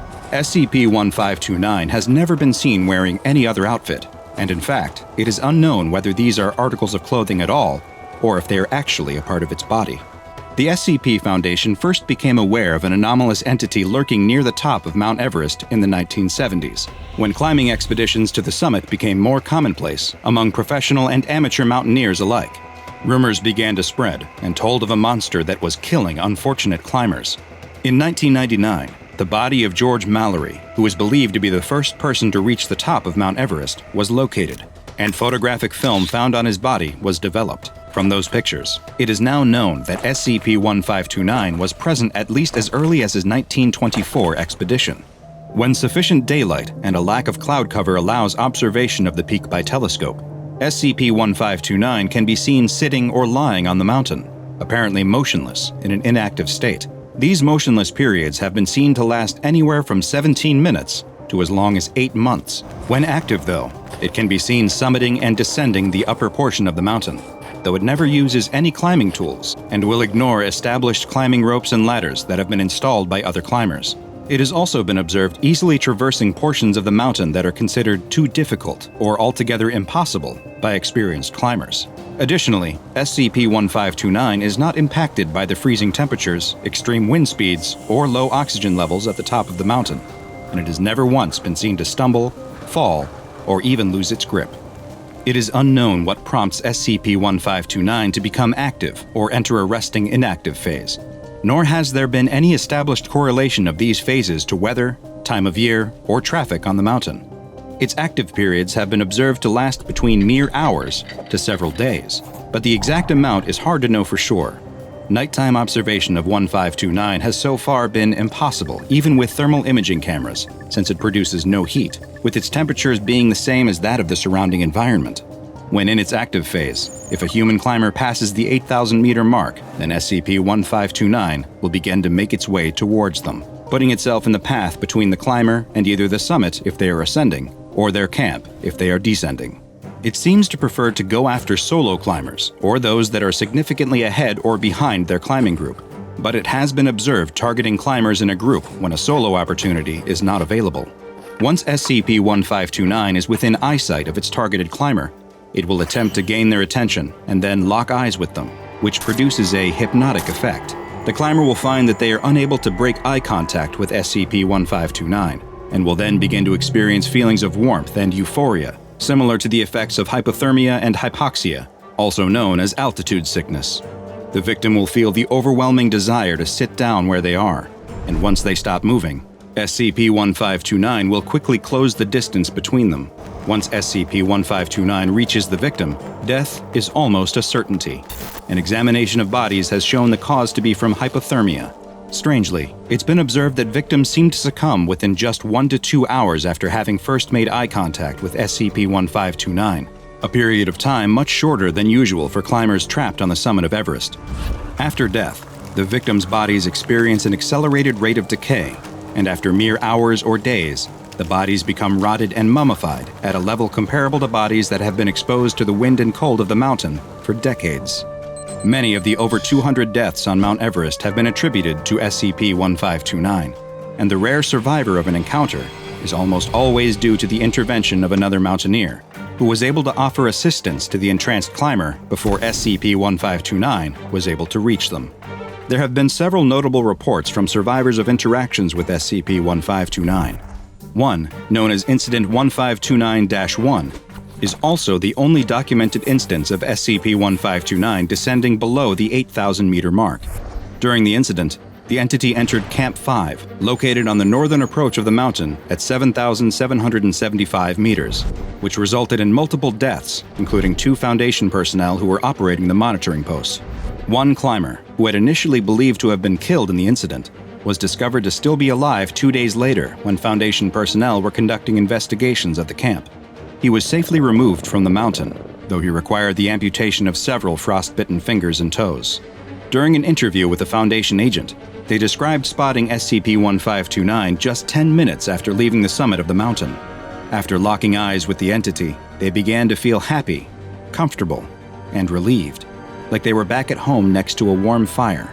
But then suddenly the warmth was gone, and they experienced a sensation of cold more powerful than anything they had felt before. They were stuck, and could only watch as 1529 made its way towards them. When it finally reached them, it placed its hands on their shoulders and pulled them up into its face so that they were staring right into its black goggles. Images began to appear in the dark depths of the goggles. People warm and happy, sitting next to fires, in hot baths, or sunning on a beach. They tried to resist the strange pull of the creature with all of their might. They then heard something in their mind, a question from SCP-1529. It asked, "You would refuse my gift?" The stranded climber struggled to answer, using all of their willpower and strength to move their lips and whisper a single word. Yes. SCP-1529 responded by showing more images of people, but this time, they were bodies lying dead in the snow. Countless victims trapped on Mount Everest forever. SCP-1529 made them watch their deaths play out in long, drawn-out detail, a witness to every second of their demise. The climber was sure they would soon join them, but then they found something deep inside of them, a spark of life, a will to resist. They clenched their fist, and with their final ounce of strength, they punched SCP-1529. The goggles appeared to crack, and the next thing the climber knew, they were woken up by the Foundation recovery team. Following this encounter, the climber never attempted to summit another mountain. When they eventually passed away some years later, an autopsy revealed that their cause of death was consistent with extreme hypothermia, frostbite, and cerebral edema, despite not having been in a cold environment or above 500 meters in altitude in the previous 12 months. SCP-1529 has been classified as Euclid and is to be kept under telescope and satellite surveillance whenever possible, though telescope observation should make use of a delayed video feed, as observers have reported seeing SCP-1529 appearing to stare back at them, and reported feeling symptoms consistent with an encounter, including hypothermia and frostbite. The Foundation maintains communication with civilian mountaineering expeditions to prevent summiting attempts when SCP-1529 is active. The bodies of any victims are to be removed from the mountain if possible for autopsy, with their deaths being officially classified as having been from natural causes related to altitude sickness and hypothermia. Any survivors of encounters with SCP-1529 are to be debriefed and administered amnestics. Mobile Task Force Psi-29029, also known as Alpine Echo, is to remain on standby at all times at a permanent monitoring station, with on-duty members remaining in a pressurized environment acclimatized to 7,900 meters above sea level, allowing them to quickly deploy via helicopter if need be. Finally, and most troubling, is that aerial surveillance of another mountain has revealed an individual similar in appearance to SCP-1529. The location remains classified, and the local government has prohibited climbing on the peak, so threats to humanity are minimal at this time. But the Foundation will continue to monitor it and other mountains for anomalous activity. A young man steps off the subway into the station. Like many others on their daily commute, he has headphones on and keeps his eyes glued to his phone as he messages his friends, plays mobile games, and watches videos. He takes the escalator up and out of the subway station, paying no mind to the rats that scurry past down the handrail. He steps out onto the street, head still never looking up from his phone. He's made the same trip hundreds, if not thousands of times, each step of his route home so burned into his mind that he could make this journey blindfolded. He turns a corner when, suddenly, he looks up. There's something different. In the split second before everything goes wrong, he realizes what it is. The grate he has stepped onto has just given way. The young man screams as he falls through the loose drainage grate in the sidewalk and is swallowed up into the bowels of the city. He is in the air for only moments before landing with a thud in the darkness below. The air is knocked out of him, but he's immediately aware that he didn't hit the ground as hard as he could have. Something must have broken his fall. It's too dark to see anything, though. He feels around for his phone. It must be around here somewhere. There, he's got it. The screen is cracked, but luckily, it still works. He turns on the flashlight and looks around. He appears to be in some kind of maintenance area below the sidewalk. The room is mostly empty. So what did he land on? He sits up and looks beneath him to find rats. A huge pile of rats. The young man screams and hops up as the rats squeak and scatter. He's in a panic, looking for a way to get out of here as quickly as possible, when he spots something else. There's a pile of dirty clothes in the corner of the room, or at least, he hopes it's a pile of dirty clothes. He slowly steps towards whatever it is. Even after his own harrowing ordeal, he still feels compelled to check it out. If he just found a body, the police will need to know, and he might even get his name in the paper. He can see the headline now. Local man finds missing heiress after heroically plunging into city's depths, inherits her millions for some reason. As he steps closer, he notices a cloud of gnats and flies buzzing around the pile. He slaps at his neck, killing some kind of biting fly. He's standing right next to the pile, but he still can't tell if this is a person or not. "Hello? Are you okay?" the young man asks. No response. He nudges the pile with his foot and jumps back. Did he feel something move? He sticks out his foot and nudges it again. The pile definitely moves this time. A man rolls over, his face covered in bug bites. He's moaning and reaching out, unable to see from his blind eyes that look like they have been gnawed out by rats. He opens his mouth and with one last gasp, appears to die right in front of the young man. The young man can only watch, frozen in fear, as a rat wriggles its way out of his open mouth and stares at the young man. The young man screams, turns, and runs. He doesn't know where he's going as he runs through the dark tunnels, but he finds a set of stairs and follows them up before bursting out of a door into the open air. He slams the door behind him. He's sure the man he saw in the tunnels died, but he's not taking any chances. He runs the rest of the way home, taking the stairs up to his apartment two at a time. He gets into his home and locks and bolts the door behind him. He leans against the door and tries to catch his breath, letting himself slide down to the floor. Finally, safe at last. He slaps at his neck again. Another fly. It must have been in his coat. He takes off his jacket and shirt, shaking them out, and is surprised to see more flies come out, but also other bugs like worms and cockroaches. He keeps shaking, panicking now, as more and more bugs fall from his clothes.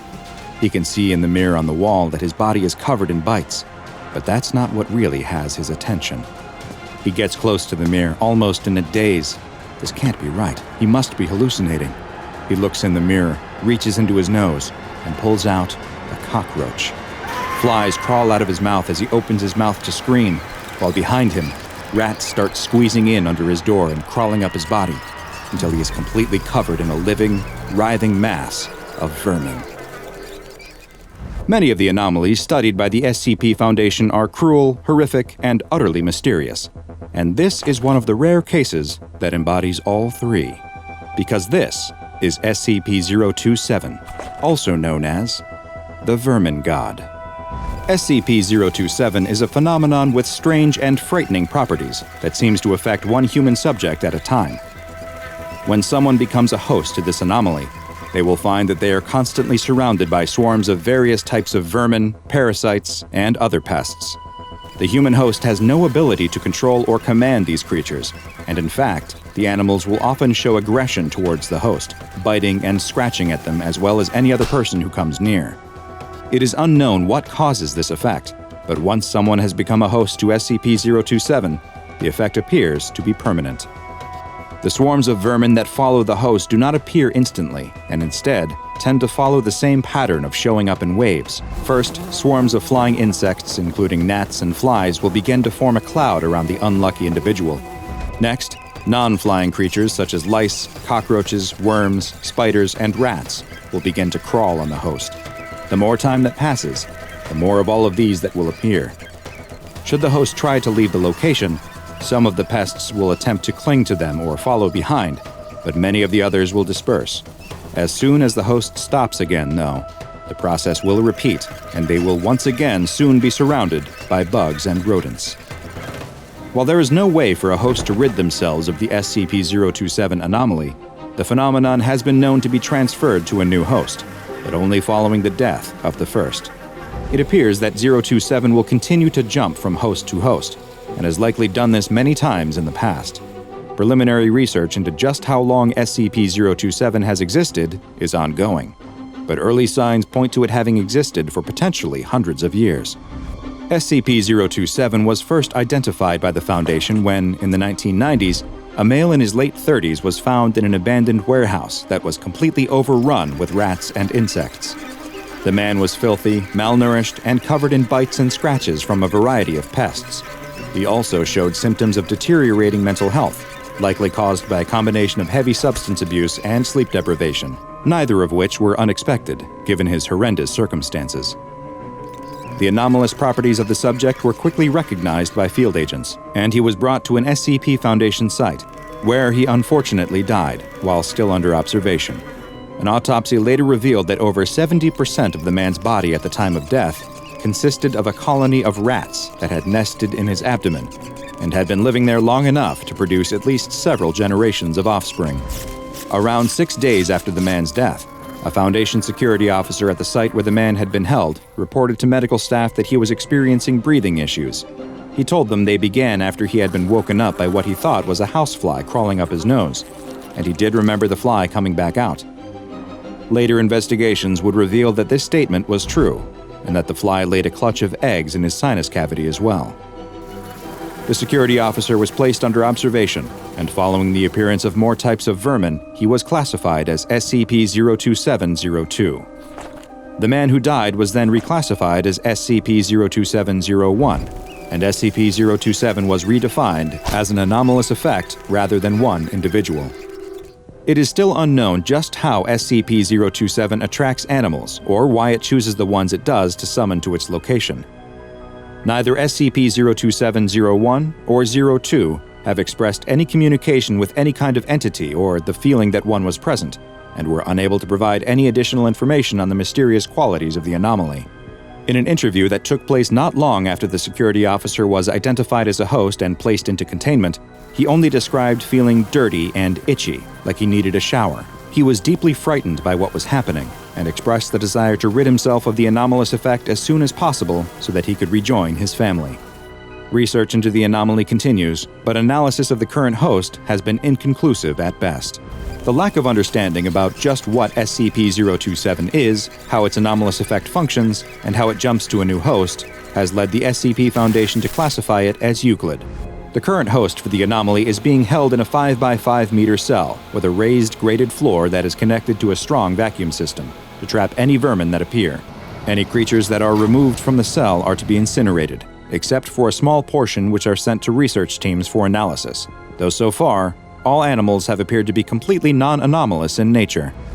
SCP-02702 is to be monitored by at least 2 Foundation personnel at all times, and in the event that the subject exhibits any odd behavior or an unexpected species of animal is discovered in the cell, it is to be reported to a Level 4 personnel immediately. Security personnel assigned to 027 duty are to be vaccinated against all possible animal-borne diseases and have permission to subdue the subject with tranquilizers should the need arise.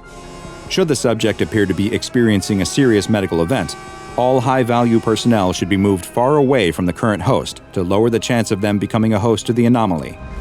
And no personnel of Level 4 clearance or higher should approach within 200 meters of the subject at all, until SCP-027 and its strange properties are better understood. You'll be starting out with cold cases, the police chief tells the detective who has just arrived for his first day at the precinct. We've got more than enough to keep you busy, so head on down to the archives and get started. The new detective is looking forward to taking on these unsolved crimes. Cracking the overlooked and long-since forgotten cases is one of his specialties, and it brings him great joy to solve the puzzles that no one else has been able to. The detective heads to a part of the police station that doesn't look like it sees much foot traffic, where he finds the door labeled Archives. Inside the room, the air is musty, and when the detective sets down his bag on a table, a thick cloud of dust is ejected and makes him sneeze. He takes out the list of cases he's supposed to be working on and goes to a shelf containing rows and rows of evidence boxes. He pulls one down and starts looking through the files inside. It's full of police reports, witness statements, crime scene photos, and even bits of evidence. Hours pass as the detective goes down his list, looking through box after box, report after report. He finds that it's best to take a cursory survey first and see if anything leaps out at him, before drilling down to start combing through the details. As he pulls down the last box from his list of cases that the chief told him to work on, he notices something. High up on a shelf, nestled among the many identical cardboard boxes, is what looks to be a piece of leather luggage. He can't help but wonder what this is doing here in the archives. Is it a piece of evidence from another case that got left here for some reason? Or did someone simply forget their bag after they finished looking through old files? Whatever the reason it's here, he has a job to do, and investigating this bag isn't on his list. But then again, he knows he won't be able to focus until he knows what this bag is and what's inside. He'll let himself take just a quick peek, then it's back to work. The detective returns to the shelf with the bag. It looks like it's been here for a long time. There's a layer of dust covering it that's as thick as anything else in the room. He takes it down and blows the dust off the bag. He unlatches it, and inside he finds a folder. Is this just another report? But what's it doing here? Maybe they ran out of boxes one day and someone decided to use an old briefcase instead. The detective takes out the folder and opens it. Just as he suspected, it is another case report. It's only a single page, though, with several photographs paper-clipped to it. He takes the photos off the report and begins looking through them. They appear to be numbered in order, and the first picture shows a mess of red liquid and chunks of what might be meat or bone. The next two show various angles of a badly mutilated corpse. It's been so violently mangled, though, that the victim is barely even recognizable as a human. The detective paper-clips the photos back to the report and puts it back in the case.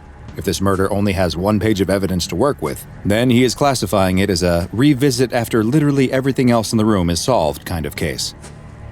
The detective goes back to the last box that he was looking through and starts flipping through the case files again, but something about that leather briefcase and the photos inside won't get out of his mind. Maybe there is something there. Without even realizing it, he's suddenly standing over the case again. He takes out the report and starts looking through the pictures once more. Again, he sees the disfigured corpse from different angles, but the fourth picture is completely different. This one shows what looks to be someone's feet, but they're up in the air, as if they jumped and took a picture of their shoes. There's something wrong with the picture too, some kind of odd discoloration around the edges. It looks like an error occurred in the development process. Why would this be in a case file? It's tugging at his curiosity. But no, he really shouldn't be spending his time on this, not on his first day at a new job. The detective places everything back in the case and puts it back up on the shelf where he found it before deciding to call it a day. That night, he finds that he can't sleep. The detective keeps seeing the disfigured face every time he closes his eyes. And why the picture of floating feet? What does it all mean? His mind is racing, trying to make sense of it all. By the time his alarm starts beeping, the detective realizes that he hasn't slept at all. Later that morning, the detective is back in the chief's office again. The chief tells him that he looks awful and asks if the job is getting to him already. The detective does look terrible, and something about the room is making him very uncomfortable. The ceiling feels too low, like it moved down a foot or two since the last time he was here. It's also very dim. Who can operate in such a dark room? He stands up and asks if he can turn on some more lights, and before the chief can answer, he switches on more. The chief squints from the bright fluorescent lights coming on and tells the detective to get back to work and to make sure he gets some sleep that night. If he can't, then maybe this job isn't for him. The detective returns to the archives to pick up where he left off the day before and goes back to looking through the files on his list. But of course, that leather briefcase always seems to be right in his field of view, reaching out to him, begging him to uncover its secrets. That's it, the detective thinks. He has no choice. He has to know what's going on with this file. He takes the briefcase down again, opens the report, and starts going through the photos again. 3 pictures of a gross corpse, check. Picture 4 showing someone's feet. Nothing new there. Now it's time to finally look at the rest. The 5th picture is similar to the 4th, but the person's feet look a little closer to the ground. Wait a minute. Are these in reverse order? He looks at the next. This one doesn't have anyone in it. It's a picture of a table, and it looks like there is writing on it, though the writing is very small. He leans in close and squints, but he still can't make it out. He runs to his own bag and searches around until he finds what he was looking for, a magnifying glass. He goes back to the picture, and with the magnifying glass he can finally read the writing. It's above you. He snaps his head up and looks above him, but nothing is there. He laughs to himself. Of course nothing is there. Maybe the chief is right. Maybe something really is getting to him and he isn't cut out for this job. But still, he needs to learn more. He looks at the 7th picture. He sees now that he was right. These are definitely in reverse chronological order. In the next picture, he sees whoever took the photos approaching the table in the room. In the 10th photo, he sees them walking through a doorway. In the 11th, he sees them opening the door to the room. Finally, he comes to the last photo. It's a photo of the closed door to the room. There's writing on the door, and the detective can hardly believe what he is seeing when he reads it. The writing on the door says, "Archives." The detective jumps up and spins around, but the room is empty. There's no one here but him. What's going on? Is this some kind of prank? He picks up the report the pictures were attached to. There must be some answers in there. The paper appears to be a standard police report that was filled out following the discovery of a homicide. The top of the page lists the address where the murder took place. It's the very place he is now, the police station's address. Next to it is the date. It's impossible, though. The date is today's.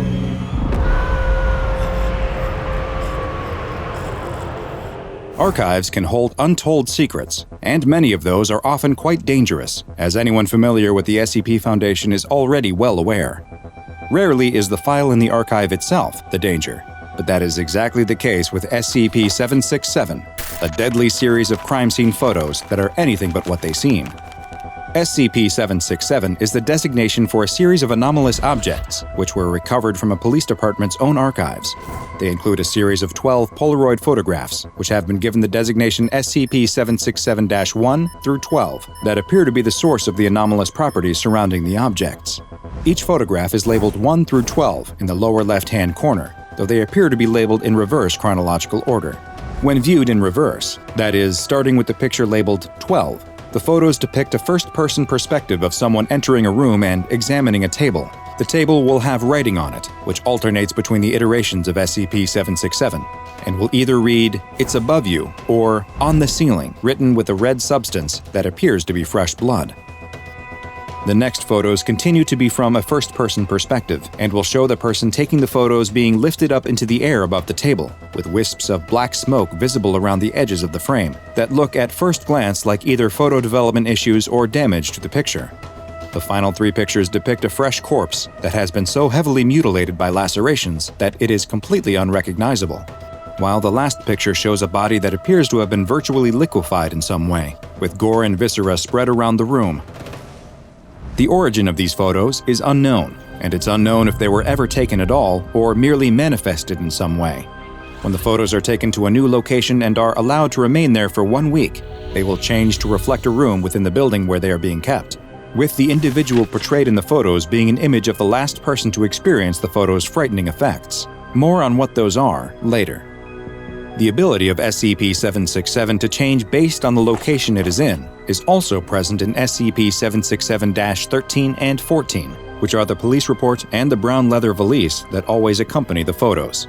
The police report has an address and date at the top, both of which will somehow change to reflect the current date and location of SCP-767, while the leather briefcase has a gold monogram on it that will change to whatever the name is of the owner or head of the structure that it is contained in. But that is far from where the anomalous properties of SCP-767 end. Individuals who are exposed to the photographs will experience a wide range of effects that are based on how far into the photo series they look. Those that view SCP-767-1 through 3 will report feeling no special effects, besides the normal reaction one has to seeing a badly mutilated corpse, with most describing the photos as weird or disturbing. Those that view the photos labeled 4 through 6, though, will usually report that they have developed feelings of claustrophobia, with many also reporting a newfound bout of nyctophobia, that is, fear of the dark, or more specifically, a fear of the potential for bad things to happen in the dark. These fears will also vary in intensity based on how many of the photos were viewed. Subjects who are exposed to the 7th, 8th, and 9th photos will feel an overwhelming desire to inspect the ceiling, and most are observed snapping their heads upwards immediately after reading the writing on the table in the photo. In later interviews, subjects have described the feeling as instinctual, or as if someone had yelled the words at them like a warning. Following this, the subject will experience a sensation of being watched, and will usually report having persistent chills. Those who view the final 3 photos will appear to suffer a fear-induced paralysis effect when they attempt to move away from the photos. A shadowy, black, effervescent mass will begin to form on the ceiling directly above the subject, which has been designated SCP-767-15, though the presence of this mass has only been reported by in-person witnesses, as it doesn't appear on photographic or video recordings. Tendrils of the gaseous material will reach down from the mass and grab the affected subject, lifting them up into the air before violently attacking them. The subject will suffer deep lacerations as the tendrils cut into it before it completely destroys them, leaving them as little more than a pool of blood and pieces of flesh. The nature of this dark cloud of gas, where it comes from, or why it engages in this behavior is currently unknown, and attempts to stop it once it has gotten hold of its victim have only led to those who intervene being pushed away by a powerful force, with all weapons passing harmlessly through the mass. In the time since its discovery by the SCP Foundation, multiple other unsolved cases of victims that appeared to suffer similar fates have been identified, and investigations into whether they are connected to SCP-767 and the 767-15 entity are ongoing. The SCP-767-1 through 12 photos are to be kept inside of the SCP-767-13 report, which is itself stored within the brown leather SCP-767-14 valise. And the entire group is kept at an SCP Foundation Hazardous Items Secure Containment Center. Due to the little we understand about its nature or origin, the entirety of the anomalous objects that make up SCP-767, including the SCP-767-15 entity, have been classified as Euclid, and any access to the objects requires written authorization from at least one Level 4 site administrator.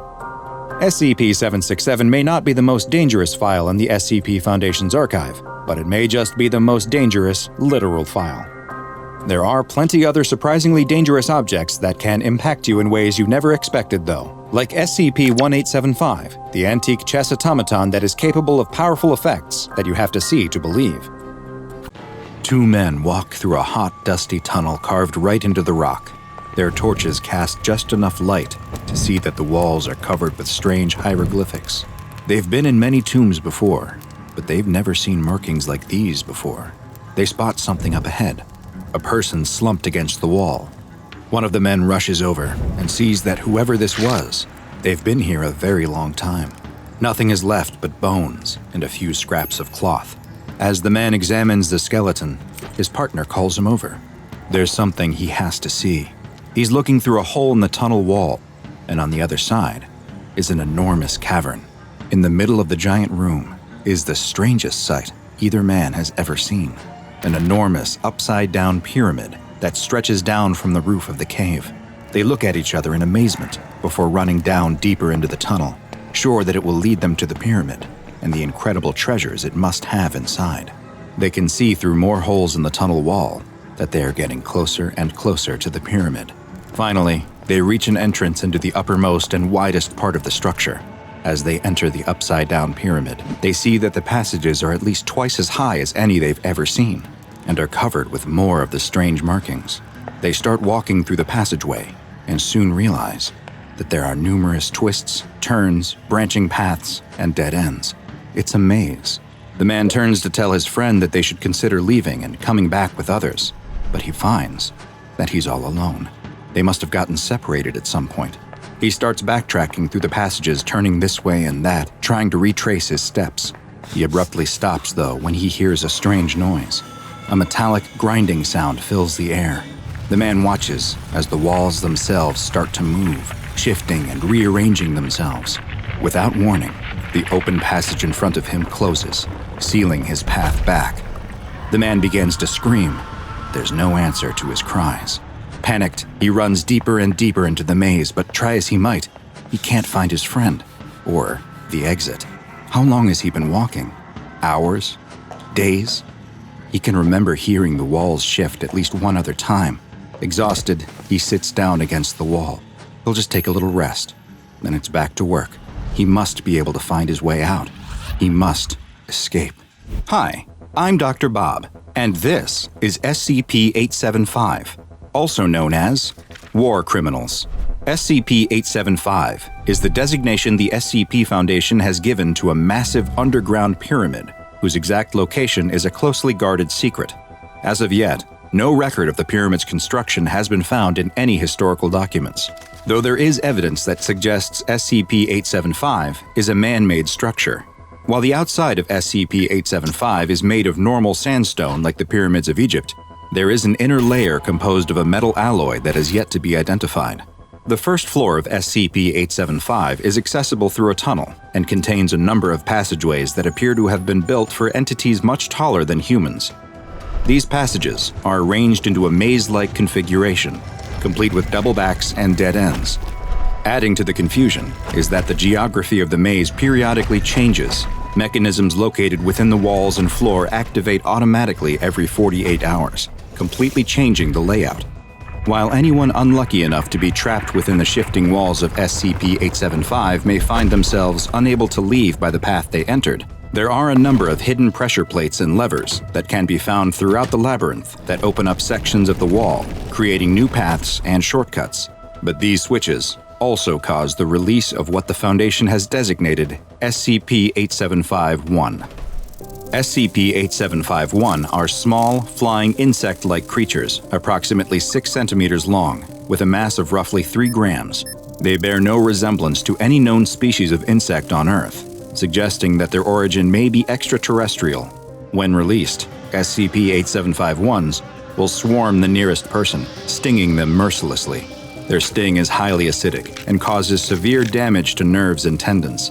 And this potent acid, combined with their tendency to swarm, has resulted in victims' limbs becoming what can only be described as liquefied.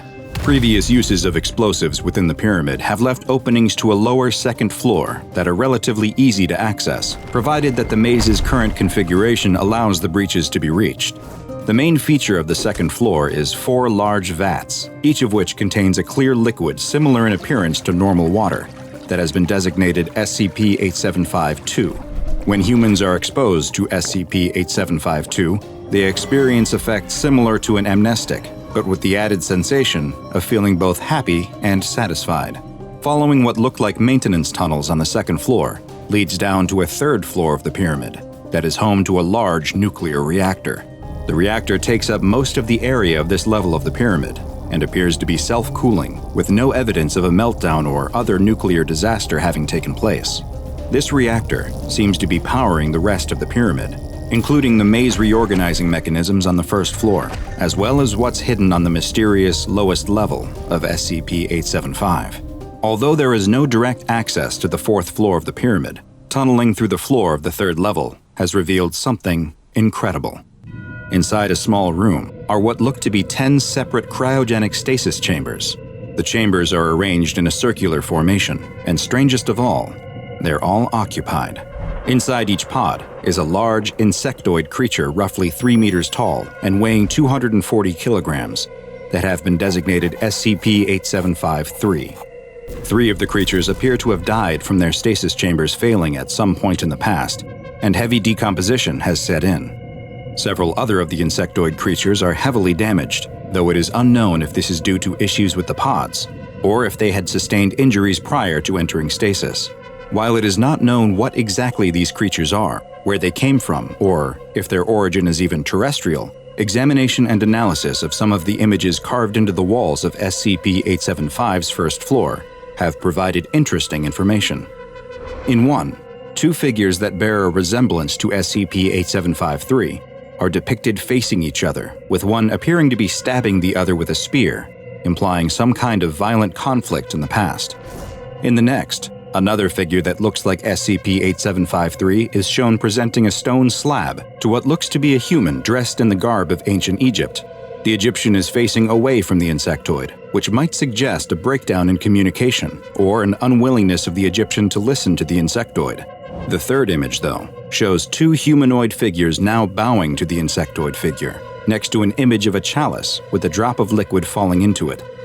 This may represent SCP-875-2, the amnestic liquid, and the way its effects were used to subdue this group of people. This hypothesis is further strengthened by a 4th image that shows an insectoid figure watching 2 humanoids pulling what looks like a large stone block with ropes.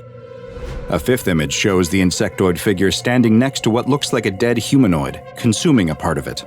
And finally, a 6th image depicts the insectoid inside of a small rectangle that may represent the stasis chambers found on the lowest level of the pyramid.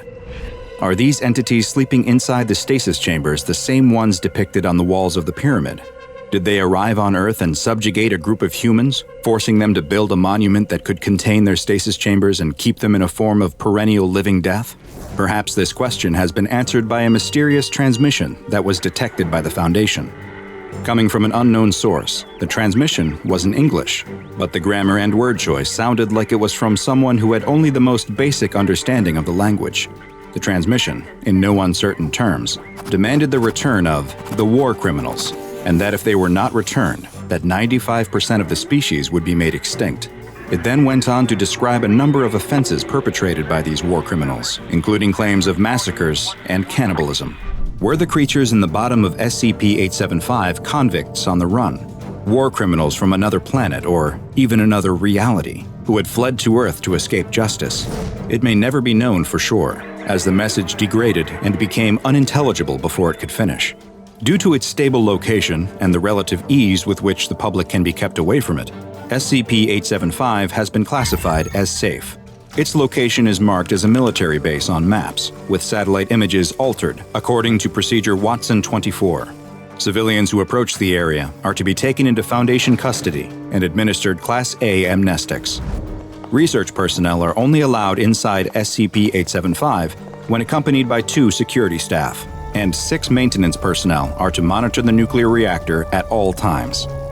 If any staff are stung by instances of SCP-8751, they are to be treated on-site by medical personnel with alkali to neutralize the acidic stings.